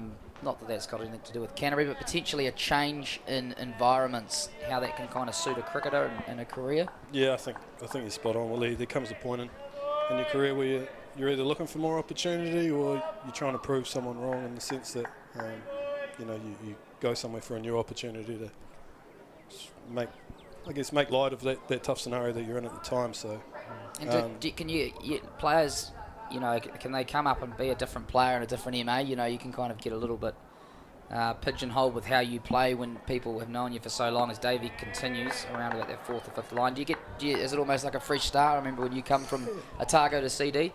Yeah, of course it is. I think it is, and you walk into a new changing room, a new environment. You need to show things to your new teammates that you deserve to be there, and you're a good enough player to really contribute as well. So there's countless examples, and I think it's a good thing for New Zealand cricket, particularly that people move around and they give themselves those opportunities to really perform if they believe they're good enough for it. Schmurlian running with the shot, and that is well run. Very well run.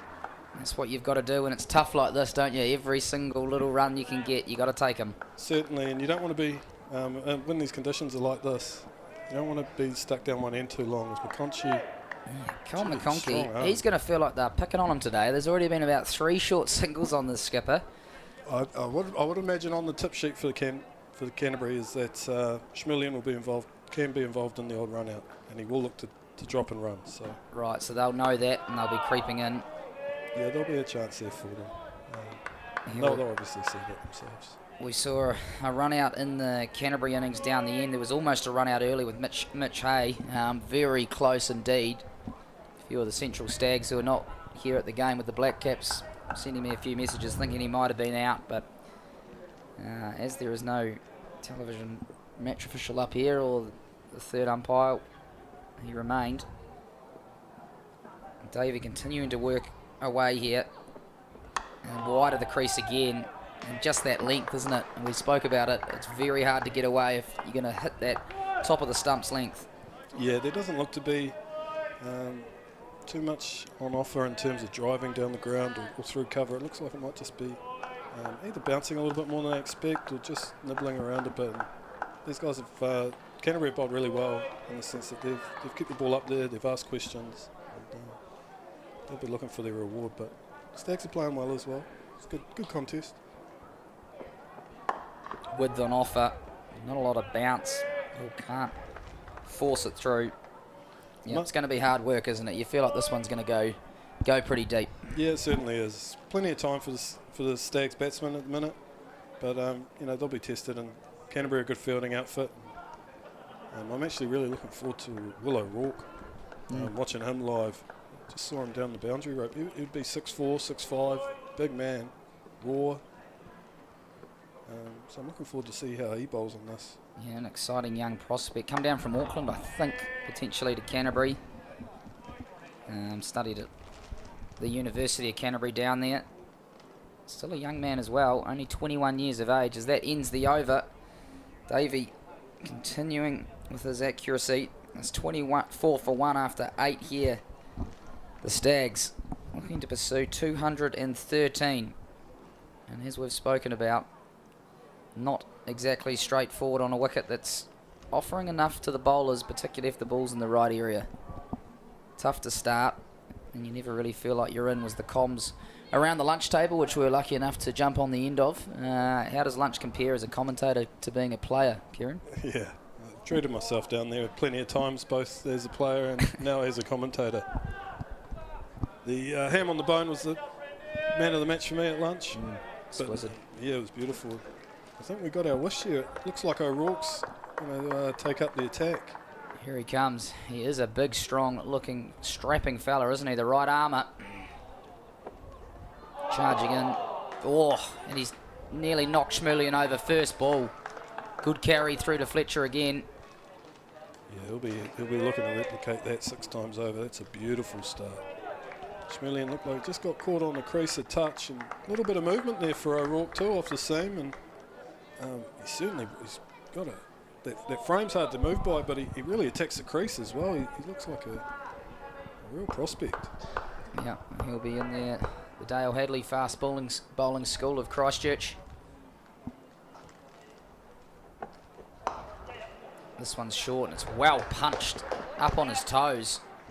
Nice looking shot into that hot spot area we talked about for Schmillian. He'll play those cuts and flicks. Yeah, he loves running them down there, and anything slightly outside off stump, Schmillian's looking to pick up some runs there. He is a very, very effective run maker, Brad Schmillian. So he'll relish these conditions where it's a little bit in the bowler's favour. He prides himself on being proactive and finding a way through. Yeah, looks like one of those guys who loves a scrap, loves to get in the contest. He actually picked up 2 before, and he's got another single there, so just using the pace and the bounce of O'Rourke to his advantage. Yeah, he looks like he loves a fight, loves a scrap. He certainly does, yeah. He's a competitor, Brad Schmillian, and he's another one that started late first-class cricket. Has just made every post a winner since then. to be second top run scorer and going for the top run scorer shows how far he's come as well. Absolutely. Leo Rourke again, he's got 2 slips, and look at that carry through to Fletcher, taking it up around the chest. He's got good pace to go with good size and bounce that he gets. No, certainly a good prospect. And, I think he's managed to be relatively injury-free as well, which has been a bonus for Canterbury. But their fast bowling stocks are looking pretty good, and even in the game themselves here, still got a, Nuttall will come back again, and O'Rourke. And there's Gus McKenzie, who hasn't been used yet, he's been in really good form throughout the year as well. Yeah, we talked about the role spin could play, but at the moment the Canterbury Quicks finding conditions to their liking. And the Stags, as Canterbury had to do through the innings, looking to soak up a bit of pressure here. We mentioned they've got that middle order. Cleaver, Bruce, Clarkson, Bracewell. They know they can do some damage, but they'd dearly love to give them a platform to launch from. Yeah, they certainly wouldn't. While there isn't too much scoreboard pressure at the minute, the Stags will still be looking to get themselves ahead of whatever the required rate is to give those guys a really good opportunity. There's no run there, and that'll be the end of the over. It's a good start from O'Rourke. Beat the bat, and 3 off it. The Stags, they're 27 for 1 after 9. You're just looking down at the coaching staff there for the Stags. Glenn Pocknell up these days, former Wellington coach. I think he's assistant there, assisting Alden Smith. Yeah, I think he's stepped in. Obviously, the head coach Robert Walder moved on to the South African national side, and it left a little bit of a hole, and Alden Smith stepped into the head coach role, and looks like Ben Blocknell's set up as an assistant. So very fortunate to be able to call back on those 2 guys, especially towards the back end of the season where these quite crucial games have been. Davey in again, 2 slips waiting, and Schmerlian's down the wicket, and he'll just be able to jog on through. Well, mid-on's isn't quite shallow there, but Schmerlian's halfway to the other end by the time he's hit the ball, and they'll scamper through. They're quick between the wickets, these 2. Yeah, they are. Looks to have built up a bit of a relationship. I understand Jack plays his Hawke Cup cricket here for Hawke's Bay as well, and Brad Schmerlian plays for Hawke's Bay as well, so built up a little bit of a rapport there. Seems like everyone plays for Hawke's Bay. Good side, yeah. No, but a few Manawatu players though as well in there. Yeah, of course there is. Cleaver. Davey, swing and a miss from Boyle. He likes that shot. Yeah, who are those Manawatu boys? Yeah, you've got Dane Cleaver, Bevan Small out there today, so we just see Davey outside off, slash from Boyle. It's not quite nice. Look like going over the bat, top of the bat, but he'll be disappointed there, Boyle, to miss out. That's the sort of area he's been scoring and looking for as well. And particularly with Davey, he doesn't look to give you too much. If it does look to be anything, it might be a tad on the shorter side.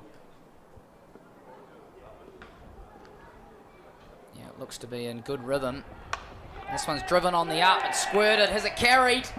Canterbury have gone up, and Boyle's got to go off. He's been caught at cover. Davey has his second, and the Stags are 2 down. Yeah, I'm not sure what happened here. Sort of Davey moved in. Boyle looks to get on that drive. He's had a little bit of a go. Bat turned in the hand, outside half. Oh, terrific camera work by the man at deep square. And that's a, good clean catch. It's Angus McKenzie, was it? Well, Mitch Hay. Mitch Hay. Very fortunate, but that's exactly what Canterbury were looking for. Early wickets with the new ball. Davey's applied really good pressure, and he's been able to get 2 for here. And looks like that wicket, there is just, a little bit there with the new ball. So Stags will have to play well and soak up this period before making away. Yeah, we've said it. It's really hard when that ball's on a length to force it away, and we saw Boyle there looking to try and force. He's driven well today. He's driven elegantly, but it just holding in the pitch and spooned a low one. Live, it looked really close, but on the replay, Mitch Hay did really well to get his hands underneath that. Yeah. And a good catch. Certainly a good bit of work, because it's hard to, when they slice off the outside of the edge like that, it's hard to get a read on how fast they come in, whether they're going to carry to you or whether you need to come forward, but he made that look easy. 2 down. Yeah, Jack Boyle, all of a sudden, Central Stags 28 for 2 inside the 10 over power play. This is exactly what Canterbury would have spoken about. Early wickets And also keeping that run rate pressure on as that run rate required starts to edge up over 4.5 and over. Yeah, big period of the game here. Canterbury would have spoke about trying to get to the Stags middle order with the ball still being new, and they've managed to get there now. So Cleaver comes out at 4. We all know the talent of him, so he'll have a big role to play here, especially as they come. Oh, and Davey right on it, asking questions straight away. Cleaver, yeah, that might have hurt. Well, he's had another good season, Dane. 285. He's 7th in the batting rankings. As we have a look at this first up. What's that like to walk out there and face first up? It doesn't look too nice. Just a little bit of seam movement, obviously, and Davey's run that back at Dane and caught him in an area you don't want to be caught in. But yeah, it's never nice. But Sean Davey, I mean, you're coming off a 7-for and a 4-for in a 4-day game. If they could roll out a wicket for you in a match in the Ford Trophy final, this would probably be it. He's bowling almost what you'd call test length here. he is. He looks like he's just rolled straight up from that 4-day game, kept his lengths, and looking to do similar things. He could bowl through a few here, you feel like, potentially, unless they want to get spin early. But at the moment, seam looks quite hard. And Dane Cleaver, he's batting about a foot out of his crease here, so really trying to cut down that seam movement. Davey, and again, you can see it even looks like it's carrying through a little bit more. Yeah, there is definitely something in the wicket for the seamers, and a bowler of Davey's style who looks to be, really accurate and challenging the front foot and the defence of the player. He looks like he's just settling in, and that's sort of part of the reason why Dane's batting out of his crease. I would have thought is to try and get him off his length a little bit, or take LBW out of play, or see if he can change his length. So it's a bit of cat and mouse there between bowler and batsman. Davey will finish another good over. A 1 run and 1 wicket. He's got 2 for. He's done the damage at the start, and what we spoke about, they were looking to. You can see the Manhattans here. Wow, that's quite a lot to look at. But 2 down early in the 10 overs, exactly what Canterbury would have wanted. Just looking back at that Canterbury innings, it sort of really was the middle period where they got hurt.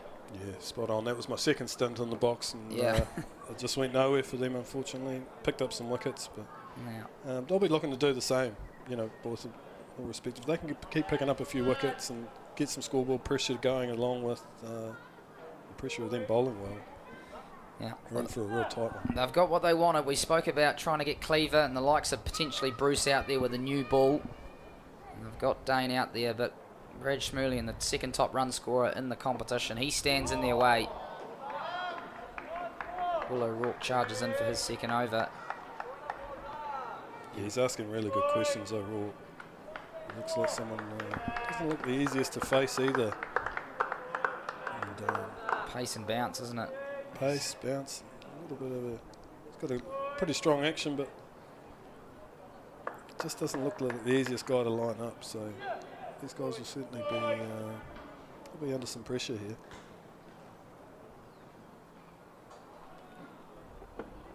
And again, coming back and loves to get up on his toes and hit it into the block, and it comes off hard off that block as well. There are runs square of the wicket here, short square boundaries and a hard block.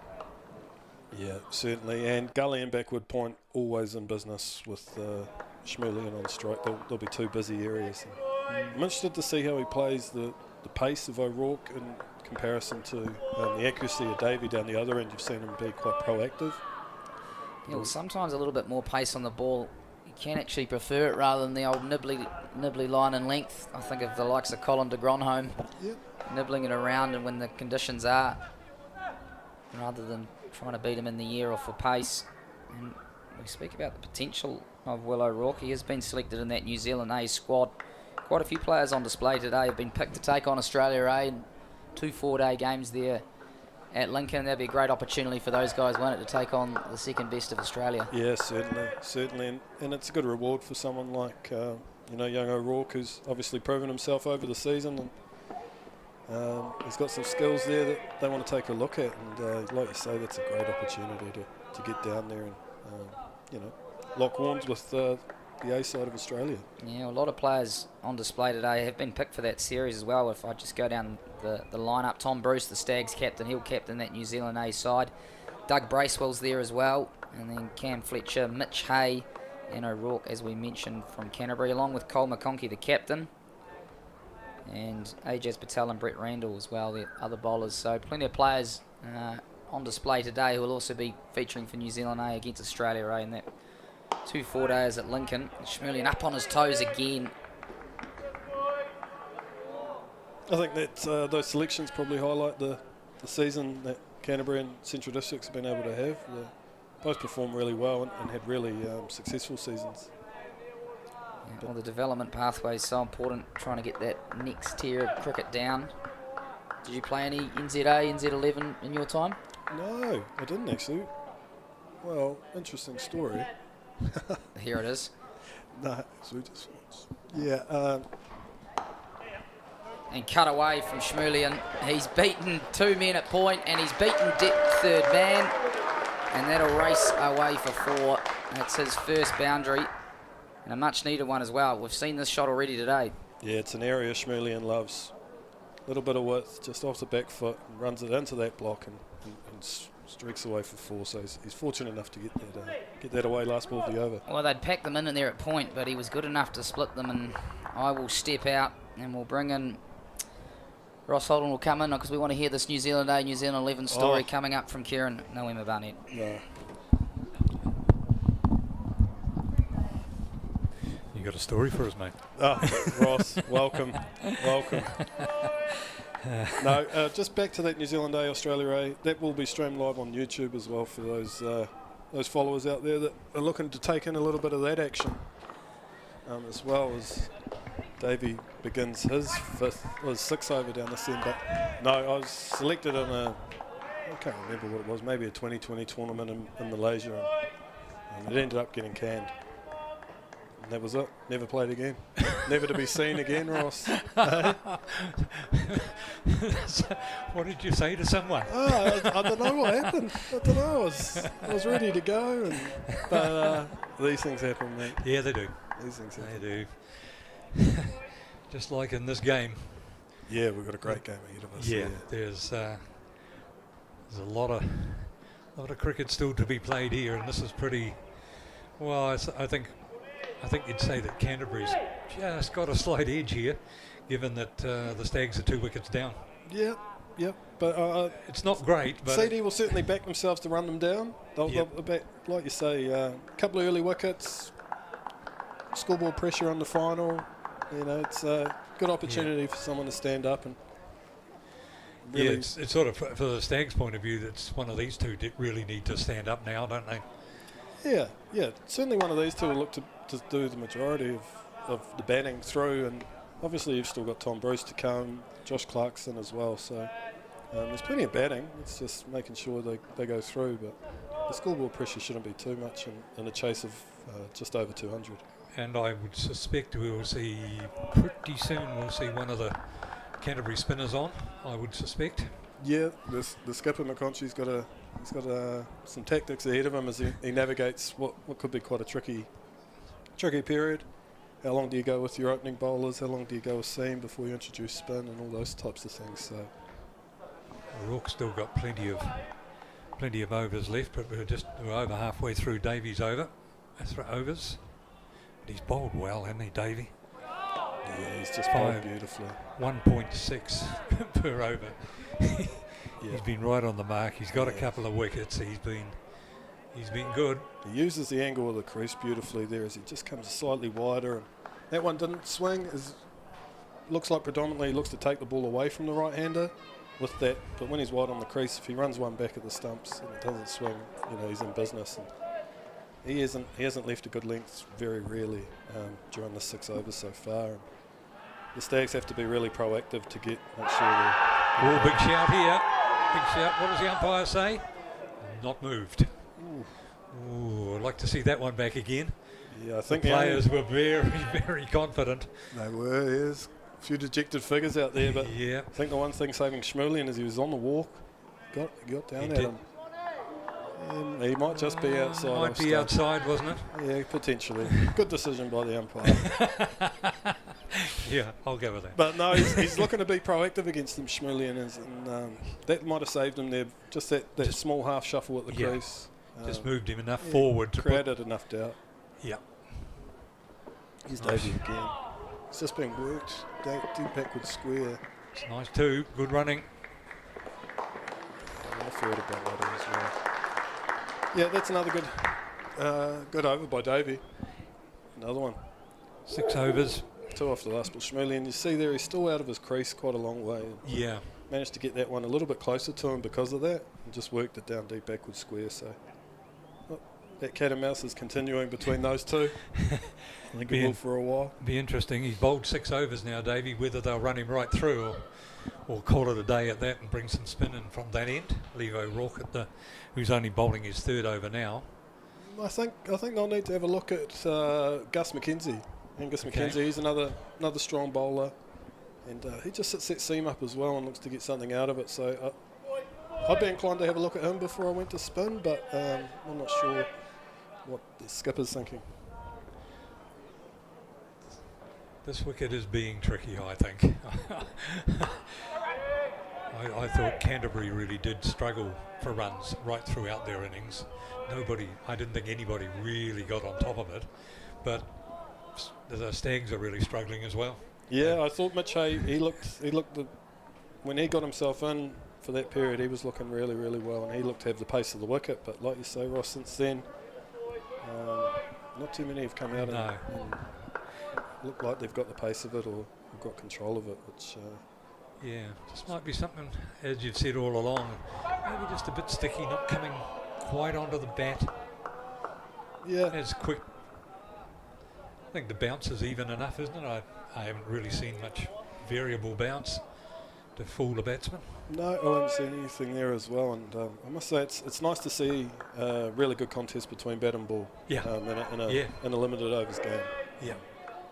And it's quite often now you expect there to be a flat wicket all the time, and there's some batsmanship that needs to be displayed here to get through. Whoa. Dane Cleve freed his arms and had a launch at that one. Yeah, he gave himself every opportunity to get. I think that was going to come up here somewhere by the commentary box. Yeah, unfortunately. He's gone down the track at O'Rourke too, and he's looking to put some pressure on him. He's a long way down the track. Yeah. It just shows a bit of the pressure as well that's building here. O'Rourke started really well. We've spoke about Davies' opening spell. So there's a bit going on here, and maybe Dane's just feeling that pressure as well. Yeah, just thinks he needs to press on a little bit. And again, if he gets one in the middle of the bat, it's going to go. Yeah, he'll be disappointed to miss out on that one, Dane. That's an area that he'll be looking to score. So disappointed to miss out that, but again, O'Rourke's just making the ball talk. He's getting a bit more bounce, or one's leaving the seam. Just that extra pace and the extra height that he's got. I wonder if Brad just came down the wicket and said, just slow down a bit. He might have. He's dropped deep square back here, so he might be looking to keep him back in the crease for this one. Oh, and he got hold of it, but there's a fielder down there.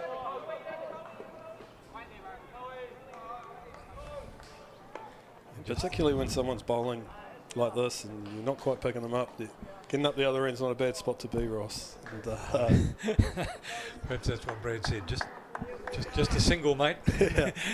You just need to settle down slightly. Yeah. Let me have a go at this. May well be the conversation that was had out there. Yeah, just.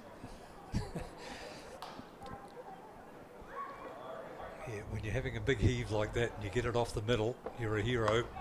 So easily it can go wrong. Yep, spot on. Looks like Schmullian's just worked one down to fine leg. A retained strike. That's the end of the 13th over. 2 for 37 are the Stags in pursuit of 2-1-3 to win. And O'Rourke, 3 overs, no maidens, none for 9. So good economy rate. Yeah, he'll be happy with that. And he looked right in the business there. Schmullian right back on his stumps, and it looked like he might have worked that off middle and leg. So he is creating something, O'Rourke. I'll give him that. Yeah. It looks like Davy's going to continue into his 7th over. Maybe I think the skippers had you there, Ross. He had his hat off, and McConchy is a similar build to Davey, but it looks like Mackenzie, you were right. You were correct. We're going to have a look at him. Yeah, you were right. Be interesting to see how Schmulian plays this.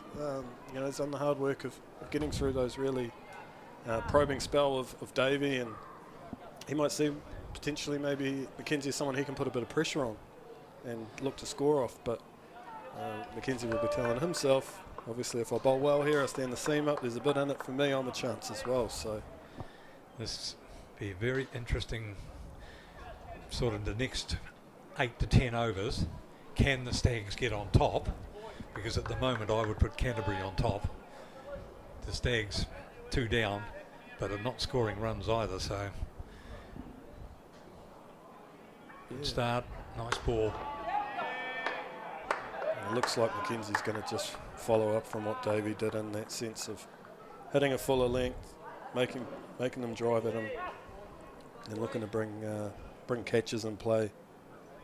So he's got the slip in too, wider slip, and a bit of a ring through that offside. So it looks like he's going to try and build plenty of pressure on Schmulian.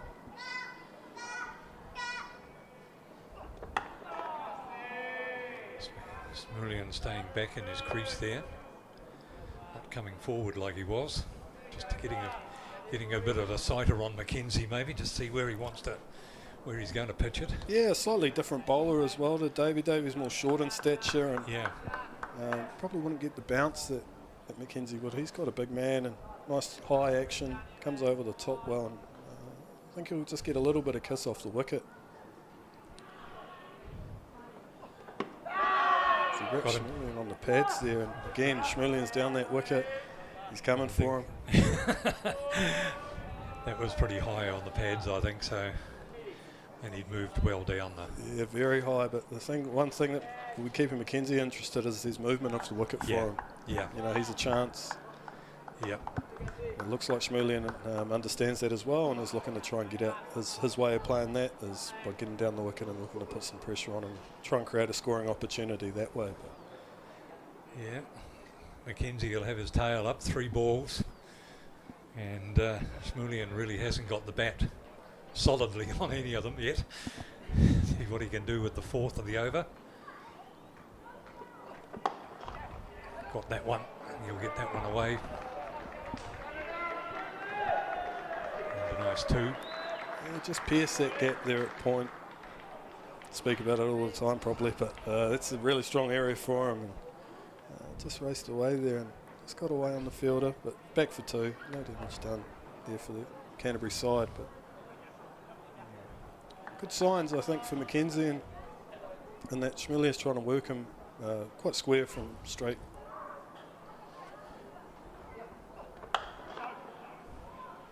Good ball from Mackenzie, right up to Schmulian. He can only bat it away.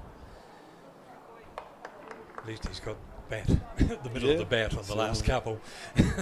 One thing I think the Stags batsmen will be thinking is, if they can bat the 30 overs, one of these 2, they'll be home. Yeah. So the run rate too isn't too much of an issue for them. It's more just making sure they're there and getting through, but still keeping things ticking over. Canterbury will make that difficult for them, of course, and Schmulian takes off.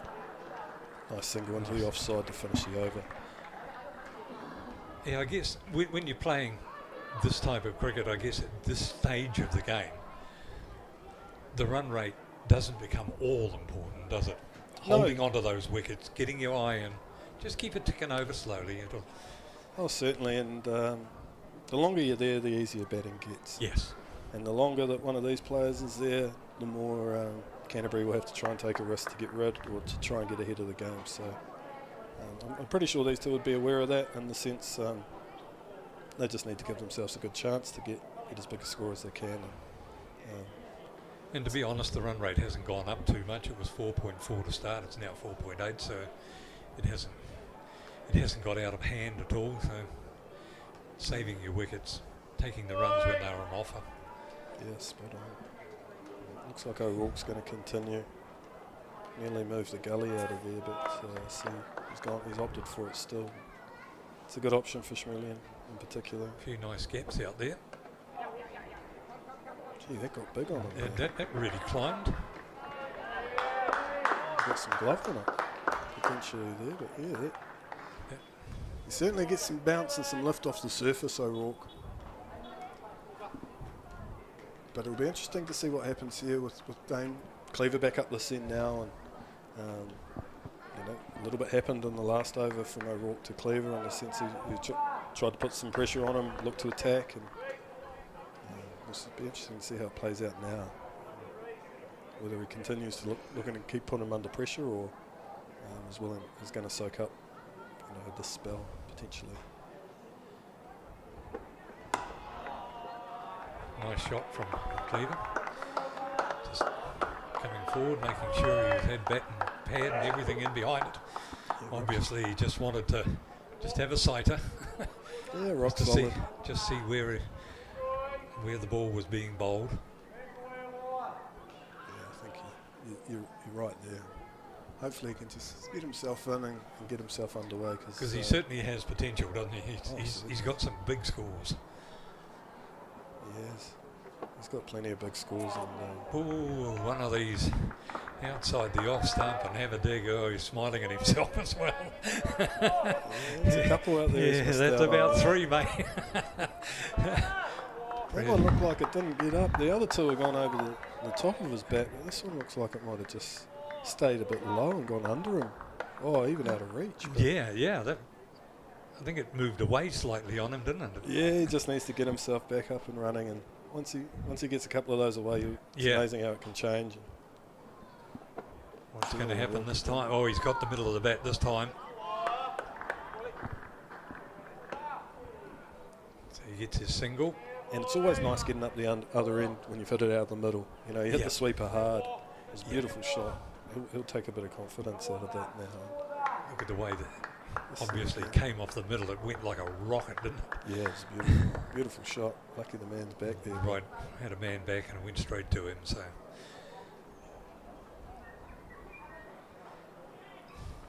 just see again here, O'Rourke.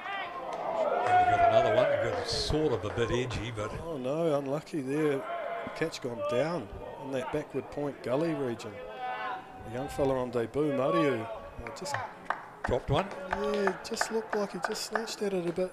It was low down, low to his left. Right, I should say. Yep.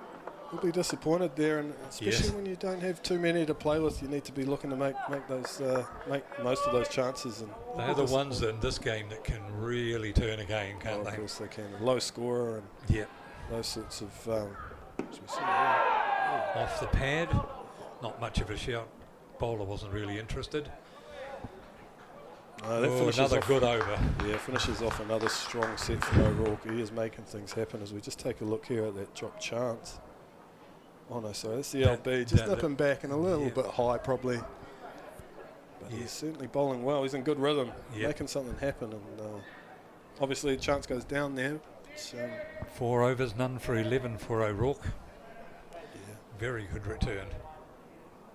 Yeah, he's looked good.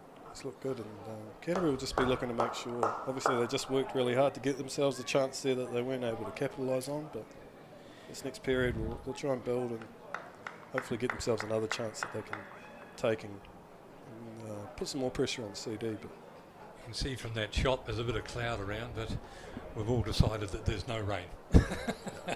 It looks all right. Yeah, that's good to hear, Ross. And the sun won't be an issue. Here we are again. Schmelian cutting quite hard.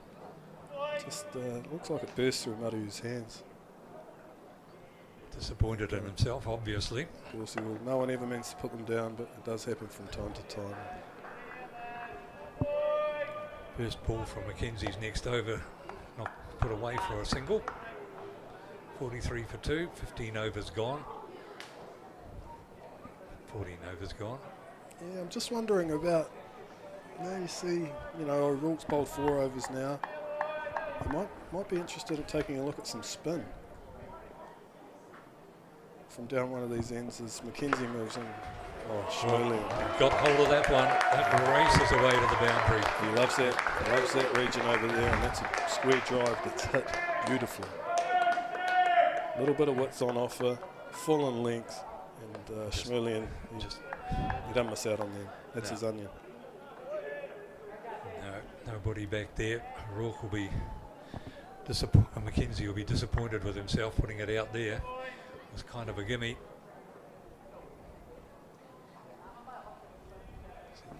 Probably come a bit straighter this time. Don't give him the same options. Yeah, and then he just drops himself straight back on it. Nice length, hitting the top of the stumps. Schmoelin was had to defend that, but yeah, I can't help but think that mischance of Schmoelin. Yeah. Gee, it's funny in cricket how that comes back to bite you, doesn't it? Yeah, it does. Just things that you practice all week. Yeah, especially when you've only got a relatively, a modest total. Yes. You don't want to be taking 11 wickets. You don't want to be creating too many more chances than you need to. He'll bounce back, the young fellow out there on debut, and he'll be looking to try and get himself a run out or another spectacular catch further down. But Canterbury were looking for those wickets. They need a couple probably. A couple of dot balls from Mackenzie. Schmoelin waiting for the next one. Gets hold of it. Get a single out of that one.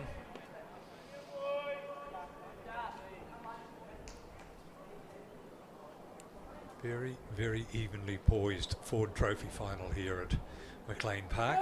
Most definitely, and just on the vision there, Schmoelin is miles down the crease. He's a long way down, isn't he? Miles down. I'm not sure if Fletcher is comfortable with the lid on, but might be an opportunity to keep Schmoelin back in the crease by getting out there and up to the stumps and looking to build a bit of pressure that way. So, Mackenzie just drops back in on that length.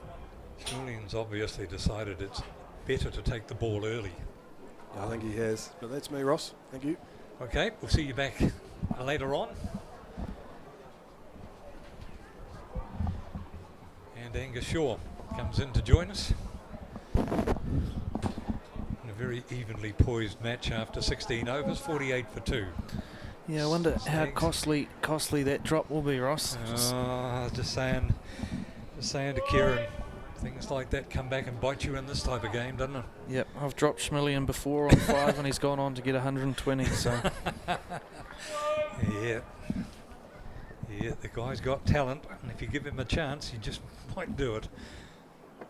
O'Rourke continues on for Canterbury. Just plays so square of the wicket, doesn't he? There was a half volley in that previous over that sort of... A normal player would hit that through the covers, and he's hit that between deep point and third man, so he's a hard player to set a field for. We just notice when we get the side-on shot how far down the wicket he's coming to play the ball. He's obviously decided to take it early rather than let it do too much. And that bounced well, and he's gone. Looks like catch has been taken. Good ball again from O'Rourke. Got up. Schmoelin chased it. I've put the knockers on him, haven't I? Yeah. It would have been a wide. It would have been a wide too, O'Rourke. And Mariu has redeemed himself. He's the one that put the earlier one down. Yeah. Well, he's got a beauty there, and that's a big, big wicket for Canterbury. Yep, 22 off 38. He's just starting to get going, and he'll kick himself for that one. It was high. Yeah. It probably would have been called if he'd let it go. But it was just a bit too tempting for him. Outside the stumps, high and wide, chased it, and Mariu made amends for an earlier drop. And Brad Schmoelin has gone for 22. CD now 48 for 3, chasing 213. Seems a long way off at this point. It does. They were just starting to get a nice partnership there with Cleaver and Schmoelin and O'Rourke with the breakthrough. Good catch from Mario. Big wicket now, Tom Bruce. Yes. New Zealand just been named New Zealand A captain. He was the CD Stags Player of the Year this year. Yes, he was. Yes. And they mentioned when they handed the award to him on Saturday night, a lot of it came from on-field, of course, but off-field, the way that he conducted himself around the team and drove the team on and just was just an all-round big presence. Yeah, no, he's definitely grown the team over the last couple of years. He's scored a lot of runs in all formats, and he's definitely up there with one of the better players around. And I might say he spoke very well as well. No, he carries himself well, Tom. Yeah. Well, he's got a fair bit of weight on his shoulders right now. Dane Cleaver just trying to get himself established a bit. He's on 4. And Tom Bruce comes to the wicket with the fall of Schmurlian. 3 wickets down for the Stags, chasing 213. They need these two to definitely form a solid partnership. Yeah, they've still got a lot of batting to come with Bracewell, Clarkson, Small. But yeah, that 213 is looking a long way away at this stage. We thought it might have been an okay score, and right now it is looking like one. Required run weight 4.9. They're running at about 2.9, so not that that's the be all and end all right now, but they just do need to keep it. They don't want to end up with lots of wickets, but heaps of runs to get right at the end. A lot of weight on the shoulders of Tom Bruce, facing his first ball from O'Rourke. Him and Davey, O'Rourke and Davey, have bowled extremely well. They've bowled back of a length, which we saw in the Stags innings that it was just doing a little bit. They haven't gone searching with the fuller ones, and that back of a length has just done enough. They've rolled their fingers over it, it's bounced, and it's forced the Stags top order into a few mistakes. It's interesting how there is bounce in this wicket, isn't there? If you hit the right spot, it'll certainly climb. Lets that one go through to the keeper. That's a good area from O'Rourke. Yep.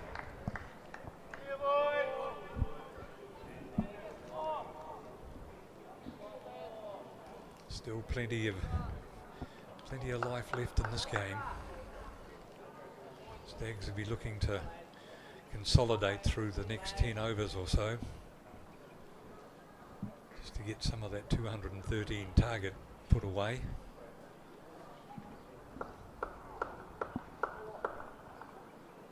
The way O'Rourke's bowling, it's going to will not be easy. He's got a good rhythm going, got good line and length. And Bruce gets off the mark with a single. Be interesting just to see when McConchy decides to turn to spin here. We saw it turn a lot in the Stags innings, so we are we're 16 overs through, haven't seen spin yet. Just depends whether he wants to keep hammering away with these seamers or go to Coburn. Might be at the end of this over maybe. He'll keep going with Mackenzie. He's only done 2. Oh, he's out. That's got an edge. He's not happy, but has to walk in the end. Gone through to the keeper at 1,000,000 miles an hour, and that's the 4th Stags wicket gone. Dane Cleaver goes for 4. They're now 4 for 49. Yeah, that's a big wicket. Again, it's that good length. Just wondering whether he looked disappointed, whether he did hit the top of his pad. It went between bat and pad, didn't it? I think he might have clipped the top of his pad with his bat, but it looked very close either way. He just looked a little bit disappointed. So that's another big wicket for the Canterbury side. Cleaver gone for 4. O'Rourke picks up another one. 17 overs down, and it's 49 for 4. Definitely Canterbury in the driving seat now. Stags requiring 164 to take the Ford Trophy. Yeah, Stags in big trouble here. And the change that you thought might happen looks like it's happening. Coburn has put down his hat and top, as Jock Clarkson will come to the wicket.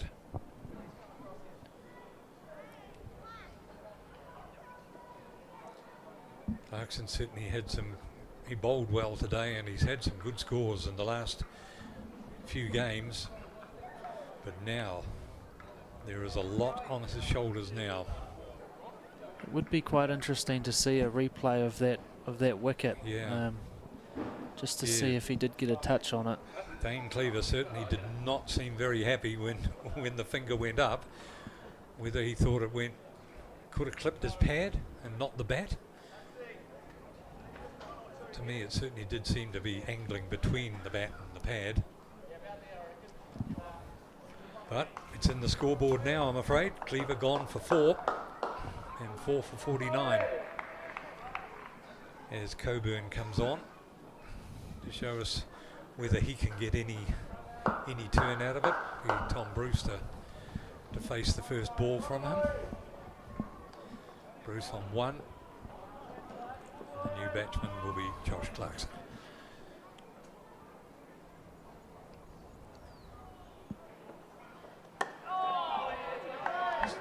Comes forward to have a look just to see whether it's going to get any turn or not before you take any risks. I think it's a good time for Coburn to come on here, both attacking players, but they can't take a risk. You know, they're 4 for 50, so just gives them a chance to settle down. Gets that one off his pads and take a single.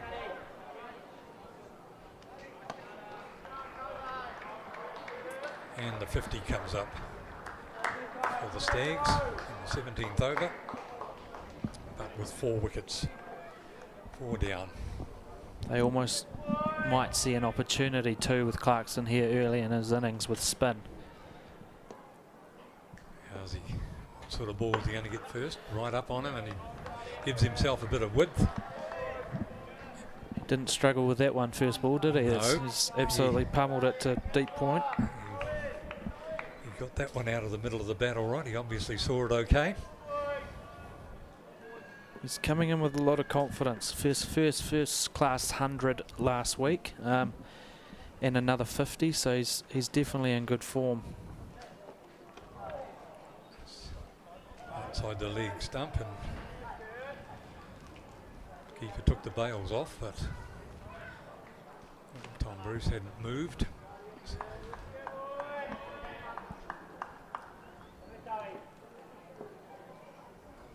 Coburn again.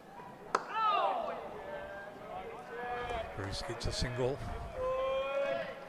Looked to be a little bit of variance in the bounce there. It kept it a little bit low, so Coburn he gets a lot on the ball. He might get some bounce and variation. He can spin it both ways. He's had a good season, especially in the Super Smash, so he'll be looking to hold down an end here as Josh Clarkson faces up. Smashes it. Smashes it straight back. Up the bowler. Well, Clarkson's obviously decided the time has come to try and take some of the sting out of the Canterbury attack.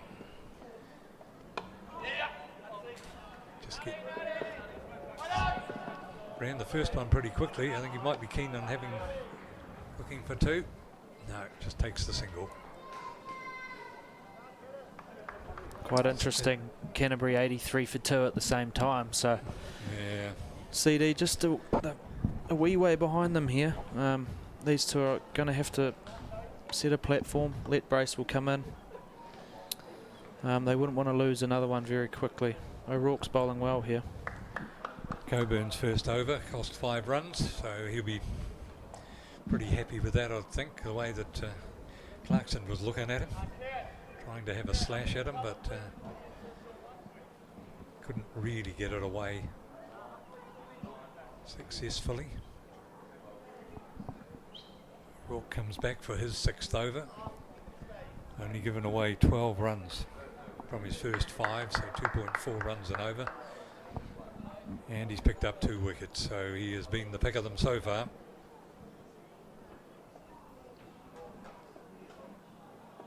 Josh Clarkson to face. Nice first ball of the over. Didn't give Clarkson any room to do anything. Both of these two batters, they're probably going to have to play against their natural game. They love to hit the ball, they love to hit boundaries, and at the moment they just probably need to rotate the strike for five or six overs, you know, settle down. And Canterbury will be looking to strike again here and remove one of these. Nice shot. Racing away to the boundary.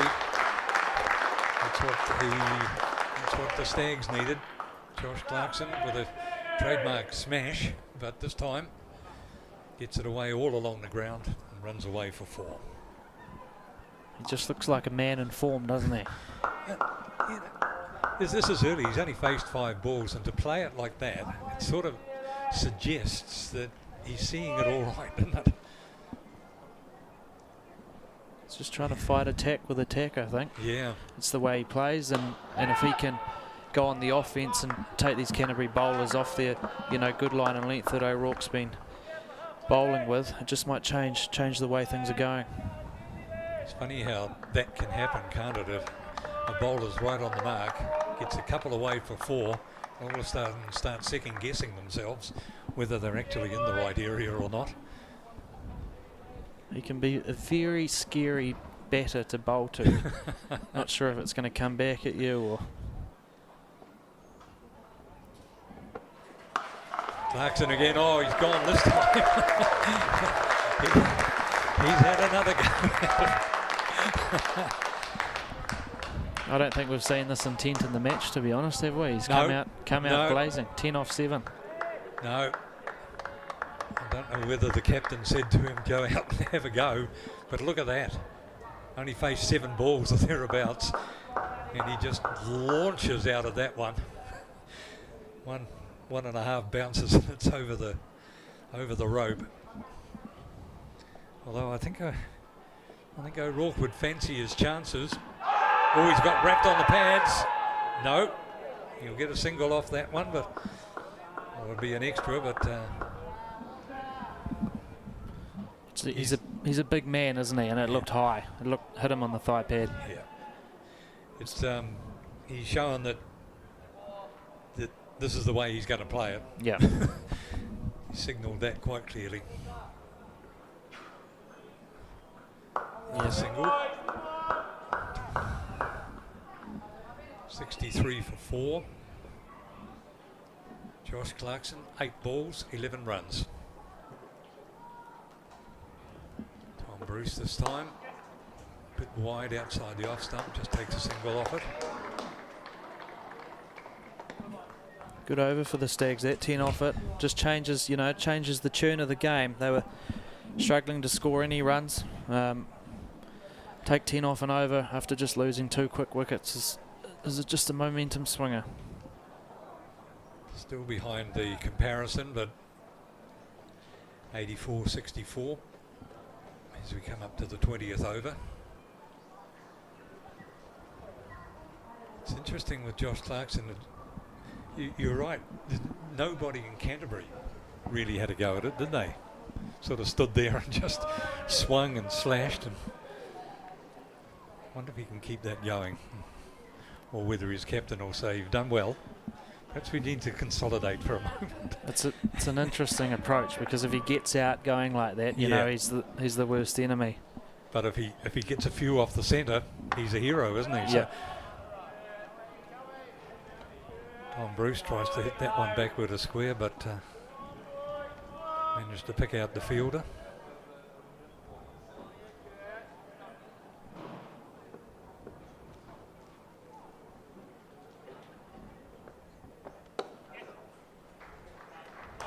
Just settles for a single. I wonder, just seeing Coburn come in there, he is bowling on the leg stump, and if Canterbury could just block that square leg, it's quite an easy single for them at the moment. They're playing it with ease, and if they could maybe bring someone over there just to cut it out, put a bit more pressure on. Bruce gives himself a bit of width for going back on the wickets, but doesn't really get much contact on it. Or Clarkson, I should say.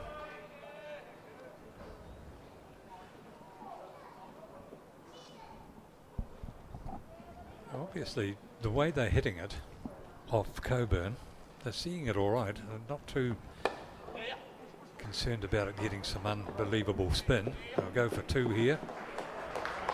It's well run. I think, yeah, it's just a little bit too easy. Again, that's gone into that position at square leg there, and they've been able to pick too easily. Because they pushed the players back there. Maybe they need It's just pull one of those players a bit squarer, a bit further forward. It's whether is he turning it enough to have a slip. Yeah. Another shot. That's gone out to the boundary. That'll be 4 runs. Clarkson gets a 5 from his captain. Yeah, that's a classy shot. He just used the crease. It was a bit shorter from Coburn. He's picked that cover gap, beaten a short cover there, beaten deep point, and he's picked up the 4. He's looking good, Clarkson. Coburn comes in again, just short again, and no run. It's interesting that previous shot from Clarkson, it went straight into the ground. It shows how hard, even though it went straight into the ground, it shows you how hard he hit it. It went racing to the boundary. Yeah. Another good over for the Stags, 7 off it. Willie comes back in again. I'll go and take a break, mate. Great shift, Ross.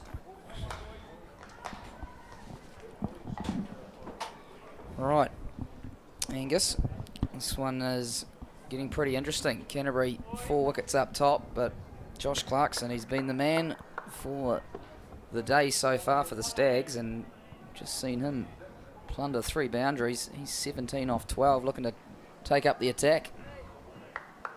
Just bringing Nuttall back too, is it? You know, this senior bowler. Is that to try and get the breakthrough? Yeah, interesting to know what you'd look to bowl at Clarkson up front here. Talking to Kieran Noema Barnett, he thought maybe spin early on would challenge him, but it's a small margin for error, and Clarkson was all over that short of a length. As Nuttall comes back, the left armour with his pace. Tom Bruce is probably a perfect foil for Clarkson here, isn't he, as the two look to build a partnership and really, you know, look to go about building the bedrock of this run chase. He's just changed the momentum a little bit, hasn't he? 17 off 12, been 40 for 4. Just, you know, just makes them a bit worried. If he gets going, this game could be over in a flash, or if they take a wicket, they're back on top. So, interesting approach from Clarkson. Yeah, it's the way he plays, isn't he? Nuttall on the hips, nicely tucked away. He's a strong boy, intimidating, and when someone does come out there with that presence, sometimes as a bowler it can put the pressure right back on you, doesn't it, when the margin for error looks so small. He hits the ball extremely hard, and you don't want to be in the way if he gets hold of one, especially when you're bowling, because you don't have long to think about it. He's one of those guys that bats with no fear, so right now he doesn't have that. He's got nothing to lose, really. He's coming off 3 for 40, a great catch, and I think he might have even been involved in a run out as well. He's looking confident as Nuttall in again. Hits it in, and he'll run with the shot, and he'll get a single. It's good cricket. The Stags, well, they were reduced to 49 for 4 there at one stage, and now Bruce and Clarkson with work to do. Canterbury, they have got lots of bowling options, as we've already chatted about. Coburn, the first of the spinners so far, but it's been the pace bowlers up front who have asked the most questions. Nuttall and Davey opened up at the start. Hasn't been a lot of swing though. Angus Shaw, the Hawke's Bay captain who's with me, has been a lot of swing, but they've been able to get a little bit out of the wicket, and the word nibbly being used quite a bit. Just sort of nibble it around. They've stuck at their lengths well, haven't they? And McConchie hasn't introduced himself yet, which he's more of a accurate bowler that ties teams down. So I don't know if he'll want to bowl too many more overs with a seam. You know, he's got 4 of them, but he has got through a few overs. 4 pace bowlers, 3 spinners at his disposal. Well, they're chasing wickets here, Canterbury, aren't they? I mean, you feel like if they get another one, you got Doug Bracewell out there, and then it's just Bevan Smallway, Jazz Patel, Lennox and Toole. So they are knocking on the door, Canterbury, and they know 1 or 2 more wickets in the next wee while, and this Ford Trophy final could be heading the way of the Southerners. Yeah, one more here for Canterbury would be huge, and that he's bringing Nuttall back. I think they're going to try and nip one of these guys out. Bowling with pace over the wicket. He's got a slip in a gully.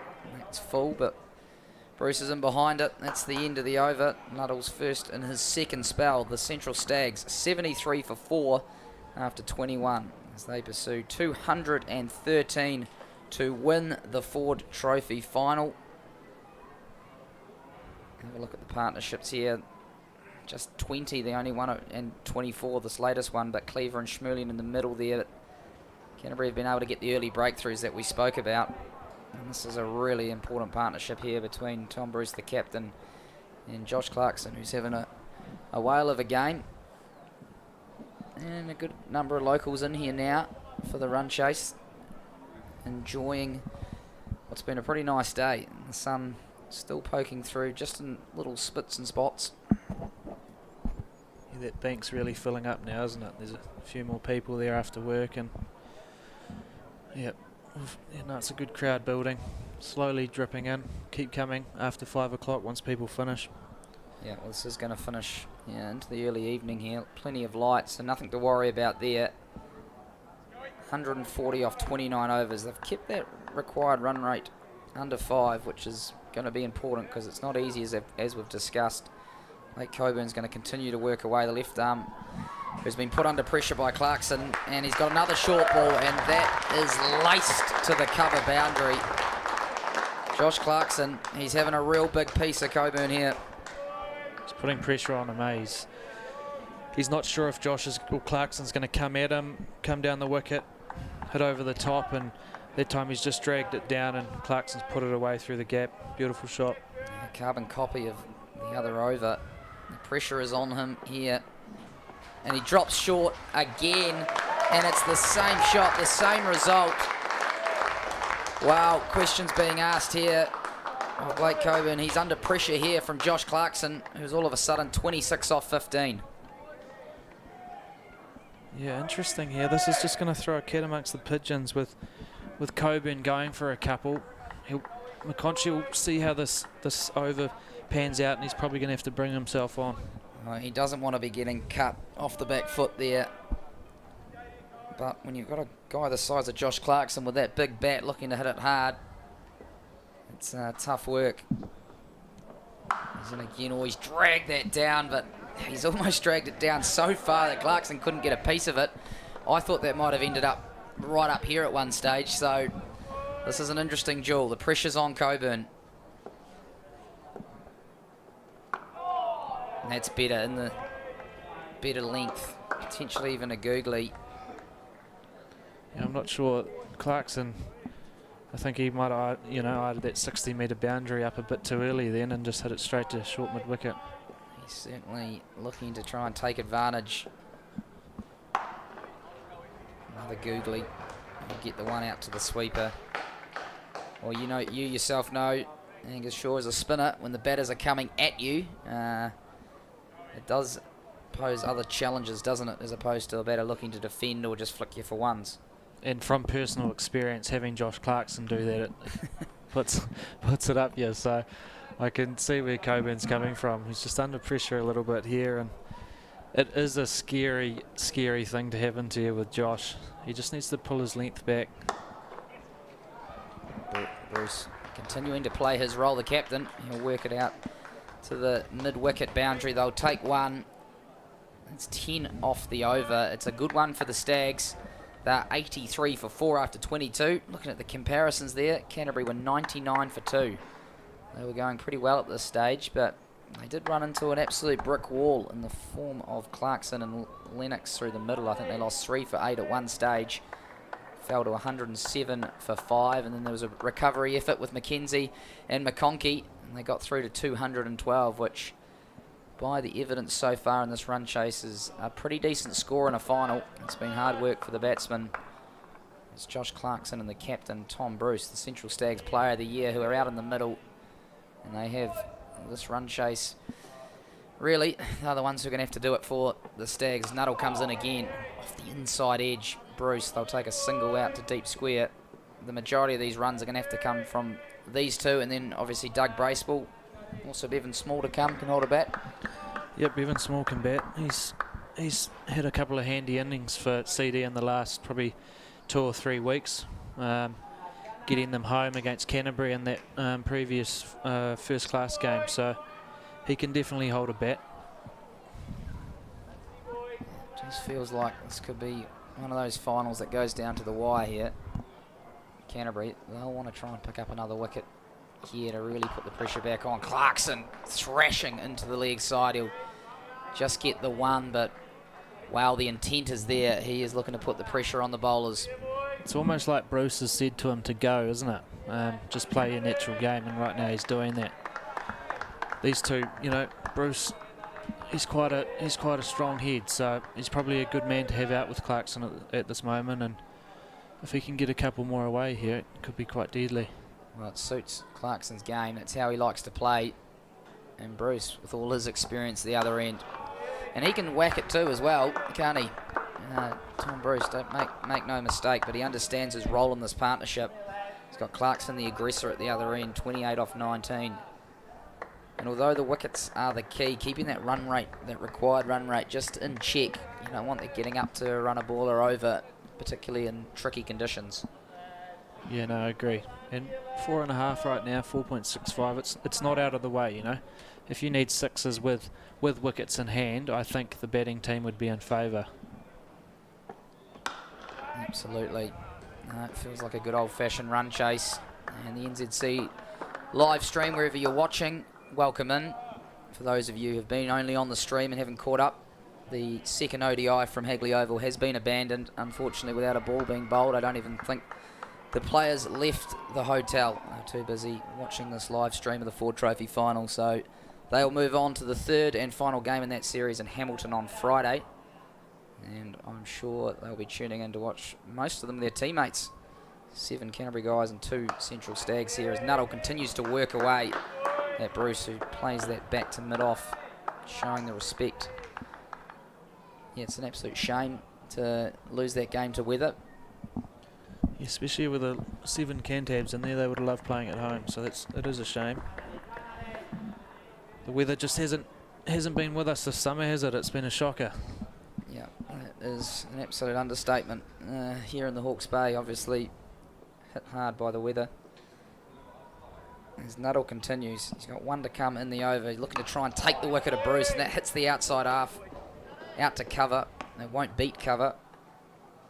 It's a good over from Ed Nuttall, just the 2 from it. Canterbury still hunting this 5th wicket as it's 23 overs gone. The Stags are 85 for 4.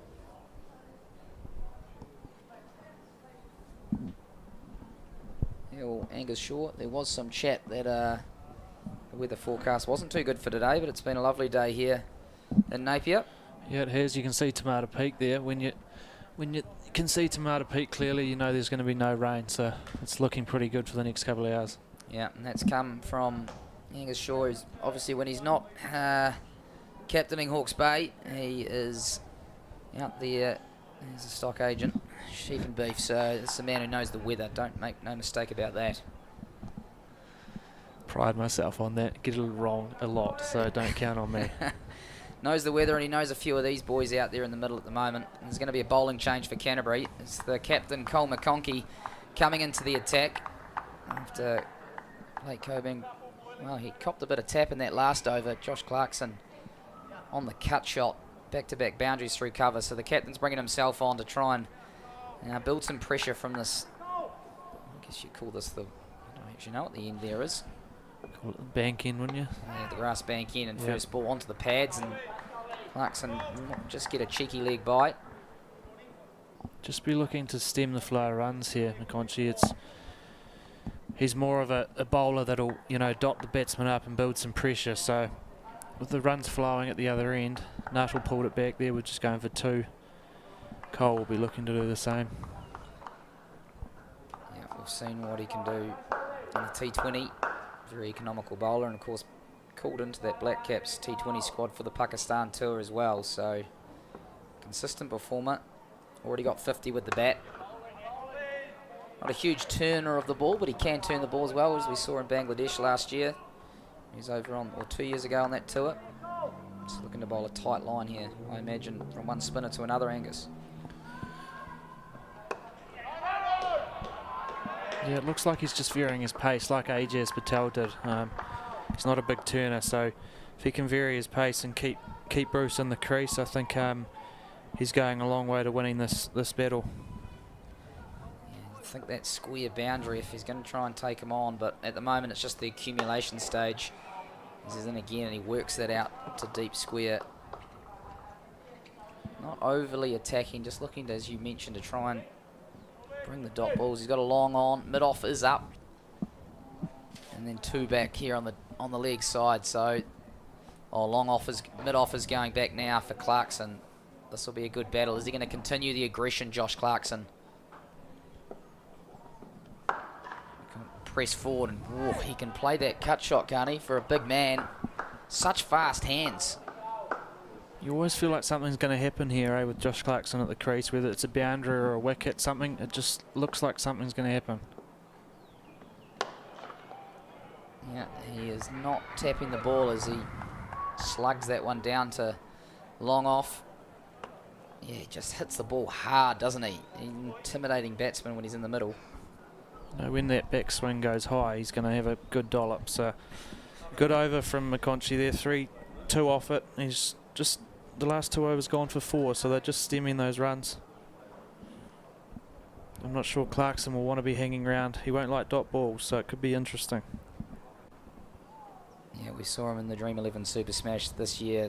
Played some incredible knocks, really, and match-winning knocks, and that's what he's got in prospect here at the moment. He's got his captain Tom Bruce with all his experience and his skill. They'll look to work together, the two here. It's going to be Ed Nuttall again with his pace. Clarkson, will he look to match fire with fire? He's got through him there. It's just settled on a line and length, similar to O'Rourke. He's not going searching here, Nuttall, which is the thing to do against Clarkson, I think. Yeah, will Josh Clarkson be content to see out a few good balls, or will he want to continue to put this pressure on here? Can really feel something building here at McLean Park. Nuttall, he's got one slip in place to try and get that outside edge. Oh, and he gets the outside edge, but it's just gone wide. And it'll run away to the boundary. The locals are up on their feet. A little streaky, but they'll take it. Yep, we could see something happening. It was that channel too, and he's got the edge, and he's unlucky there, Nuttall. It's a good piece of bowling, just wide of first slip. Fair cop, though, to Josh Clarkson. He did open the face there. I called it as an edge live, but yeah, playing with fire there. I think that's Leo Carter at first slip. Not the longest arms. He's not a big man, is he? Yeah, and that beat him just on the right and beat third man as well. The boundaries continue to come for Clarkson, who's thrashing again, and oh no, that's gone between the keeper and the slip, I think. They both looked at each other. Back-to-back boundaries through the cordon. Yeah, you don't like to see that. Clarkson's gone hard at it. Oh no, Leo Carter's head goes back. Looking at it live, maybe height, did it go over them? Yeah, they've given it the it's yours, haven't they? And they've just let it go Let's have a straight look on the through. replay. Oh, yeah, hate to see it. He's gone straight through perfectly, that gap, hasn't he? Carter just at a wider first slip there. Yeah, well, this is entertaining. Josh Clarkson continuing, and he'll run with that shot as well and get to the other end. And Tom Bruce probably thinks, I'll get to that end just for a bit, because it is action-packed at the moment. Josh Clarkson, 38 off 26 now. Yeah, Bruce has gone down and said, Clarkie, you just need to calm down here, I think. Give me a go get at the strike. It is how he plays. It certainly is how he plays. I don't know, where do you find yourself on the slip sometimes? It can happen, can't it? Right between you. Nuttall in again on the hip, well tucked. It can, yeah, especially when you've only got one slip with that. Carter, he's a wide first slip, so he's trying to cover second slip and first slip, and it does get confusing at times, and it's gone straight through the gap. The keeper doesn't know whether it's his catch or the the slip doesn't know whether it's his. It's unlucky. It would have been nice for one of them to make an attempt, but it happens on a cricket field. It always does. Yeah, could that be a big moment? Clarkson, he's got one more from Nuttall. It's been an action-packed over.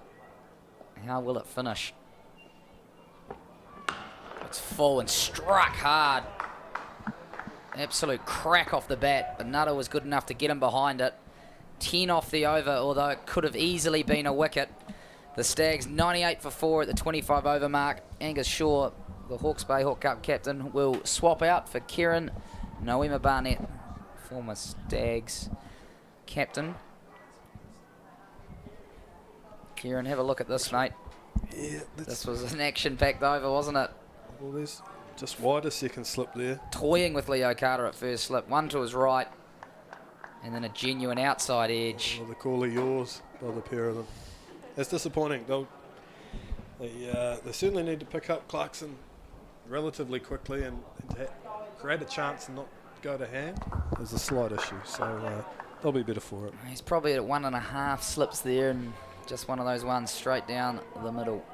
Yeah, and went quick and high. Awkward height, but someone needed to have a go at it. McConkey in again, the captain. He's got himself back in, looking to get some control in this last little period, because Josh Clarkson, well, quite frankly, he's taken that control away from them. He is 38 off 27. The partnership's raced to 49 run a ball, and Tom Bruce, he's only on 10.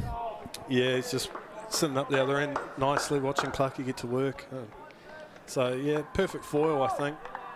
Obviously now, this period here, we're going to McConkey to try and create a wicket, but also try and stem that run rate and create a bit of pressure as well. So, skipper's turned to himself, which, yeah, got to admire. Yeah, and Tom Bruce understanding what's needed at the other end. And we could be in for a bit of a battle here. That's the 50 partnership, and well received by the McLean Park faithful. At a run of ball, they came together 49 for 4. They've done a real job here. Josh Clarkson leading the charge with the shots as he works that one off his hip as well. And all of a sudden, it's the 100 up. They're clapping everything here at McLean Park. They're loving this in the Ford Trophy final. I'll tell you what, they have filtered in late in the day, and they're just in time. Clarkson's going well.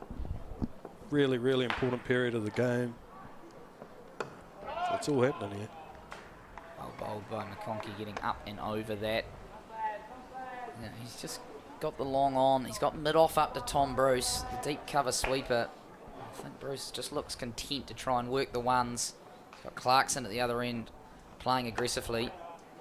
Yeah, with that field that McConkey's got there, he's not going to be leaving the stumps. Yeah, well, it's a good over from McConkey, just the 2 from it. He's come on, he's just looked to stem the runs, while at the other end they've been all-out attack. Ed Nuttall, after his 2 overs, he's going to come out of the attack. It looks like Angus McKenzie potentially going to get thrown the ball here. He's so far bowled. So look at the scorecard. He just bowled the 2 overs, none for 9. It's going to be pace from one end, spin from the other, Kieran. Yeah, looks like they're going to continue that. And I'll be really interested to see how Clarkson plays McKenzie. I think it's a matchup. He's obviously in now. He's on 39. And he might look to put a bit of pressure on McKenzie as well. But with that, creates an opportunity, as we saw last over with a couple of overs ago with Nuttall and that chance that he created. So, be interesting. Does he know any other way? It just looks from what you see of him that he loves to play positively with plenty of intent. Although he does have a first-class 100 to his name, right? Yeah, he does. Recent. He does. That's recent as well. So, yeah, he's certainly expanding his game without a doubt. And this is a good chance to show it. Well, first ball's pitched up, driven hard, driven well. It beats a diving mid-off, and that'll go away to the boundary. Josh Clarkson, he's putting on a bit of a show here. That's his 8th boundary. And that there is a beautiful shot. All the way along the ground, extra cover drive. Yeah, welcome into the attack, Angus McKenzie, just slightly over pitched. Yeah. Just so powerful, isn't he? Struck hard. McConkey couldn't get down. Clarkson 43 off 29 now. He's striking at almost 150. And he'll turn the strike over and get a little single, showing the touch with the power. Yeah, that's really good skill, and it's part of batsmanship here, and I think he understands the situation, and that he's going really well. He's obviously got himself a start. He's got a chance to get a big score here as well, and be there when the bails are lifted off. But still plenty of time to go until then, and Canterbury will still fancy their chances. If they can pick up a wicket, they'll still be in the game. Yep, that's what they'll be telling themselves. They are 1 wicket away. Then Doug Brace will still to come, Bevan Small. Mackenzie in again, hits him on the pads. Potentially outside the line of off stump. It was a big appeal from the Cantabrians. Must have been some bat involved in that. We'll take a look at the replay here. I wonder whether he got outside the line. Oof. I mean, that angle was pretty dead straight down the wickets, it must be said, but sometimes the camera angles can be a little deceptive. Yeah, it can be, and it looks like that was ruled a leg by, so as you might have called there, Willie, just outside the line of off stump. Hard to have a look here, just shuffles across. Yeah. Look at that on the NZC. Slow motion replay. Oh, tight, isn't it? Hard. Good decision from umpire Derek Walker there, I think. Enough doubt. Well, you know, if we're still debating it on the second or third replay, then potentially there is a bit of doubt there. But as you quite rightly said, Kieran, you're still in it on a wicket like this as the bowling side, even though the pressure has been applied back on. They're still 106 for 4. Still over 100 runs to go. So, yep, still very much in the balance here at McLean Park, this Ford Trophy final.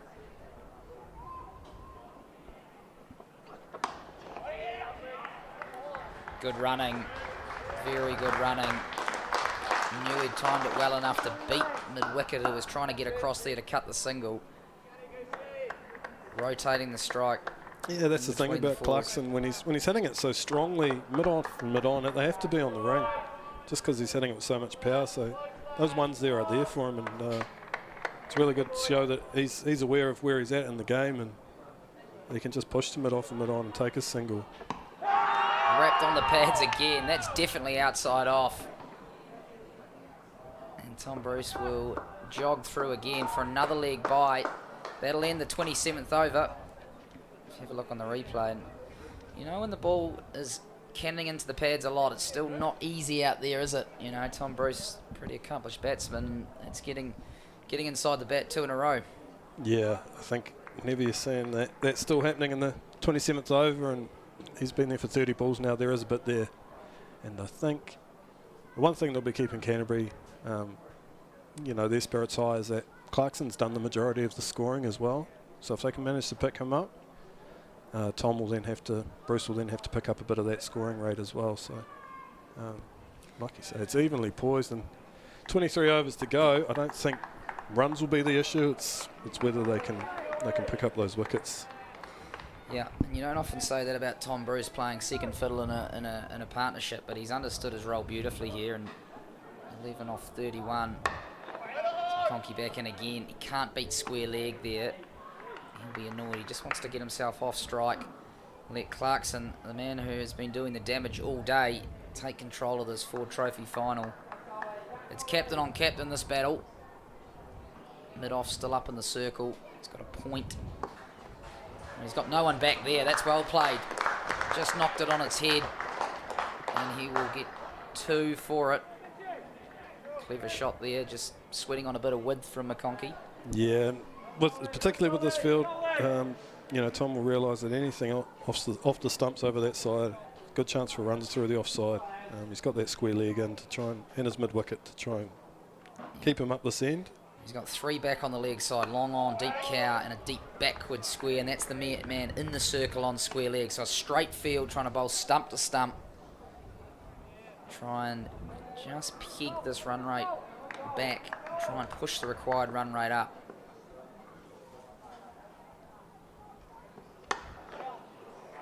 Bruce forces that and beats mid-wicket. It's well done. Yeah, 14 off 35, but when it's in combination with Clarkson, their partnership here, 61 off 63, it's good partnership batting. Yeah, it certainly has been, and I think you hit the nail on the head. Tom's understood his role. He's seen Josh Clarkson play really well. and just look to give them the strike and just stay there together and build a long enough partnership in the sense that they'll be able to get them home. Well bowled. He doesn't hit many balls not hard, does he? Josh Clarkson even defending there back to the bowler. You wonder if he wants to have a crack at McConkey, or is he happy with the 3 off the over? It's full and it's smashed. 1 bounce to cover. That is a hand ringer. But it's a dot ball too. Just the 3 off the over. McConkey's over comes to an end. Let's have a look on the replay. Just how hard he hits this. The camera can't even keep up. No, you're spot on, Willie. I think he's just hitting the ball so well, Clarkson. He's some of those shots have been not particularly bad balls, but he's just picked them up and dealt with them. It's he's really having a day out, and if he can get himself a nod out here and get the Stags home, you know, it's a huge part to play in a 4-trophy final. Absolutely. And did your careers cross? Josh Clarkson, Yeah. play with him? Yep. Kieran Noema Barnett in the commentary box with me here. Yeah, we played together as Mackenzie moves in here. Bruce defends. Yep, our paths did cross. He was still pretty young then. You forget that he started at a really young age, and he's sort of had 5 or 6 seasons now of professional cricket, and he's really starting to dominate, I think, now when he's getting a better understanding of how good he could be and what's at his feet. But he certainly, you'd be hard-pressed to find someone that hits the ball harder. Yeah, well, 26 years of age. This is his 63rd list day game, so plenty of seasons in there as Bruce is getting across his crease to Mackenzie, trying to just manipulate that into the leg side. He can't beat a straight mid-wicket there.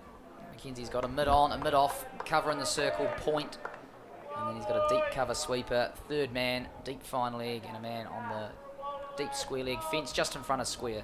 So pretty straight field. Looking to bowl stump to stump here and try and get this all-important 5th breakthrough for the visitors. It's punched well, but no run. Tom Bruce getting a long way across his stumps there. Kieran, what would be the thinking there? Yeah, I think he's trying to keep that LB out of play when Mackenzie runs those balls back towards the stumps from outside off. And, one thing that's really noticeable is the Canterbury fieldsmen are really hunting in on Tom now. Trying to keep him on strike and trying to build pressure that way. We will see. It looks like Fletcher's going to come up to the stumps to keep him at home. So all sorts of games within the game, Willie. Yeah, looking to attack this front pad here. A couple of shouts last over where he got outside the line, and he's just going to change his guard there slightly, or just double check his guard. Cam Fletcher up to the stumps. Angus Mackenzie, he's been impressive so far. This is into his 4th over here. And he'll get off strike there, Tom Bruce. Will he stay up for Clarkson? No. Cam Fletcher will come back, take the helmet off. Yeah, this is an interesting period for Clarkson here. You just get the feeling, like you said, with McConkey at the other end, he wanted to have a go at that, I think. And that produces it, but he's obviously, with Mackenzie now, how's he going to play it and keep working away, but fine leg looks like it's coming up, and long on's gone back. So looks like it'll be a touch fuller than he has been previous. Touch fuller indeed, and even maybe rolled his fingers over that. Probably the change-ups come into the mix now for the Canterbury bowlers. With Clarkson looking to hit anything that's over pitched or slightly short. Yeah, and the thing is, he's definitely in now, is Clarkson. He's in and going, so they need to try and find a way to get a mistake out of him, or create some pressure to get a wicket. But, oh wow. Bang! Back leg down, up and away. I think that's out of the ground. Josh Clarkson. That's a huge 6, and that's 50 as well. His 9th list day 50, and what a way to bring it up. Oh, I tell you what, that was just right in his wheelhouse. I feel for Mackenzie. It's not a terrible ball, so we take a look on the replay here, but it's just given him a little bit of width to swing those arms. And that's a free. I think that's still travelling. Yeah, well What a strike, straight over the Graham Lowe stand. Yeah, that was met and met well. That'll be a while before that ball comes back, because we spoke about it earlier. This man, he can make a ball leave the building. Well, we're thinking that was a pretty good over there for a while, just the one off it. And the last ball has sailed out of the stands, and Josh Clarkson has raised a 36 ball 50 on a day where, you know, most batsmen have struggled to score it over 100. He's come out here and put the pressure right back on Canterbury with some positive stroke making and some brute strength, as we saw on display there. Yeah, you're not wrong. And to be fair, he's the one person that's looked like they've been on a different wicket with the bat in hand at the moment. Certainly putting plenty of pressure on Canterbury. Yeah. He's playing beautifully as well. So they still need 90 odd. He might be eyeing up 100. The way he's going at the moment, look at that. Straight out of the screws, up high. And that's not coming back. No, that was beautiful. But you did just get that sense with Clarkson last couple of overs being relatively quiet. Something was building there. He wanted to have a dip at McLean, it felt like. And he just waited and, yeah, like I said, that's not a terrible ball by Mackenzie by any stretch of the imagination, but just, like I said, in his wheelhouse, and he swung that bat through it. Yeah, and a new ball is being ferried out to the umpires. Not sure that's the original. They're probably picking that out of someone's backyard. Canterbury will know that he's going to keep going, and that can, you know, give an opportunity. We saw the ball fly through first slip and keeper off Ed Nuttall. He's going to keep going, so there could be an opportunity there, but they'll be a little bit worried if this continues to go for another 20 minutes, half an hour. He could take the game away from the visitors here. Yeah, certainly in this next period, they'll wouldn't be surprised if they try and bring back some wicket takers and look to get rid of him, because if he stays there for the next period, next 10 overs, it'll be all over by then. So really interesting part of the game. It's interesting to see how Canterbury played and look to pick up that wicket, because you know, Bruce is still there, but he's only on 15. The scoring's all been done by Clarkson, so if they can remove that, they might be able to build some pressure again. Yeah, Doug Brace would have come next, who can certainly bat, but Josh Clarkson, we talked about it earlier, obviously 3 for 40 with the ball, a good fielder, a great prospect for New Zealand, and they'll be looking to see if he winning games. That's what it's about, and coming in a tough situation that he did come in today. So far, he's been able to put the pressure back on and get his side into. They got the total under 100 now. Need less than 100. Yeah, and I think it's the evolution of Clarkson's game as well. For so long, he's been seen as someone that just puts the icing on the cake, as opposed to you know, someone that can bat that long period of time and create a match-winning innings, which hopefully he can do here. But still plenty of cricket ahead. McConkey to resume after the break.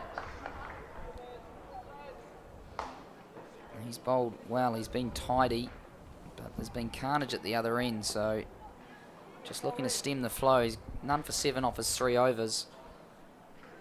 It's Tom Bruce, who continues to happily flick the singles, because he's got a runaway train at the other end in the former Josh Clarkson, who's 51 off 36, and he has got his name all over this Ford Trophy one-day final at present. Will he look to take on the spin of McConkey? Interesting to see how this period plays out as he's worked that through the offside. But the skipper's brought up everyone on the offside for Clarkson, apart from long off. So he's sort of given away that it's going to be around about the stumps, and be whether Clarkson wants to take him on from there or not. But really intriguing. Mid-off comes up for Bruce now. Tucks that into the leg side. They'll wait, they will run, they'll turn it over. It's good running. Continue to milk McConkey. That's 4 singles in a row. Yeah, you just get the feeling that they'll have to create something here, Canterbury, whether it be a bowling change or bringing back one of their strike bowlers again. We've got Sean Davies, 2 for 11 off his 6. Might be lining up another spell. McConkey in again, just a fraction of width, and Clarkson's all over it. Cuts it into the block, and it runs away. Oh, that's frustrating for McConkey. Yeah, again, not a terrible ball, but Clarkson's just equal to it. Gave himself some depth on the crease and just really carved that through backward point, but again, just hit so hard. Oh, it's not even that short or that wide, but as you mentioned, those levers, he can play the cut shot. Now he's advancing, and he'll get that off the inside edge.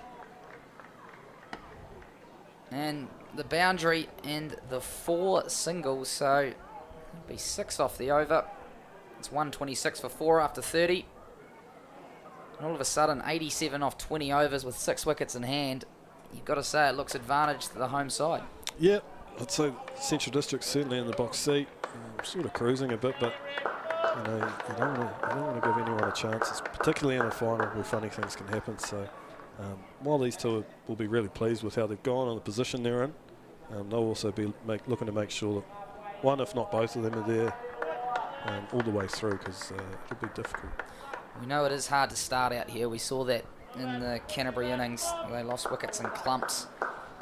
And when you get in, you've got to make it count. And that's what Clarkson and Bruce are doing here well. They're batting in a partnership. Partnership 76 off 77. Clarkson's been the aggressive, and it's O'Rourke who's back into the attack. It's worked away from Clarkson first ball. Yeah, you just sort of get the feeling this is Canterbury having a real red hot crack at trying to pick up a wicket here. They've got to break this partnership, don't they? They do. Incredibly. Tom Bruce 17 off 42. He has just flicked the singles. It's been the Josh Clarkson show.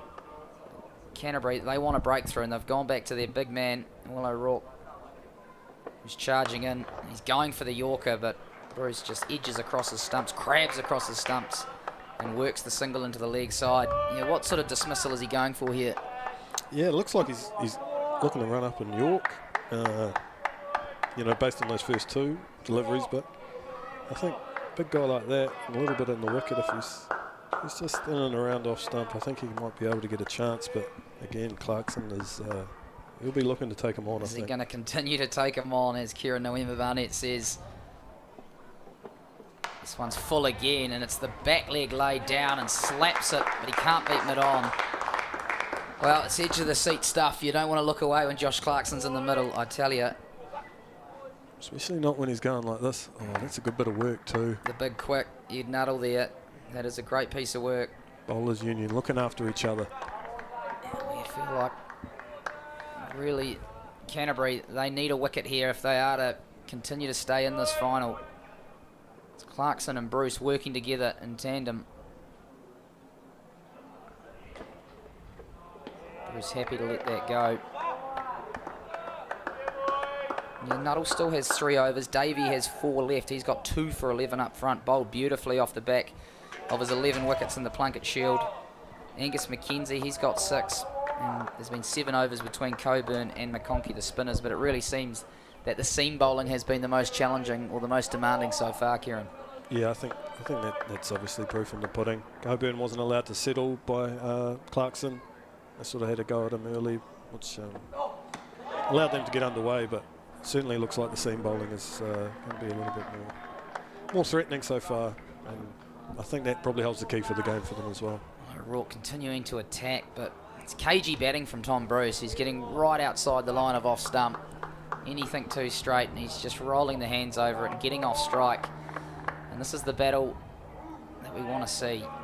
Josh Clarkson, he's picking that bat up like a railway sleeper, and he is just looking to club everything at the moment.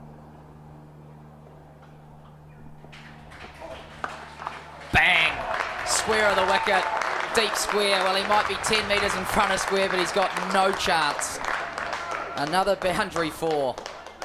Yeah, and Clarkson looks to be in that mood now. If it's anywhere near as well as he's having a good dip at it. And O'Rourke just slightly short, but just well hit. And that was absolutely met. I tell you what, he is playing beautifully, Clarkson. There are 100 in the final. He'll be looking forward to that, hopefully, but he's just playing beautifully, and it doesn't look like he's doing anything too outrageous either. Doesn't look like he's taking too many risks. He's playing pretty controlled, still picking up his singles, and yeah, there's just no answer for him at the moment. This is that maturity that you talked about in Josh Clarkson, and rather than just cameos down the order, he's right in the middle of this game, and he's having what could be a really deciding hand. And it looks like they're going to go back to Coburn here. This is an interesting play from Canterbury. Obviously wanting wickets. The left arm wrist spinner, particularly to Clarkson's going to probably ask the question over the wicket. Yeah, I think you're spot on. And one thing I've noticed with Coburn is he's always employed that slip. Had that early when Clarkson first came to the crease. Looks like he's going to keep it on now. So he'll be looking to bowl a fuller length and what he did in his first spell, obviously. Well, you feel Clarkson put the pressure back on him, didn't he? And that's, you know, as a spinner, pretty tough when a man is looking to hit it so hard. It's going to be Tom Bruce on strike. As you mentioned, they've got that spinner, their first slip there, potentially for the googly. Cohen, oh, he's dragged that down. Wow, that almost yorked him on the second bounce. Yeah, it looks like there's obviously a couple of nerves there for him.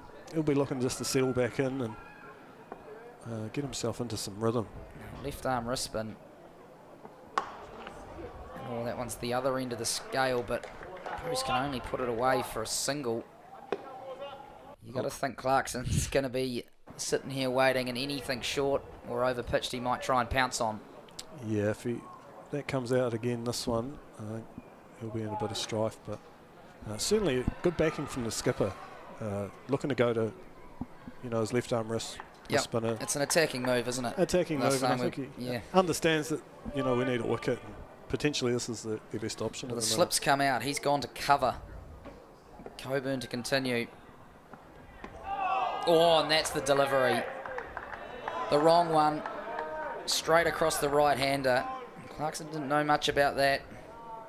Yeah, and funnily enough, they took that slip out for that ball. Lands it perfectly and goes past the outside edge as we take a look. Just as you say that, Kieran November Barnett, the slip is going to come back in. That is for exactly that delivery. Well, Clarkson's on the attack and Canterbury are on the attack here. Stay tuned. This Ford Trophy final is moving towards a climax here. It's the left arm wrist spinner against Clarkson. Well, that's too full and that's too easy. Clarkson round the corner, sweeps it away. Unfortunately, that is not what the Canterbury team want from Coburn. Is under a bit of pressure here. Yeah, he certainly is. And Clarkson in full flight is hard for anyone, but he needs to use the facilities there. And Clarkson just helps that along its way. So short square here, as we mentioned. There is not much room for error. Oh, when he goes across his stumps. And he'll get a single. He'll look for two. I don't think he'll get it. Maybe Coburn saw him and threw it wide. Again, though, just struggling to find that length. He's gone for 28. He's only in his fourth over here. One to come in the 32nd.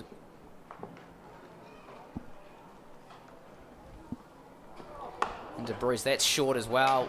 Smashed away, but only as far as the deep mid-wicket fielder, who will collect and throw it in. And I think that'll be a spell for myself. I'll leave you in the capable hands of Ross Holden to call this one home. It's the Central Stags. They need 72 to win off 108 balls. They've got 6 wickets in hand. It's the captain, Tom Bruce, and Josh Clarkson in the middle. Over to you, Ross.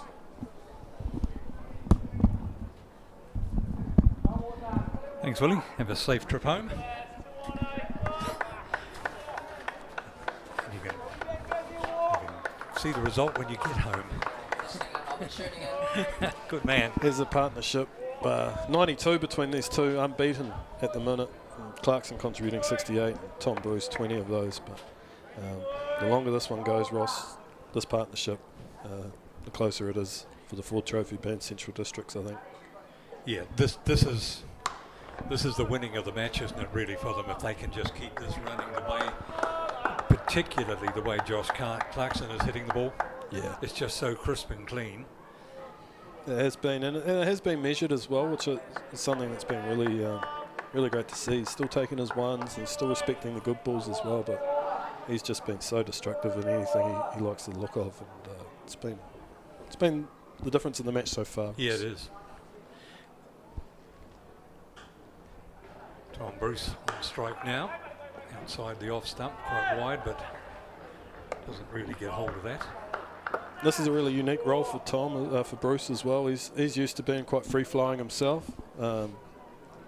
He just needs to be the rock, doesn't he, really, now? And just let Josh do what Josh does. Yeah, he's analysed the situation and he's playing accordingly, which is what you love to see from your skipper. But it shows his maturity as well. He's obviously a free-flowing player that can score quickly, but he's recognised today, that Clarkson's playing that way, and he just needs to be there. And the longer he's there, the better the partnership. Yeah, the way that it's flowing, it must be a slight dilemma for Canterbury at the moment. Just, they've got to run through their overs, but somehow they do need to break this partnership. If they've got a chance of winning the Ford Trophy for 2022-23, they've got to break this partnership. I think it's their only chance. Ross, they need to find a wicket, preferably Clarkson. But Tom Bruce just moves across the stumps. That's not a bad ball at all from O'Rourke. But he picked that up. He must have seen that early. He picked it up right off his toes. Yeah, he did. And we take a look on the replay. It just runs away, but just sort of wide on the crease, angling into middle and leg, and he's just flicked that up and over mid-wicket. Full value for shot, as there has been all day here. It's a lovely bit of timing. And when you see some of the bowlers, and there are a lot of dot balls being bowled, but these two are just picking the one that they can score off, and they're seeing it so clearly. Yeah, they certainly are. And there's another one. Spruce takes sort of lofted square and takes on third man. It's home for two. It's good running. Yes. 6 so far off the over, and that's all that CD really need to do. Yep. That's with a target run rate of 4.5. If they keep taking that sort of off each over, they'll be. They don't need to chase the good ball. Just look after the bad ones. O'Rourke again tries to slam that one into the deck, but it didn't really get up that much. No, and he's tried hard, O'Rourke. He's really run in for that's the end of his 8th set there, and 2 for 37, and he's looked dangerous. He's created something when he's come on, but I think he'll probably have to have another look at someone else from that end to just try and break the rhythm of the two batsmen at the minute. Because as we've touched on, if they go another 10, 15, if they go another 10 overs, it's probably all over. So Canterbury really need to try and break this partnership. They tried it one over with the left arm wrist spin at Coburn, probably didn't work out. No, he's gone at 7.3 and over. So, and it looks like we're going to have Matt Boyle come into the attack. Okay, this will be interesting. Yeah, a little bit of leg spin by the looks of it, and again, just trying to create that wicket, I think. Yeah, they really had to change up something at that other end, didn't they? It wasn't 4 overs, none for 29 for Coburn. It wasn't really, he wasn't looking dangerous enough. No, he wasn't. It's a tough day, and it's a very, very tough art as well. Bowling wrist spin, but he just didn't quite have it there in today, but there's still a chance he might come back for another spell after, but we'll have to wait for Boyle. Did you do a bit of bowling in your day, mate? A little bit. A little bit.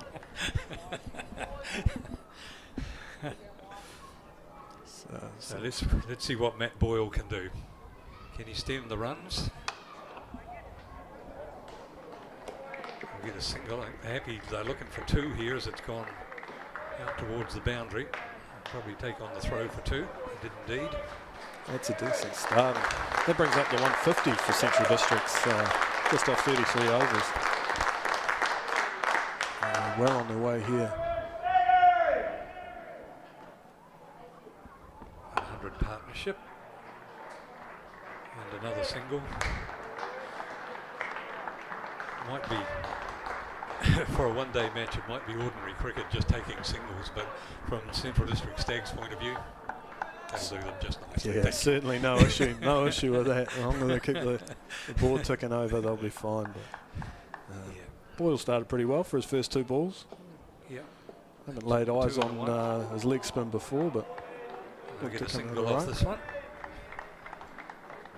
Yeah, I just get the feeling Canterbury, they'll have to try and create something either with their field and leaving men up, or they just need to find a way somehow, whether it's having one extra fielder in the ring than they need to, or just having a bit of protection. But so if it keeps going this way, the Stags will just knock it home.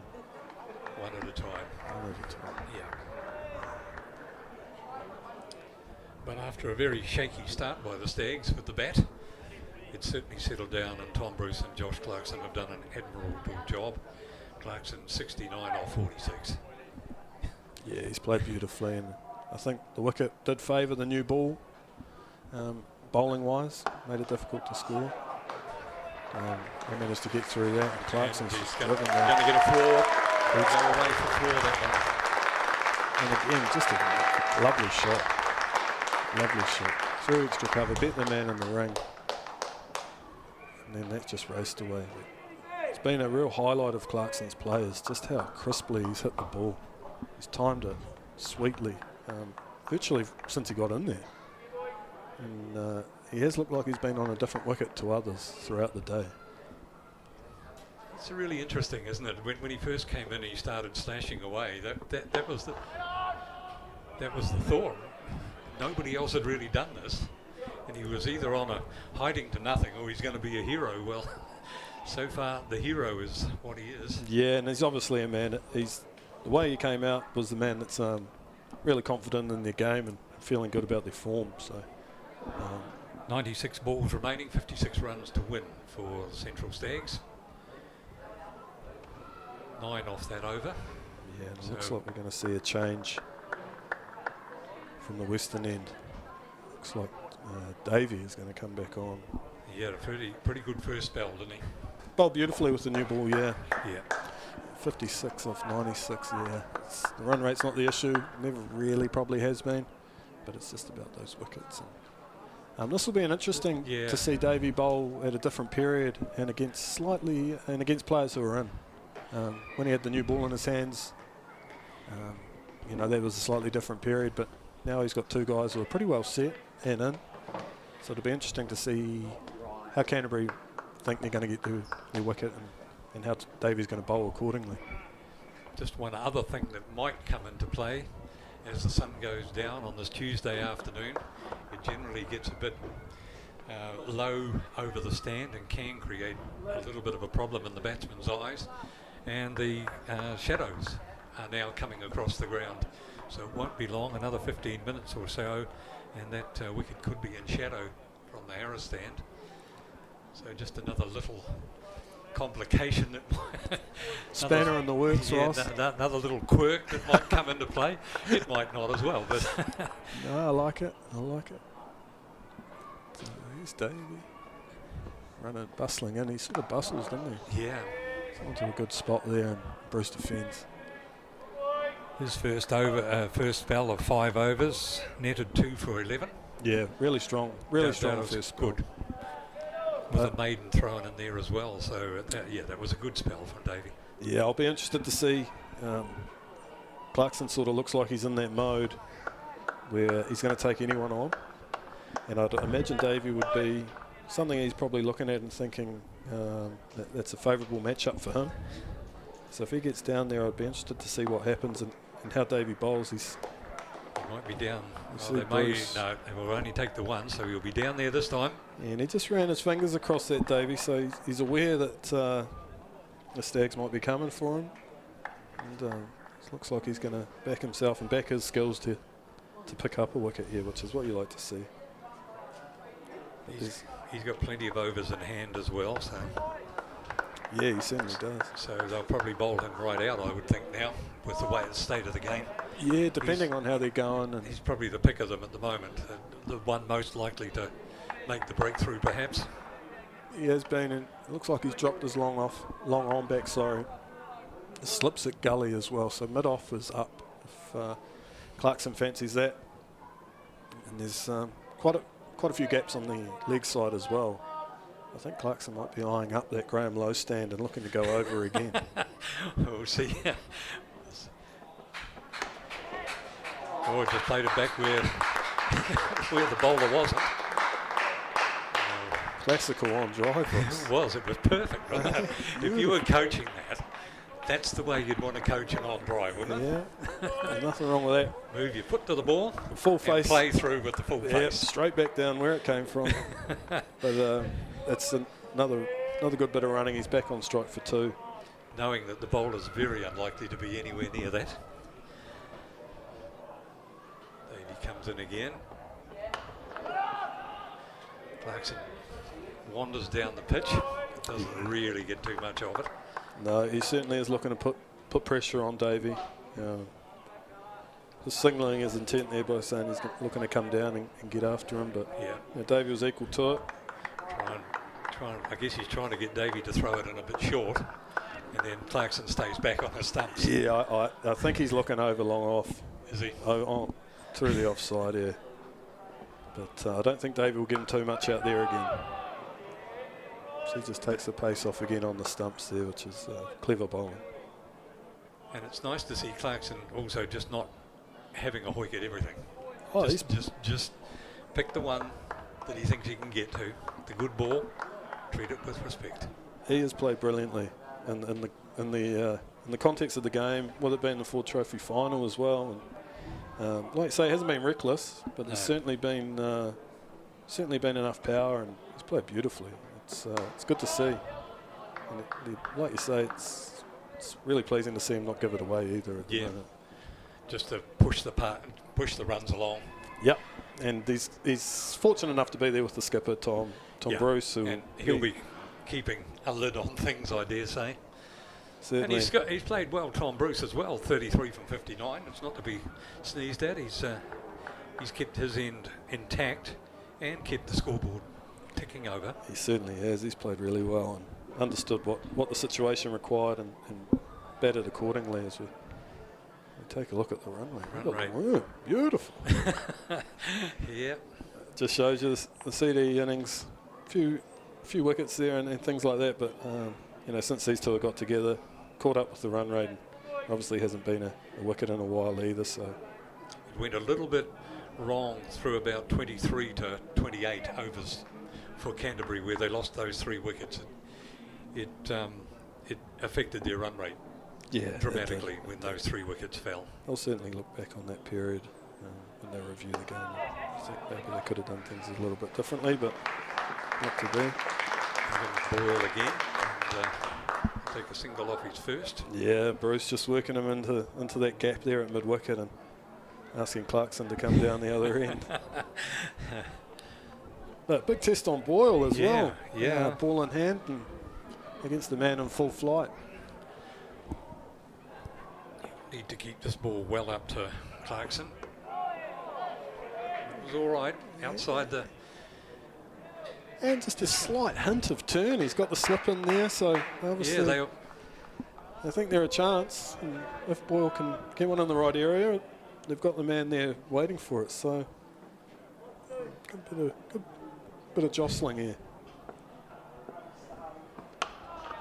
Clarkson gets hold of that one. Down to the man. Long off. It's one of those things that just races to long off. You almost get the feeling as though there's no one there. It's not that hard. Yeah, just take the power out of it, you might get 2. When it goes there so quickly. Boyle doing all right on his first 3, 1-0-1. They'll be pleased, Canterbury. They will be, and looks like and a dot ball for the 4th. So yeah, they will be very pleased with the way he's bowling. Yeah, and they've got that extra man inside the ring here as well, Canterbury. So they're trying to really squeeze or trying to pick up a wicket and create something here with Boyle. But the Stags have been equal to it so far. Well, and again. Cut. Nicely uses the pace there. And there's a bit of a chase on. Looks like the man's going to... Oh, that's 4. Yeah, 4. Didn't really seem to get too much on that, but there was enough. No, lovely bit of use of the crease. Got himself deep in the crease and used the pace of the ball here as we take a look again. Yep. Using the wicket block, and the rest is history. There's 4 here at McLean Park on a day like today.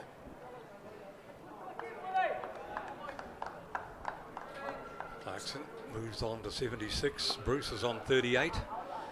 47 runs left to get the Ford Trophy for 22-23. 85 balls still to be bowled.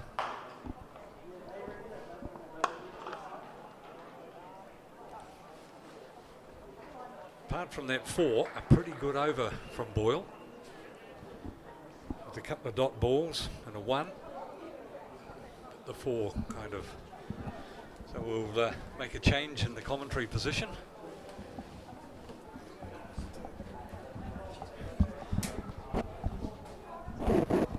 Angus Shaw coming back in again to take us through the next 10 overs or thereabouts.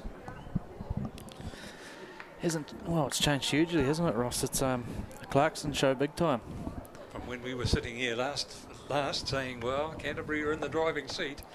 Followed Josh by Clarkson has just taken the game by the scruff of the neck, really, hasn't he? Yep, and followed by a clever head and Tom Bruce. It's been outstanding to watch. It's the old story. It's never changed really in cricket, has it? If you've got a man in form, just block up the other end. Yep. Just take your singles, rotate the strike. It's always been the same, and it's working for them here with Tom Bruce just playing that stock roll.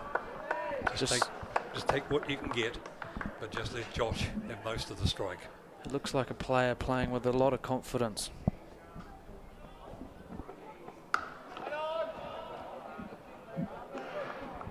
Davey coming in for his 7th over, being extremely economical. 7 overs, 1 maiden, 2 for 14. Superb bowling. I thought Davey could have followed through a few more overs when he was on form with the newer ball, potentially nicked off one of these guys, but they held him back and tried something else, and these two have been incredible. He looks, to me, Davey looks like the one that can can change it. Oh, short and outside the leg stump, and it's over the rope. Yeah, you can't bowl there with Clarkson in this kind of form. He's seen the ball like a beach ball, and anything short or anything with a bit of width, he's putting it away. Hardly had to move his foot forward, just waited for it to come to his shoulder and knocked that one away. It's an incredible innings. Not one person scored at over 100 strike rate, and Clarkson's 80 off 56. The strike rate of 142.9. That's outstanding, isn't it? He's a big man. He's got a lot of power, but he's showed a lot of control and discipline today. And that's in this form of the game. Sometimes discipline's hard to keep when you're looking at the scoreboard, thinking, "Oh, I've got to move it along." Oh, there he goes again. He's gone again. He's in a mode. He's ready to go. He's ready to go, isn't he? Another 4, 2 in a row, and off. Arguably Canterbury's best bowler. Oh yeah, went over his shoulder. Didn't quite get to the ropes for the 6, but that's 2 in a row. But bowling on the line of the leg stump or outside the leg stump, you're asking for trouble with Josh Clarkson in this mood. Down to 39 off 81. It's changed. This game's changed. It's just really changed so quickly. Just takes a single off this one, although Tom Bruce is running quite quickly. I'll settle for the single. It's amazing to see Tom Bruce at the other end. He's 38 off 63. Clarkson's 85 off 58. Partnership's 126 off 115 balls. It's, Tom's just been a clever head. He's kept Josh grounded, and it's paying off. Where's Davey going to put this one? Good enough to Bruce on the line of the stumps. Pitch looks a lot better the last 10 overs, doesn't it, with a bit of intent from these two players. Yeah, I'm not so worried about the pitch anymore. Josh Clarkson's showing there's nothing wrong with it out there.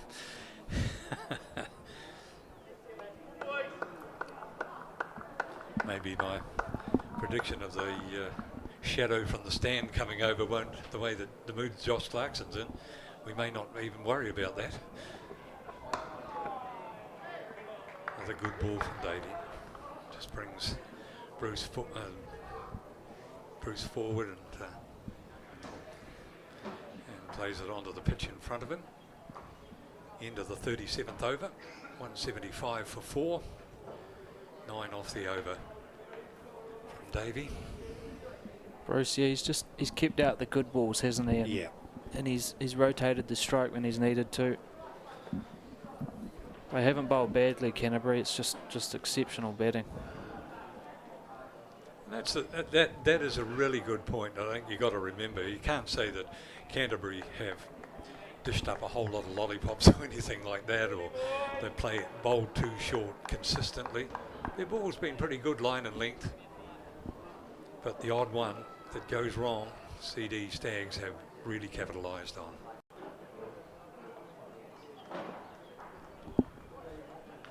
.38 runs to win, 78 balls remaining. Cut it, backward is square, and it races away to the boundary again. Just sitting here shaking my head at you, Ross. You were. He just keeps finding the gap, doesn't he? Yeah, and there's he seems to have got that place really. They've tried to tidy it up a bit with a wider man there, but he knows where that gap is. The timing is just exceptional. Yeah, and right from the word go, really. As soon as he got out there, He was 9 off 5, wasn't he? And he's just kicked on from there. yeah. Tried to find that same gap again, couldn't do it this time though.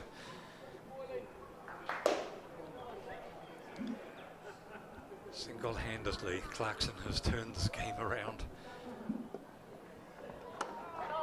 That's right on the middle stump. Again, there he's defended, hasn't he? He's not. Yep. He doesn't want to score every ball. He's defended the good balls, and he's scored when it's in his zone, which is just showing a lot of maturity. He's come a long way, Clarkson, over the last couple of years. Matt Boyle then comes up. Oh, big shout. Nothing. Umpire shakes his head. You look to be a wrong in from Boyle. It's turned quite a long way. But going well down leg. Well, yeah. Yeah, long way down leg. None from 19 off Boyle, finding the going just a little bit difficult as Clarkson tries to find that backward of square shot again, but can't beat the fieldsman this time. Tom Bruce coming down the wicket, just having a word to him. It's all right, just keep it seemly. 4 dots, you don't have to do anything silly. No. It's important for batsmen at this stage to remember that, isn't it? That don't get frustrated. Don't try and force the pace. If they're bowling well, just admit that they're bowling well. Yep, good over from Boyle there. Yeah, just the 4 off it. Partnership now up to 130. Just the 34 runs remaining, 72 balls left. Stags chasing down 230, now 179 for 4, 38 overs gone. It's 34 required now of 72. 6 wickets in hand. Bracewell to come in next, Small behind him. I think these two will be hoping they can take it all the way. It's not an easy wicket to get in on, so that's the point, isn't it? yeah, if they can get 1, maybe 2 wickets, it changes the game again. It's a funny game today. It's gone up and down. It's all over the show. So I still don't think it's done with yet. No, 34 runs doesn't seem a lot, but on this wicket, a wicket now, a new batsman coming in, finding it difficult to get in, could soak up an over, maybe an over and a half before they get their eye in. Canterbury would then they get a feeling that there could be something in it for them. Great partnership, isn't it? 130 off 126 balls. That's exceptional work from these two batsmen. It's been very good to watch. Bruce plays and misses outside the off stump. Keep low, didn't it? Just a little bit. That's that variant bounce. Nuttall back into the attack now. None for 31 off 7. 4.3 off and over. That's pretty economical bowling. Really hoping for a wicket here.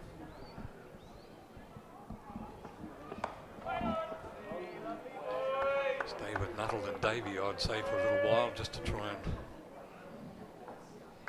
Just looking at the field, they got a first slip, a gully, point, a cover, mid off, mid on, and square leg. So they got 7 inside the circle. So they got no one back apart from the third man on the offside. They're really trying to tie Bruce down, force him into an error here.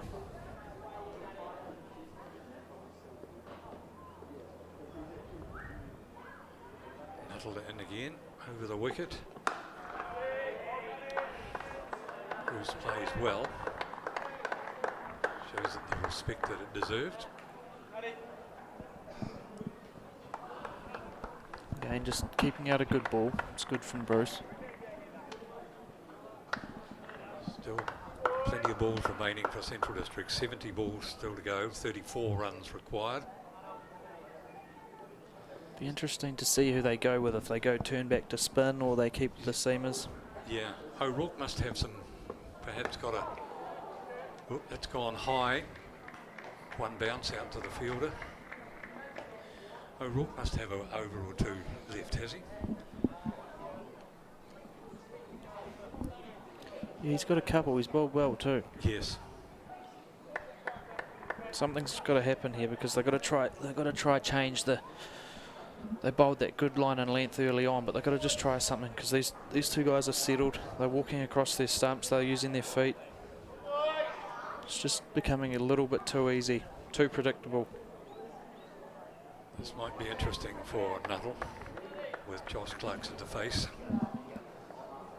Just the one run off the over so far. A couple of balls to come. Oh. Big wide. It's happened a few times. That's the third one today that's gone at least, you know, close to a metre over the head. So, yeah, it is tennis bally. Yeah, he bounced that pretty short, wasn't it? Oh, gee whiz, that was short. Like to have that one again. Yeah. Perhaps he tried to beat it in a bit to just intimidate Clarkson a little bit, but that was way too short. Josh goes for a swing, didn't get all of it, but it's gone out. Probably good for two. Yeah, he's eyeing that short boundary up. He's got a bit lucky there. He's got two though. It's quite important now. Wants to go over that Graham Lowe stand again, I'd say. He's sitting back in the box. He's waiting for it. That was some shot, wasn't it? I think they're still trying to find that ball. Yeah. Given it is a short boundary. Yeah. It's not the 80, 90 metre boundary, but... 53 metres out there. I'd say you'll be looking at getting in the pocket here and doing the same thing. Oh, got it on the full. It's right outside the off stump, but he's got enough of it. And it's going to roll away. It's a beautiful shot, that. Yeah. Again, he hasn't. He did the complete opposite. That shows what I know, but he's looked at that out full, and he's just placed it. It's just pure timing through backward point for 4. 187 for 4, 39th over gone. 6 wickets in hand, which from the Stags' point of view is very, very important. You're going to stick with Boyle here by the looks. Clarkson 95 off 66. It's interesting they're sticking with Boyle. He hasn't bowled badly. No, it isn't. No, you're right. He only 4. There was a 4 and 5 dot balls. That's not a bad over, is it, at this stage of a game? But he just, to me, doesn't look threatening. No. That, unless they're just hoping that they're going to open their shoulders and you'll get a catch in the deep somewhere along the way when they don't get it quite off the middle.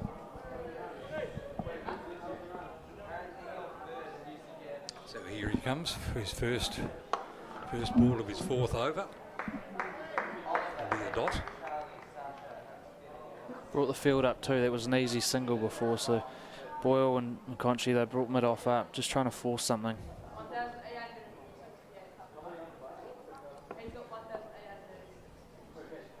Bruce facing. And an easy single. Yeah, that's clever. Just give Clarkson the strike. Be interesting to see what Clarkson does here. He'd fancy his chances, wouldn't he, I think? Yeah. The way he's hitting the ball, but Boyle is putting it right up, getting it right up to him on the middle stump. No, he didn't get much on that. Tried to hoik it around over his left shoulder. Bit of glove though, I think, so Yeah. that's another one to the total, 96. 67.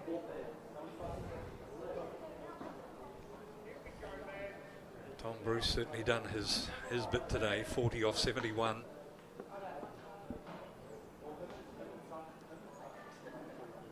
Boyle again. Bruce just tried to guide that one down past the slip. Just slowed that one down. Bruce has played that shot very nicely today, and it's just a bit slower, turn, bounce. It's well bowled. It's interesting with the state of the game that Boyle is doing a really good job.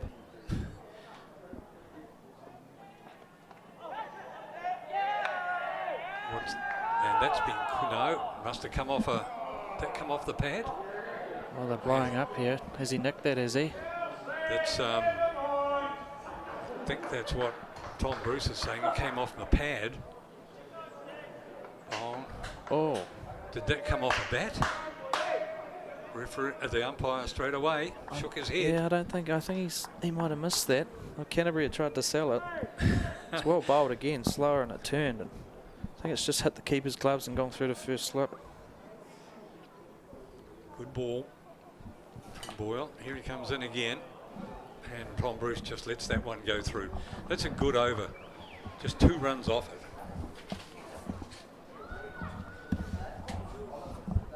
Angus Shaw makes way. Kieran Noema Barnett. What do you think, Kieran?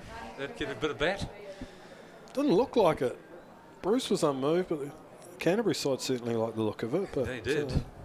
Boyle actually has really come on and started landing them well. Yeah, that's another good over. 4 off the previous over, just 2 off that over. Yeah, we could be in for a treat here, though. I think Ross, with Clarkson on strike, he's 96.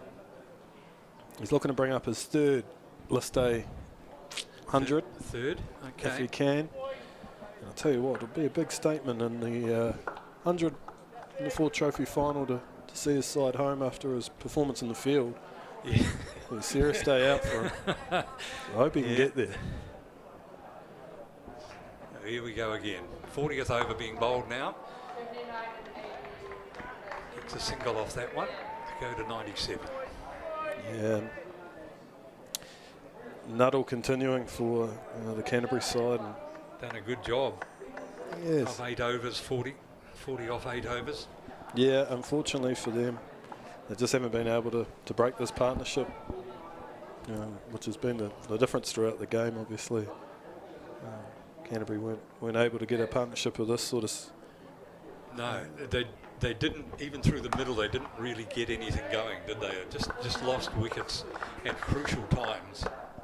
Yeah, I think that's spot on, and obviously the difference between that and having 2 guys set and being able to bat through and without losing those wickets has been the difference in that game. But Tom Bruce, 40 not out, and he's looked relatively untroubled in his innings. Has been a really steady knock. 23 to win. This is the Ford Trophy final at McLean Park, Canterbury. And CD just 22 runs now to win. 57 balls remaining. Yeah, a game within a game here again. Ross is Nuttall looks to be hitting round about the hip height of Clarkson, bowling back of a length. Doesn't want to get hit over his head by the looks. And, I think Clarkson will be fancying himself to hit a boundary down that way for 4 if he gets the opportunity. But and of course, it's always a nervous time for a batsman. yeah, of course it is. In the nervous 90s. Huddle again. Bruce gets onto it, but just get the single.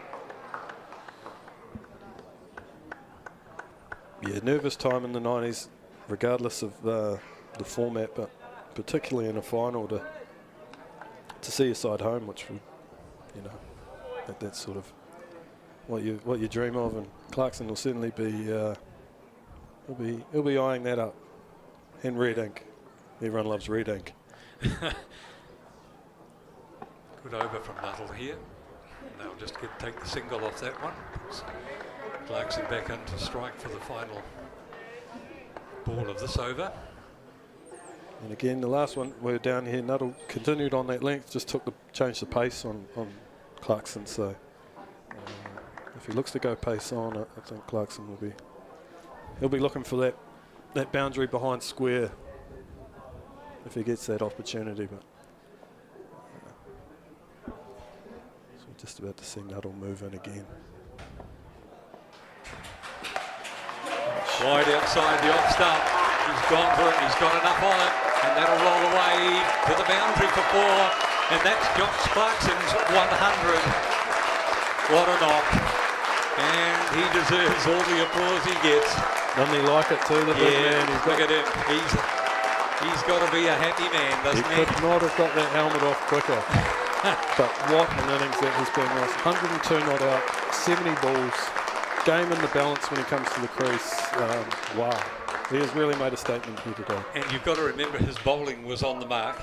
And he threw the wicket down, threw one out from the outfield. That's it, 3 for 40. Great catch on the fence, run out. He has had a day out. It's been the Josh Clarkson show. Certainly has. And I tell you what, the fans have piled into McLean Park late. And that was well, they've seen something special. Yeah, they have. They've been treated to something very, very special. And they certainly showed their appreciation. Yep. Just the 1-6 went over the ground low stand, but it's been an innings where Josh Clarkson has punished the bad ball, been very careful on the good balls, and there have been plenty of those from Canterbury. Yeah, it's been a wonderful innings. Just another single. Yep. Bruce keeps going, but yeah, look at that strike rate, 145. in a 50 over game, 17 falls and that solitary 6 that you mentioned out of the ground. But yeah, it's just been destructive, but it's been hasn't been reckless, which is so pleasing. Yeah. 15 runs remaining, 53 balls left. And that's been called wide from Boyle. Yeah, and with that brings up the 150 run partnership for these two. That's the crowd in the background, just letting them know their appreciation for that. But yeah, what a great partnership this has been.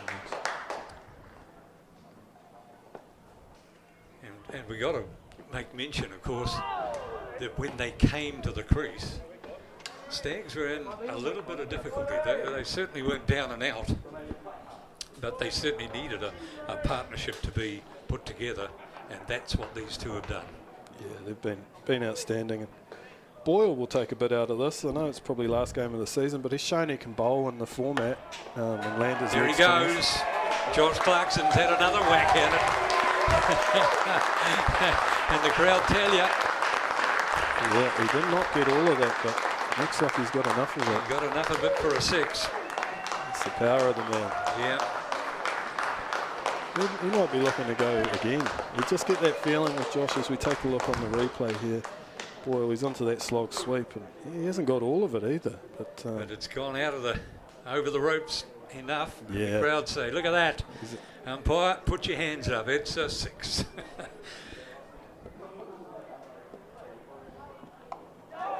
So not much now. 8 runs left and 51 balls. Yeah, back live. Just caught the outside edge there, but. Yeah. Yeah, it's hard to move past Clarkson on today. It's been, I don't think those choosing the man of the match will have too much trouble.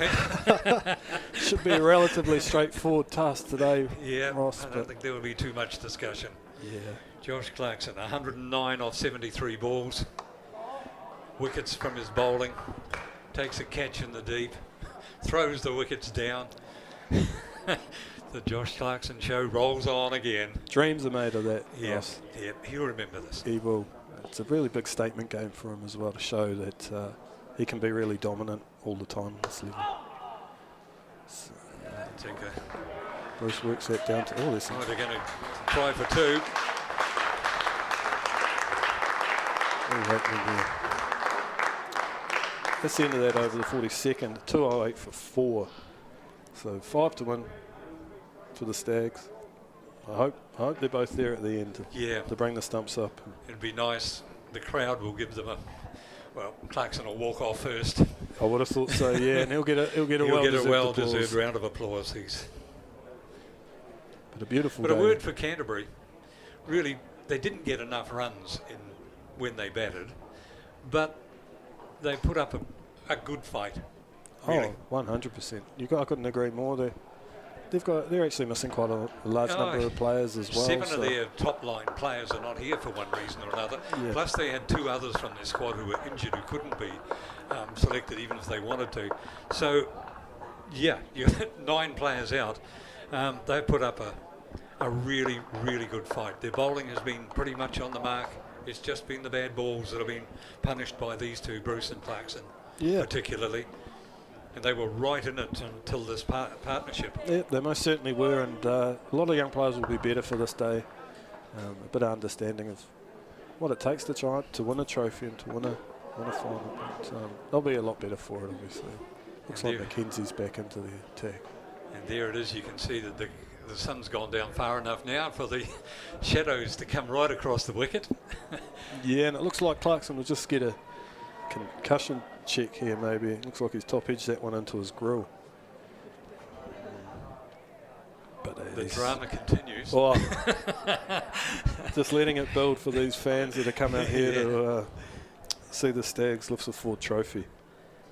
But yeah, it's easy to lose Tom Bruce's role in this as well. The skipper, steadying influence. And, with 5 runs remaining, actually, if I was looking for drama, it would be nice for Tom Bruce to get all 5, wouldn't it? Yeah. And get his 50. Yeah, yeah. I don't get the feeling Josh Clarkson's going to allow. He's not in that mood. Yeah, I think he's envisaging one shot to finish. Yeah. Lift the stumps up and go and pick up his MOM and the trophy. But yeah, Canterbury, they can certainly hold their heads up high, and they've had a really good campaign. Losing in the final is it's always difficult, but they've been able to get themselves here as well. And with maybe if their personnel were around or in slightly different scenarios, they'd be here. But that's a card. Boyle looked really good for his 18. Smith a little unlucky. Shmuley in 22. Cleaver out for 4. But it's been, like you said, Bruce and Clarkson have just they've stolen the show, really, haven't they? They've won the game on their, with this partnership. And 109 of 74 balls in a game where no one else has struck it at run a ball has been fantastic. And here's Nuttall. It's been a tough day with the ball for Canterbury, hasn't it? Just Davey and O'Rourke picking up the wickets. Yeah, and Davey bowled really well up top with the new ball, but unfortunately they just couldn't break this partnership. And full credit to the Canterburyans. They've tried a lot as well. They sort of haven't let the game go through the motions, but it just hasn't been their day today. Just not quite got enough runs. They just fell away through the middle part of it. Yeah, Mackenzie's he's always found that pretty consistently, that slightly wide on the crease and running it back towards off stump. Clarkson with a big smile on his face. Yeah, it's probably the first one that's gone through him. But unfortunately, I think Canterbury will look back on that chance off Nuttall as it threw the keeper in first slip, and that was probably the game there. But they'll learn a lot. It's Mackenzie in again. Clarkson goes to finish it in 1. Yeah, he's thinking out over that low stand and pick it up at Cape Kidnappers on the way home back to Hastings for home. Having a smile and a bit of a natter with Mackenzie as they go back, as Mackenzie walks back to his mark. Yeah, good to see them both enjoy it if we take a look here. And just a big inside edge. But I was going for that, mate. But I knew you were too. So that's why I bolted there. Good exchange. It's dropped short and that's whacked. Gee, nearly burst through the man on the fence there, but managed to keep it in. It's just the one. Just a single there with 4 remaining. Tom Bruce will go down to the take strike. He'll be looking for the 6 for his 50 here. He may well be. He may well be.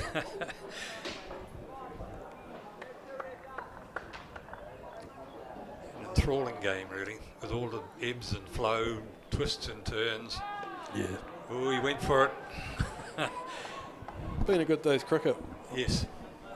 Wonder if. And as was said earlier on, the wicket's been good because it's provided a bit for everyone. Yeah, I think if they probably had their chance again, I might consider, maybe did we make the right call at the toss? Yeah. By electing to bat first, because it looks like it has made it potentially got a little bit easier as the day's gone on. But all these things in hindsight are much easier. Pretty simple in hindsight. Certainly is.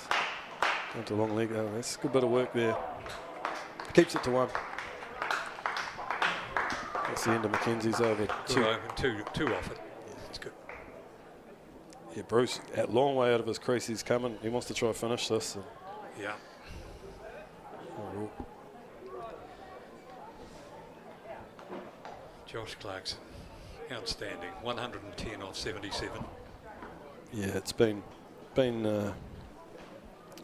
a joy to watch. You'll be hard pressed to find anyone that came into McLean Park that hasn't enjoyed that innings, aside from a Canterbury fan potentially, but even they may have, because it's been a exceptional bit of work. This partnership 161 off 156. Yeah, just 3 to win, so I'll be looking for one blow, I would have thought. Boyle going for it. They're just going through for the single, I would think. Yeah, 2 required. Clarkson, I think he'll be a big punch of the air here if he manages to get this home. Yeah. His reaction as he comes to the crowd when they take this win will be interesting. It will be.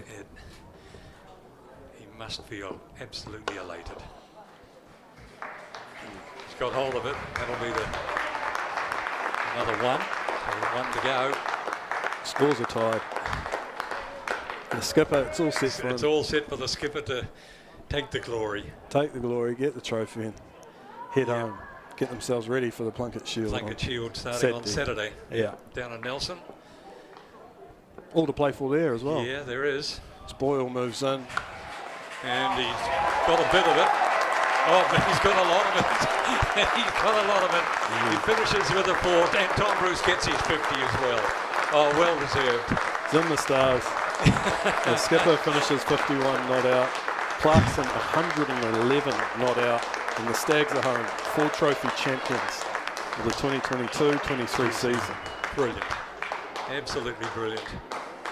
Clarkson, of course, the star, but Tom Bruce has got to feel very, very proud of what he's achieved today. Yeah, and I think you have to give a special shout out. Alden Smith is obviously in charge now, but Rob Walter was the coach of this side before he had to go away to South African duties, and there's Bruce there just tucking into it, straight down the ground. He was always looking to finish in one shot, and he managed to do it there. But, what a great day for the Stags, and Hawke's Bay as well. Beautiful day. Given that all the things that Hawke's Bay has gone through with Cyclone Gabrielle, it's just been magic to first of all have cricket back here at McLean Park. That was a real win. Some people came out to watch it. There's been a collection for the recovery effort from Cyclone Gabrielle, and the Stags pick up the Ford Trophy.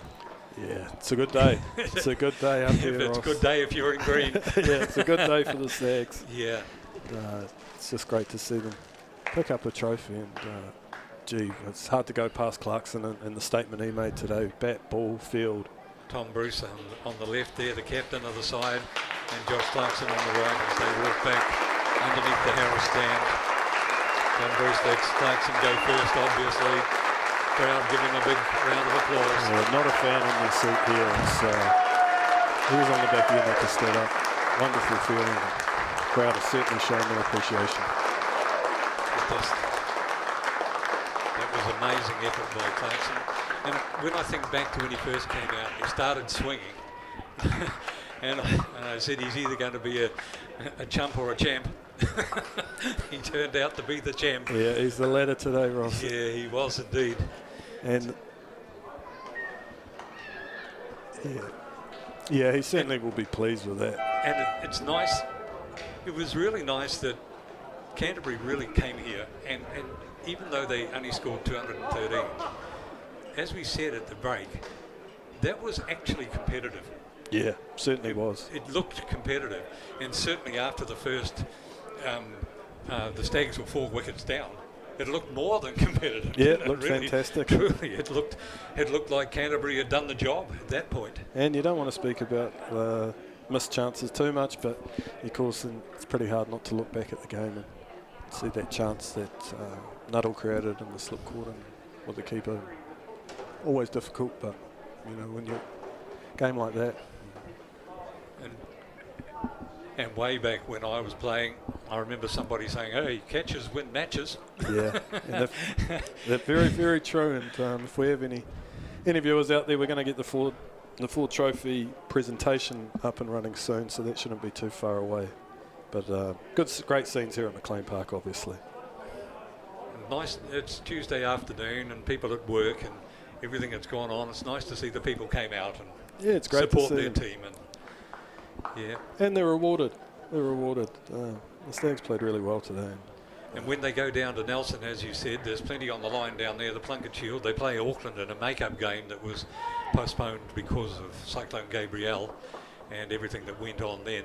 And they've got to get the outright win, which gives them 12 points. Yeah. And they should, if they get an outright, get enough batting and bowling points.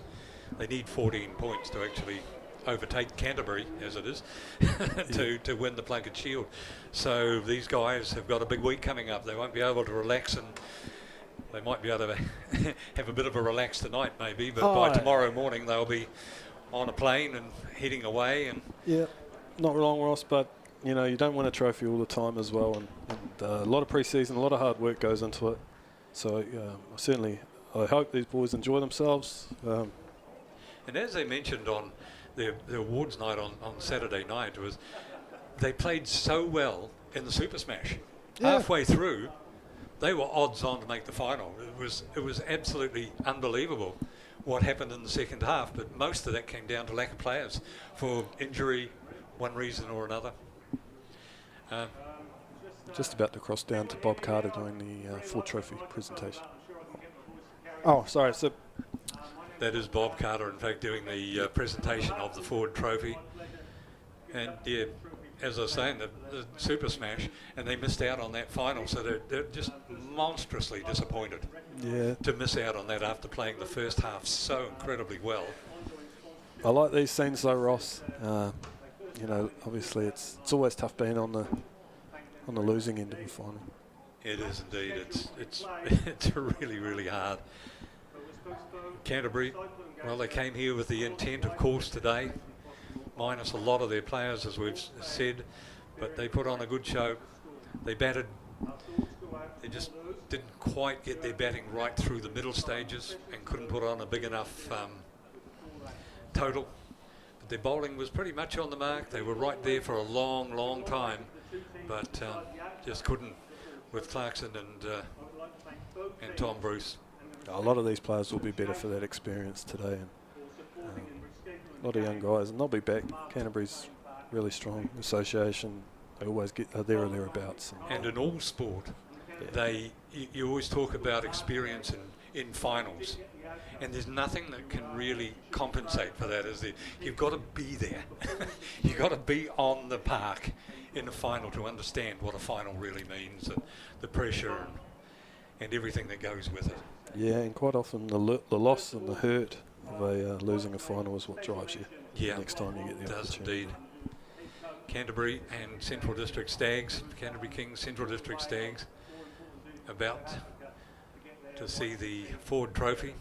We presented to the captain of the Stags side, Tom Bruce. Been a long season, and of course this game was supposed to be played about 6 weeks ago or thereabouts down in Queenstown, but it wasn't to be. And it was really nice that New Zealand cricket would allow the game to be played back here rather than in a neutral ground or something like that, and Canterbury had to agree to that too, so it was kind of nice for them to be able to say, yeah, we're happy to come up here and play at the Stags' home ground, as it were. Yeah, it's a nice touch, obviously, moving from the neutral venue to see these home grounds, so you have to be very thankful of that. Yeah. Just stay with us, you'll be able to see the Stags lift the trophy in a few moments' time. But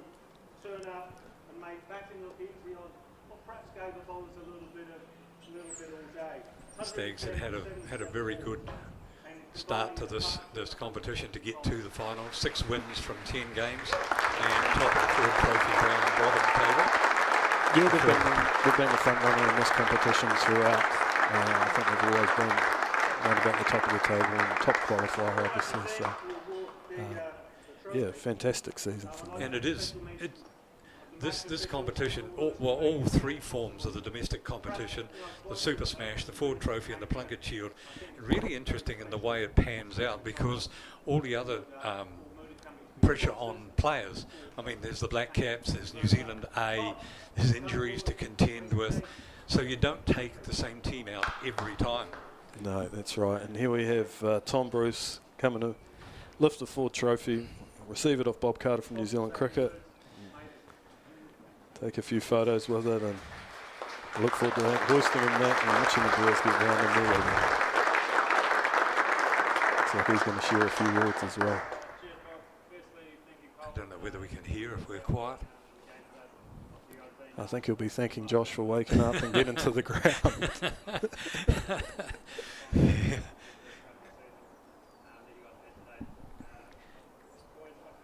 The Tom Bruce, of course, one of the stars for the Stags today, led, what do you call that, a captain's knock, wasn't it? Yeah, not wrong. Certainly was a captain's knock. Captain's knock from him. The role of Lennox and Clarkson with the ball, all the bowlers bowled really well. Yeah. Then obviously what happened at the back end. But what you're seeing here is a culmination of months of hard work, you know. A lot of guys work out in the pre-season. You know, they're sort of up and running. June, July, up and all the way through up until now. So it's really good to see. And these are the sort of things that makes those trainings a little bit easier when you have the reward at the end. And you get to share the, I guess that great prize of winning the trophy. And as Tom Bruce stands there accepting the trophy and speaking on behalf of the team, one has to remember the input of Rob Walter. He was the coach through the early part, through all around Robin, through the Plunket Shield, through the Super Smash, and through most of the Ford Trophy. He would have actually coached the team if the Ford Trophy had been played in Queenstown. Yeah. But he had to get back to South Africa for his new job, and we must make mention of the work that he has obviously done to mould the team in the first place, to get the guys together, to get a good culture within the squad. Of course, and look at these scenes now. He'll be dialing in, of course, taking in this live stream from South Africa, I've got no doubt, and they'll be proud as punch. So there it is, chasing 213 to win the Ford Trophy for 2022-23. Central Districts 216 for 4. Jocks Clarkson 111 not out, the star of the show, and the Ford Trophy goes to the Central Stags for 22-23. On behalf of the commentary team today, Kieran, Noem and Bartlett, and the others, thank you so much for watching. I hope you've enjoyed our coverage of this match. Go well.